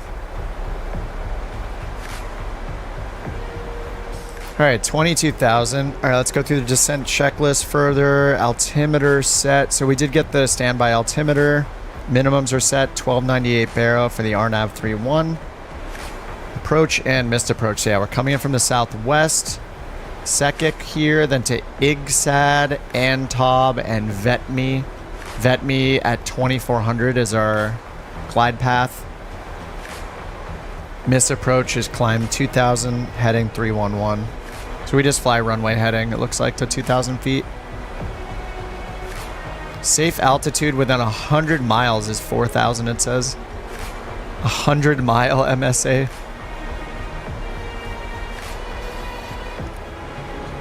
There's temperature restrictions here. LNAV, VNAV not authorized below negative 20 degrees.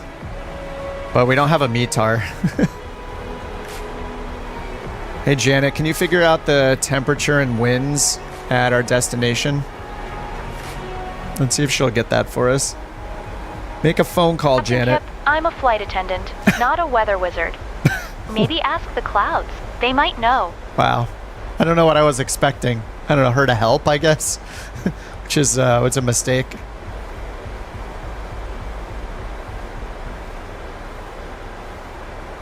What am I, a weather wizard? Thanks so much for the help, Janet. Alright, 20,000 feet. No problem, Captain Kip. Just try not to hit any mountains on the way down, alright? So, I wonder what the nearest METAR is then. I might need to look, I can't put in another code here, right? So, how do I... I'll just get rid of this and then actually, let's see with the chart again.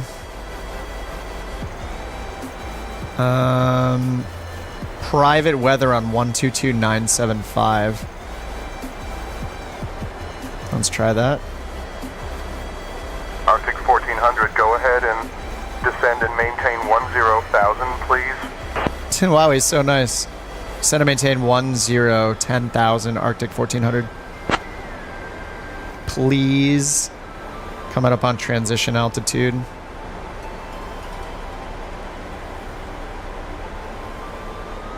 Oh, thanks, Rock. Is that what you picked up? The chart has this private weather one.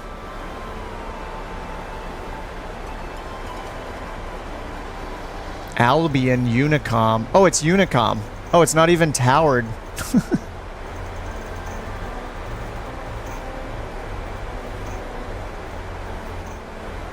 Yeah, I didn't even realize it's not towered. 7,500 feet. 311.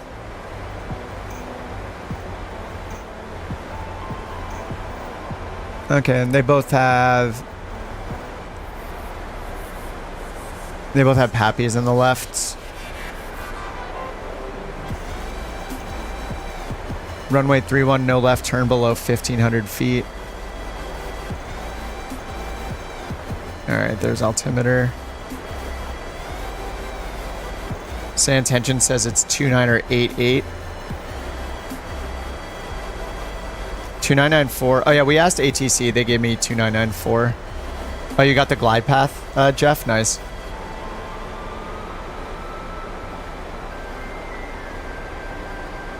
Oh, Jeff's in the Honda Jet. I don't know. I think your avionics might be more advanced than the ones in this. I guess I'll find out when it comes to RNAV approaches.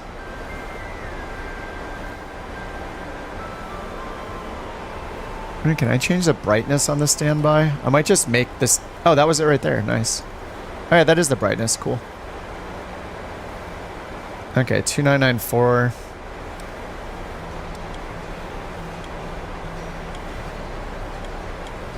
$16,000.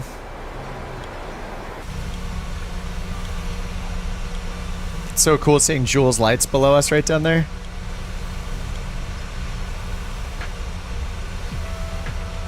See someone else's lights right in front of us. That's the 777. We all have different numbers.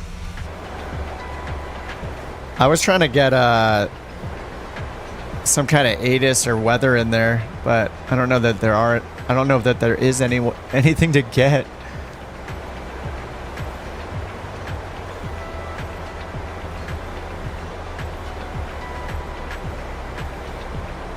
Like to get winds and stuff like that. So I have no idea what to expect with the with our VREF speed.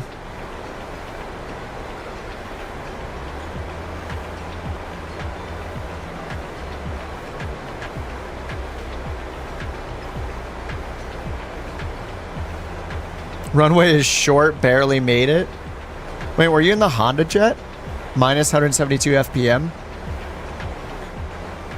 Well, we're definitely going max auto braking then. Thanks for the warning.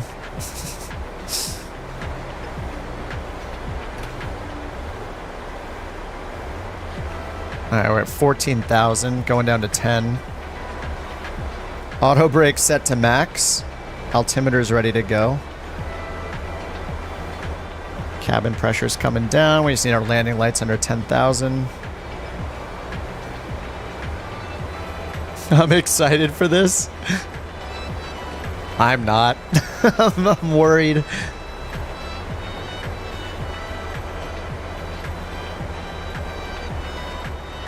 Yeah, Chase, I'm nervous too, man.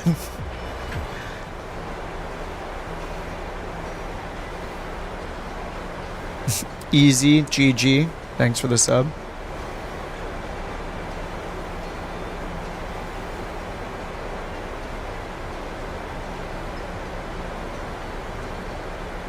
Trying to get there so I can watch it. No, we're not doing it. The song is being ignored. Arctic 1400, descend and maintain 6,000, turn right, heading 030 vectors for the RNAV runway 31 approach. Descend and maintain 6,000, turn right 030, Arctic 1400.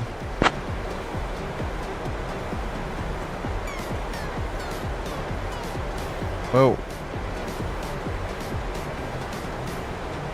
I didn't have it synced up. Whoop. There we go.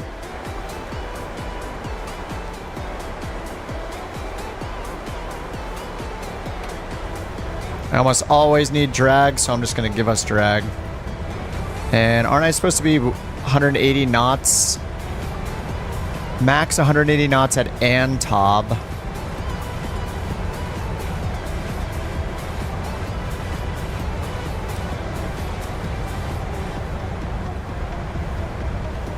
And that is in here, 180 at Antob.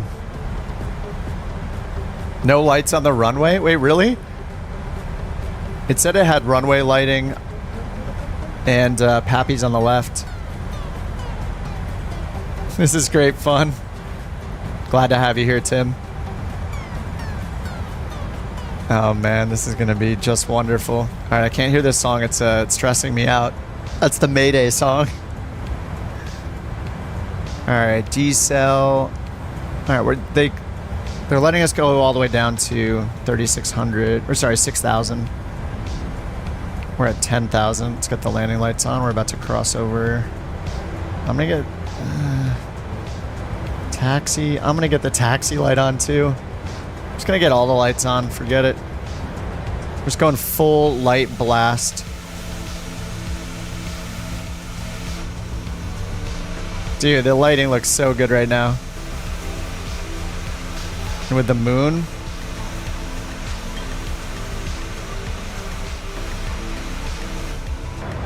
Delta Tango's down. Nice. Land early. Don't float. Well, I'm horrible at flaring, so this will be great. It'll be 500 feet per minute or more, but that's all right.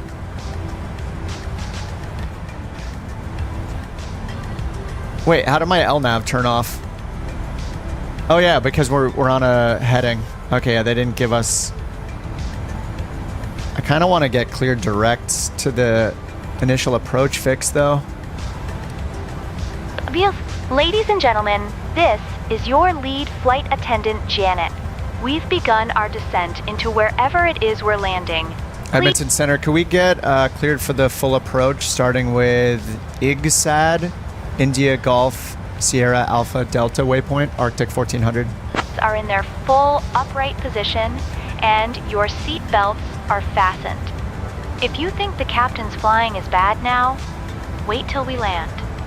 Thank you for your cooperation, and remember, we'll be on the ground soon, one way or another. They're like bringing us in a little too close, I think. They didn't reply to me, though.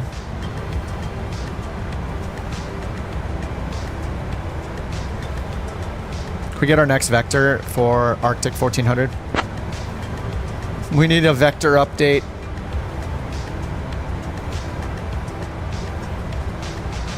I don't like this. They're not answering me. Classic say intentions. All right, I'm going direct to ISGOD or whatever. IGSAD. I don't want to do my first RNAV approach with some super short vector straight to the runway. It's just not right. Yeah, I can just direct myself. They're not replying to me, so I'm just I'm doing what I want to do.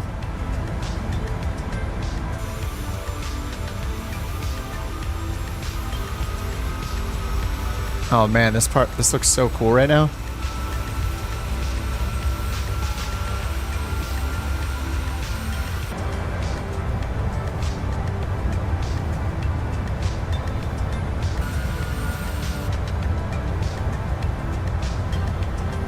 You ignore BeyondATCs? They just updated theirs a couple days ago.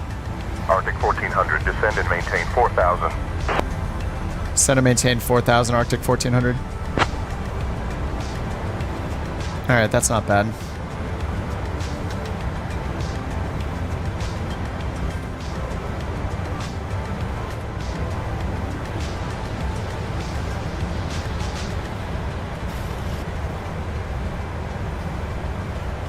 Arctic 1400, 11 miles from Antoke.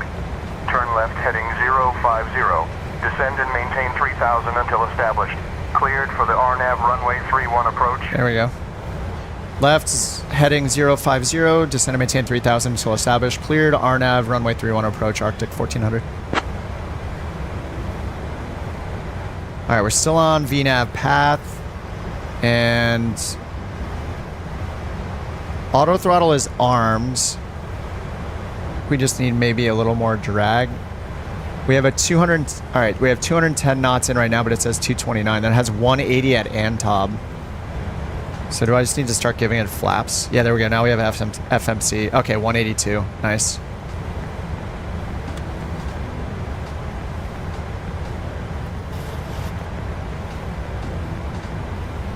There we go. My camera is in way too far. Oh, the puppy's awake. You want a super late dinner, huh? Yeah, you're gonna get fed. Don't worry. Once we butcher this landing. Yeah, she's here looking super cute. Yeah, you're hungry? Yeah, the head tilt. She knows the H word. 1400, contact Edmonton Center on 135.7. 135.7 Arctic 1400, see it. So this is just a CTAF frequency, isn't it? Oh no, Edmonton Center.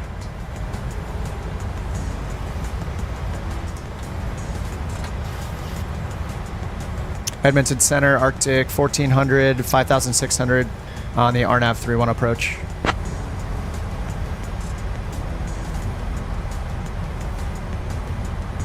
Arctic 1400, Edmonton Center, good evening. Fort McMurray, QNH 29.85. 2985, Arctic 1400. 2985. Center, do you have the winds at the field at Charlie Alpha Lima 4, Arctic 1400?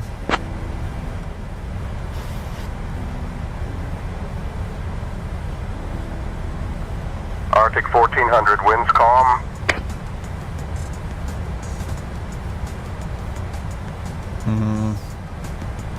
Alright, forget it. Alright, 180, so we are at the right speed. Thankfully the speeds are working well right now. Alright, speed brake is armed. We're at 4,600. We're gonna get down to 2,400. Alright, then I'm gonna arm approach mode. Alright, LNAV approach. Okay, it says FAC... Oh no, glide path. Uh-oh. No, let's go back to VNAV and LNAV. I don't want to get it early again. Not until we get on the final approach course. Not again. Alright, I'm gonna get flaps 5 and gear down. I guess I would go flaps 15.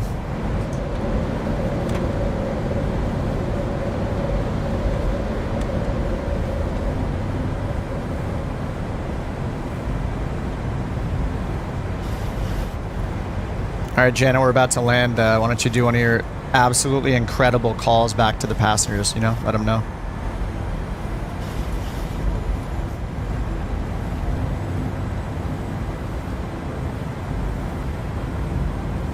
Alright, Kip, I'll give it my best shot. Just try not to land us in a field this time. Ladies and gentlemen, this is Janet, your lead flight attendant. We're about to begin our descent into CAL-4, which is a place you probably didn't know existed until you booked this flight. If you look out the window, you'll see, well, darkness, because it's 10:24 p.m. Our captain today is Kip, who assures me he's much better at landing planes than he is at parallel parking. Fort Mackay, Albion Airport, at your 1-2 o'clock. Please make sure your seatbelts are fastened. Change to advisory frequency approved. Report cancellation of IFR or missed approach this frequency. Take care. And cancel IFR, Arctic 1400. Traffic 123.5. Roger. Radar services terminated. Squawk VFR. Frequency change approved. Squawk VFR, frequency change approved, Arctic 1400.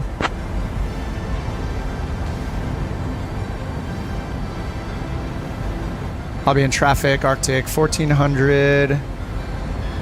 6 mile final, runway 31.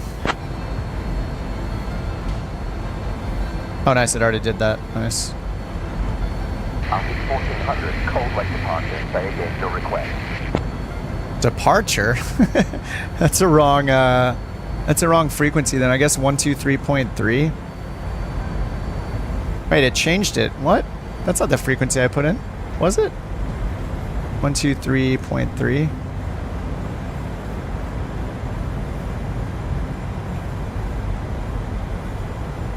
I'll be in traffic, Arctic 1400, 5 mile final, runway 31. Okay, we're on the glide path. 2000 is our missed approach. 312 is our current heading.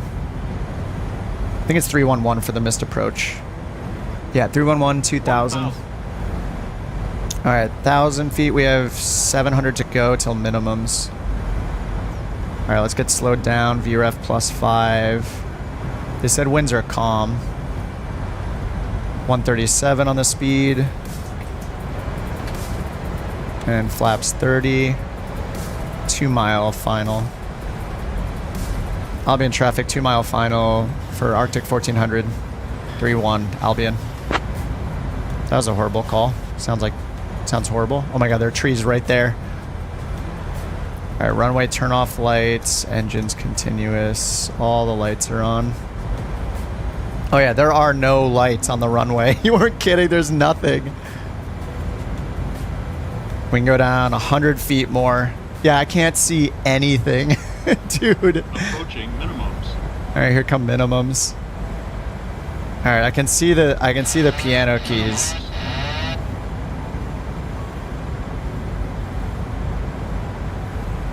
trying to get the nose down way sooner. Oh my god, this is short. Sync rate.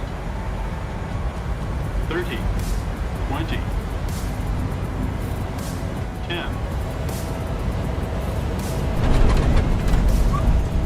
Yeah, we definitely touched down. Oh, is that the end of the runway? Oh, it's not too bad. Is it? Oh no, that's someone in front of me. That's someone in front of me. Those lights, I thought they were the runway end lights. I got my light on for you. Okay, it's not... It looked really short from up high, that's for sure. That was kind of terrifying.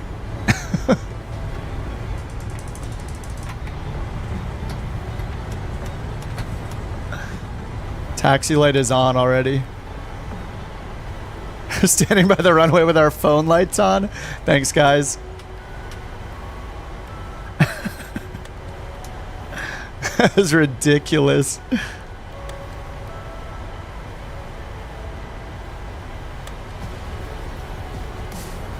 Gerg Sherb, I pushed it down really hard there. I was like so worried that was the end of the runway.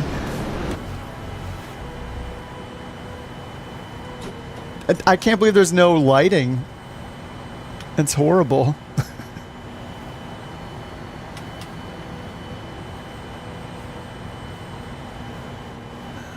Okay, flaps are all the way up.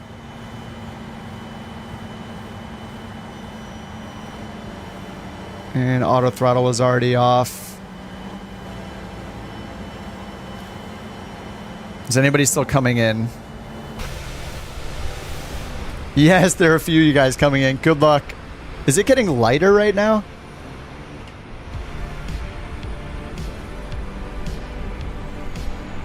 Oh my god, the 777! The 777! No. I thought it was scary to 737. Plenty of us, yeah. Alright, here comes Austin in the Airbus, and then FX is right behind him in the 777. My touchdown was 1.2 Gs, 269 feet per minute. That wasn't too bad. I got the sync rate warning though, because I was like pushing the nose down, because I was worried how, I was worried about the runway length, but it's 7,500 feet long. It's not too bad. 789 had no issues. Yeah, I think the darkness just freaked me out. Winds do look calm too. That windsock is pretty dead.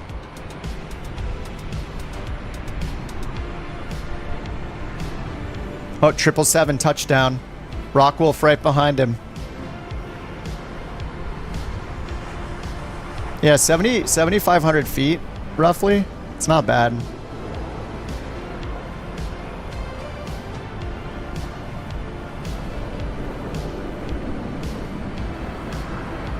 That is a big boy plane.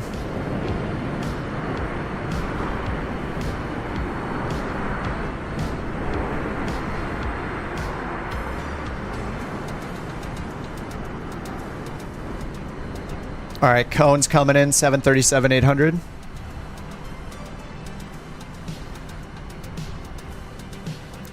He's glitching, unfortunately. Lake Pilot's right behind him in the 747.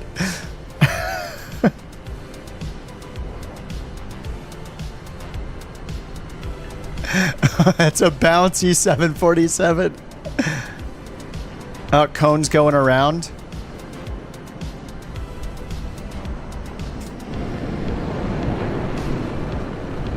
.747 is down in a good way.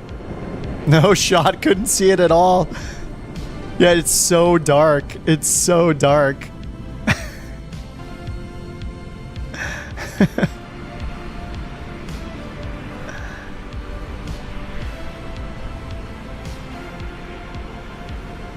All right, new guy. Oh, new fight guy's coming in next. 737 is 700, same as mine. Cone, good call on the go around. Best landing ever was at 4 feet per minute. I couldn't see yours too well because the 747 was right on top of you. Autopilot had you coming in so high.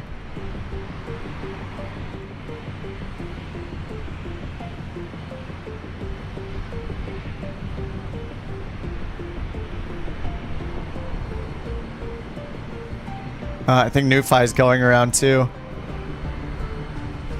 Canadian North going around.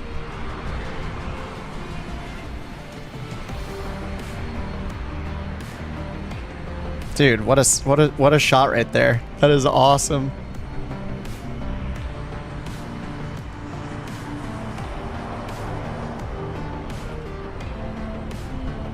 You funny is down. F-22 landed in the grass. F-22 in the grass. You land on the dirt. You land on a dirt road or something. Someone get the pickup trucks out there. Yeah, we need a bunch of juice gooses out there.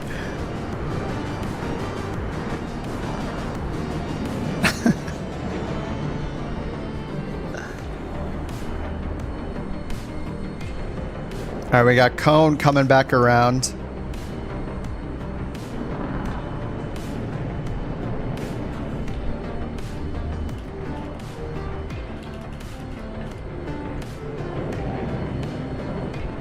And then Newfi.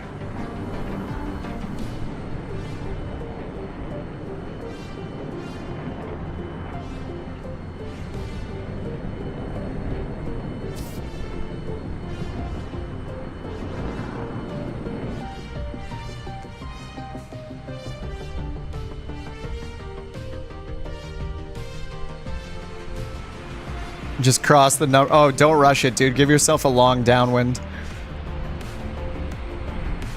I wouldn't rush it. I would go like 10 miles out and then turn around probably.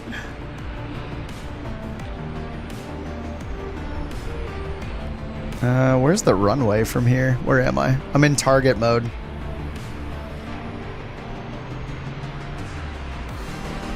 Wait, what happened? Why can't I see the runway anymore? Oh, there it is. That's weird. It like moved me when I went into target mode.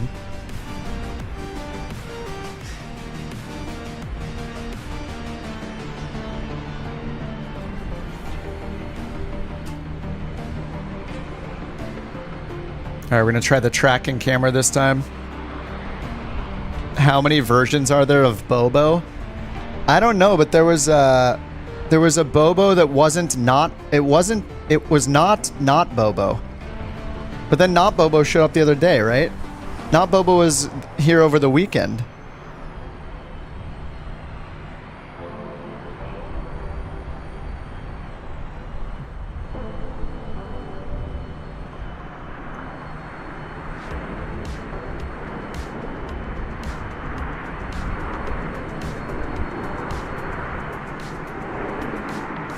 I can't tell if Cone's coming at us. I think he is, but the runway is pretty far to his left. Oh, he's still climbing now. Yeah, he's still climbing. 2 Bobo sauce. Yeah, there's a Bobo sauce, and then there's not Bobo. Each stream a new Bobo appears. I think that's accurate, actually.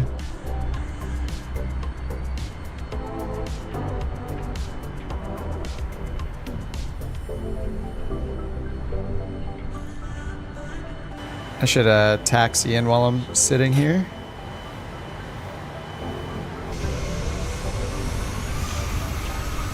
Can I sit here?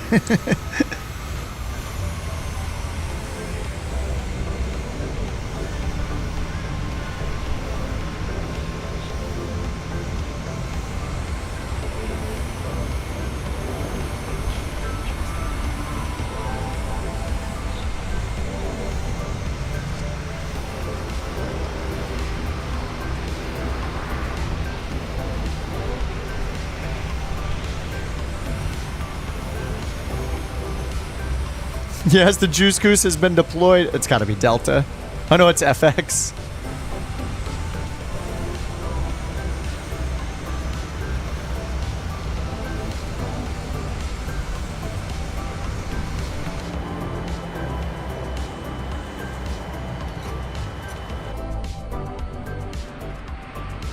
Oh, Newfi's coming in. Yeah, it looks like he's descending. I can see his lights like through the clouds almost just a little bit. Oh, serial killer's coming in as well.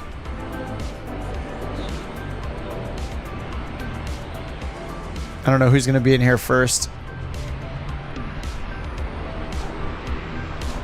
Oh, you didn't have it loaded? I can't believe you uninstalled that thing. You're in it all the time. Alright. I can't tell. Okay, Newfi's descending. So is Cone.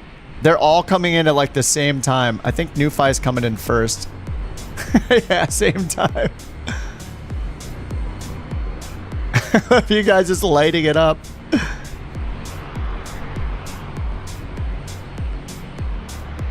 Oh my god, they are all coming in at the same time.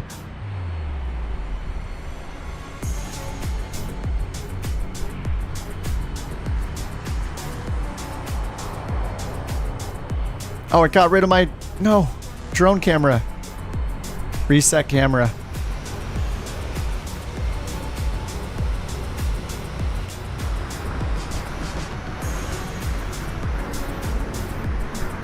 Oh, baby, a triple. Not a 777, a triple landing. They're all just lined up. The Juice Goose is providing runway lighting. Oh, you got the Juice Goose? You love it? I think Parallel 42 was in the chat. When they were in the chat last week, they were telling us that the Juice Goose was going to get a bunch of improvements because ground handling was going to be so much better in Flight Sim 2024. All right, Kill is down first. Newfi is down. That looked pretty soft to me. Even with a flare at the end and the nose coming down last, unlike me.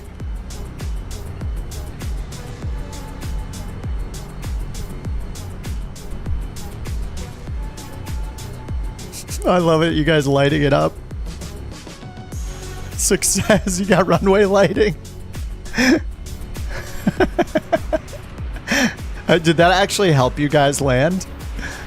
I mean, you probably don't see the Juice Goose. You probably just see like a Bonanza or something with its lights. FX is giving him the full escort.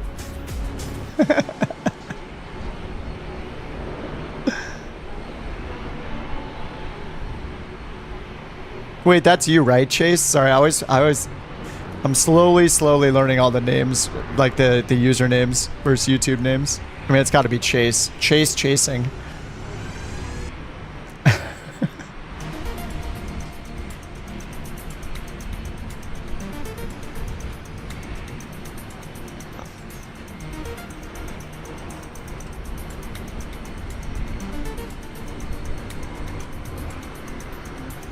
That's you? Okay, yeah. Sorry. It's hard to keep track of everybody's multiple names we all have.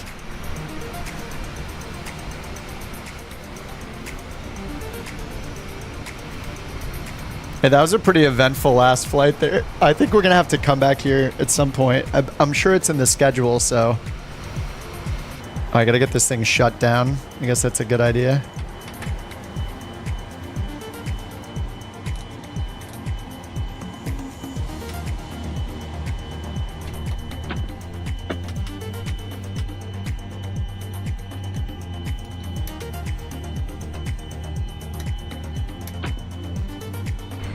There we go.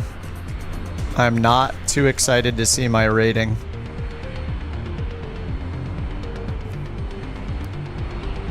I mean, a pilot's life must be better than... Oh, Bobo's... A Bobo inbound? Wait, I see Drake. Wait, where's Bobo?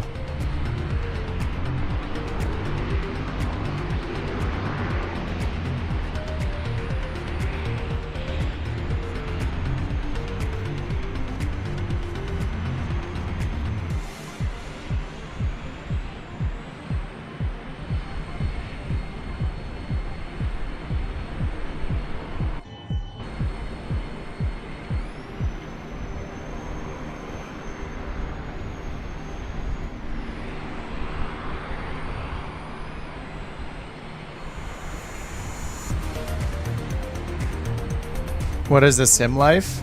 It's a pilot's life. It's like it's like you fly for virtual airlines. It like tracks your performance, and you make money and get experience and get offers from other airlines. So the last week I was on one called Swift Air, which is I guess now defunct in the United States, but we were flying out of Cincinnati for a bit, see all these flights, Swift Air. So I did all those over the last week. Then I got an offer from Canadian North, and I think we reached a consensus in the chat that sounded more fun than flying out of Cincinnati over and over again. So yeah, now we're in Canadian North. I guess I got a 92 on that flight. Yeah, if you fly, especially if you fly airliners, like you can do this with smaller planes, like business jets, even like a Grand Caravan. But it's probably best in airliners just because eventually, like it's just gonna have more routes and stuff for airliners. But yeah, you can do cargo or fly whatever plane you want. You have to choose what plane type you want to be like have an endorsement for, right, or a license for, like right off the bat. So I chose 737, so I can fly all the 737s, but I can't fly like a 777 yet. So the only thing, okay, I failed two things. Taxi light was off on taxi-in, which is BS because I had it on for landing. And I think it's just a bug. And then my max pitch angle, I failed that. I exceeded 20 degrees, probably during takeoff because of autopilot. It's harder and harder for me to avoid that. Getting dinged for the 20 degrees if I'm doing all the comms myself, because generally that's when it's having me pass off to departure when I'm around that, like just shortly after takeoff. So it's kind of like, yeah, it's kind of a pain in the butt to fly manually and then switch to departure. I could probably figure it out. Yeah, the 20 degree limit's dumb. Yeah, the autopilot regularly goes like 22, like, you know, a little more than 20 degrees.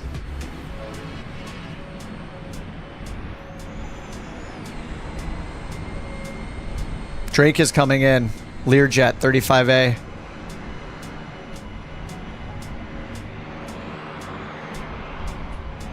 One more incoming.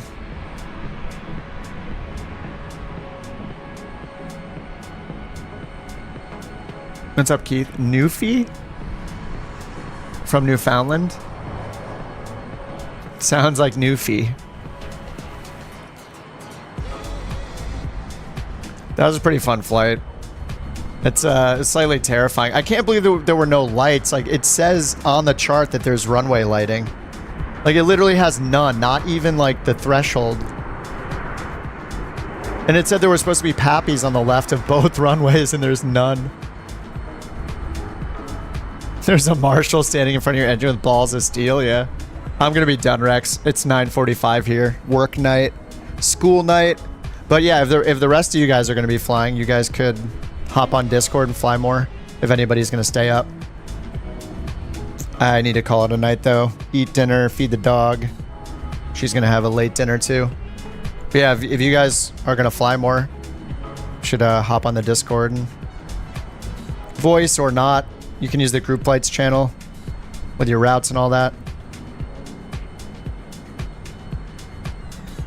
All right, Drake, good luck. Jewel, what a nice guy, lighting the runway for you. When do I stream? Usually Tuesday, Thursday, Saturday, but I've been doing it a little more often lately. Since the 4th of July break, I've been doing it like 5 to 6 days a week instead of 3. So I might, actually I won't be on tomorrow. I'm picking up my girlfriend from the airport. I get to make the fun trip to LAX. Always a good time. You know someone loves you if they pick you up from LAX. But yeah, I'll be on Thursday.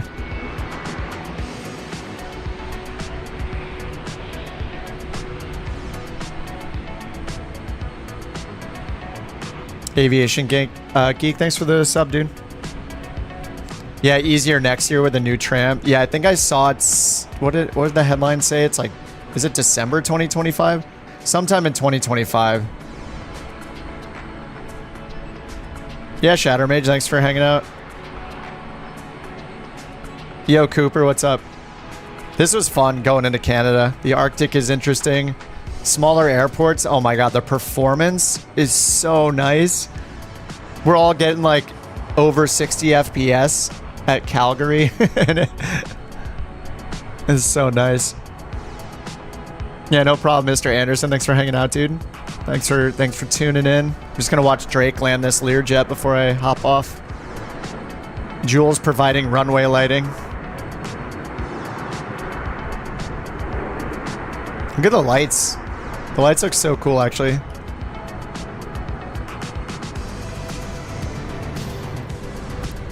Oh, you got your ATC license? Nice, dude.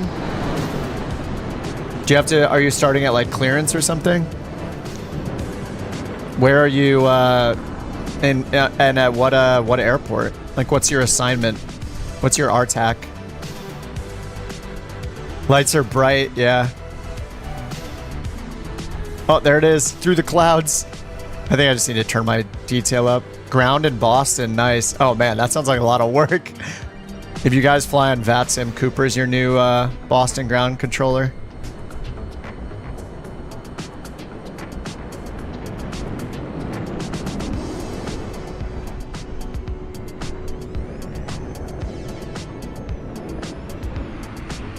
The lights are so bright on it, I can hardly see it.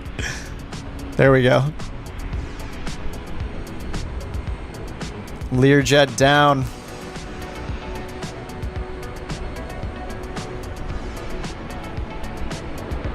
Dude, yeah, the sun, like... Did we take off yet? Yeah, we just landed for the second time. Unfortunately, that's gonna do it for me.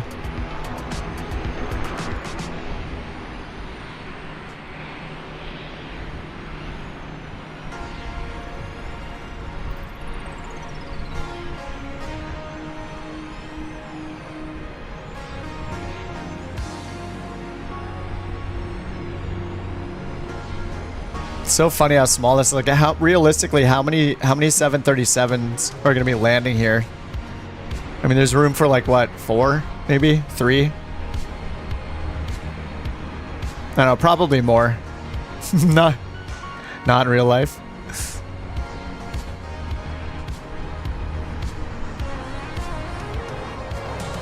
Oh, Austin's still coming in.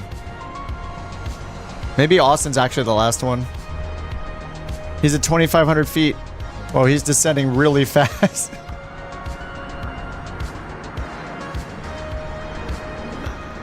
Oh, he's coming in. He's flying by hand. He's going way too fast, I think. Oh, no. All right, this is definitely a meme landing, right?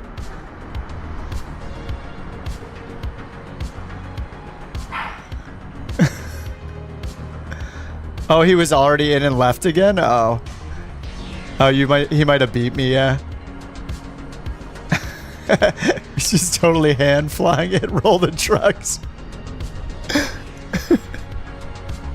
Look at that crab.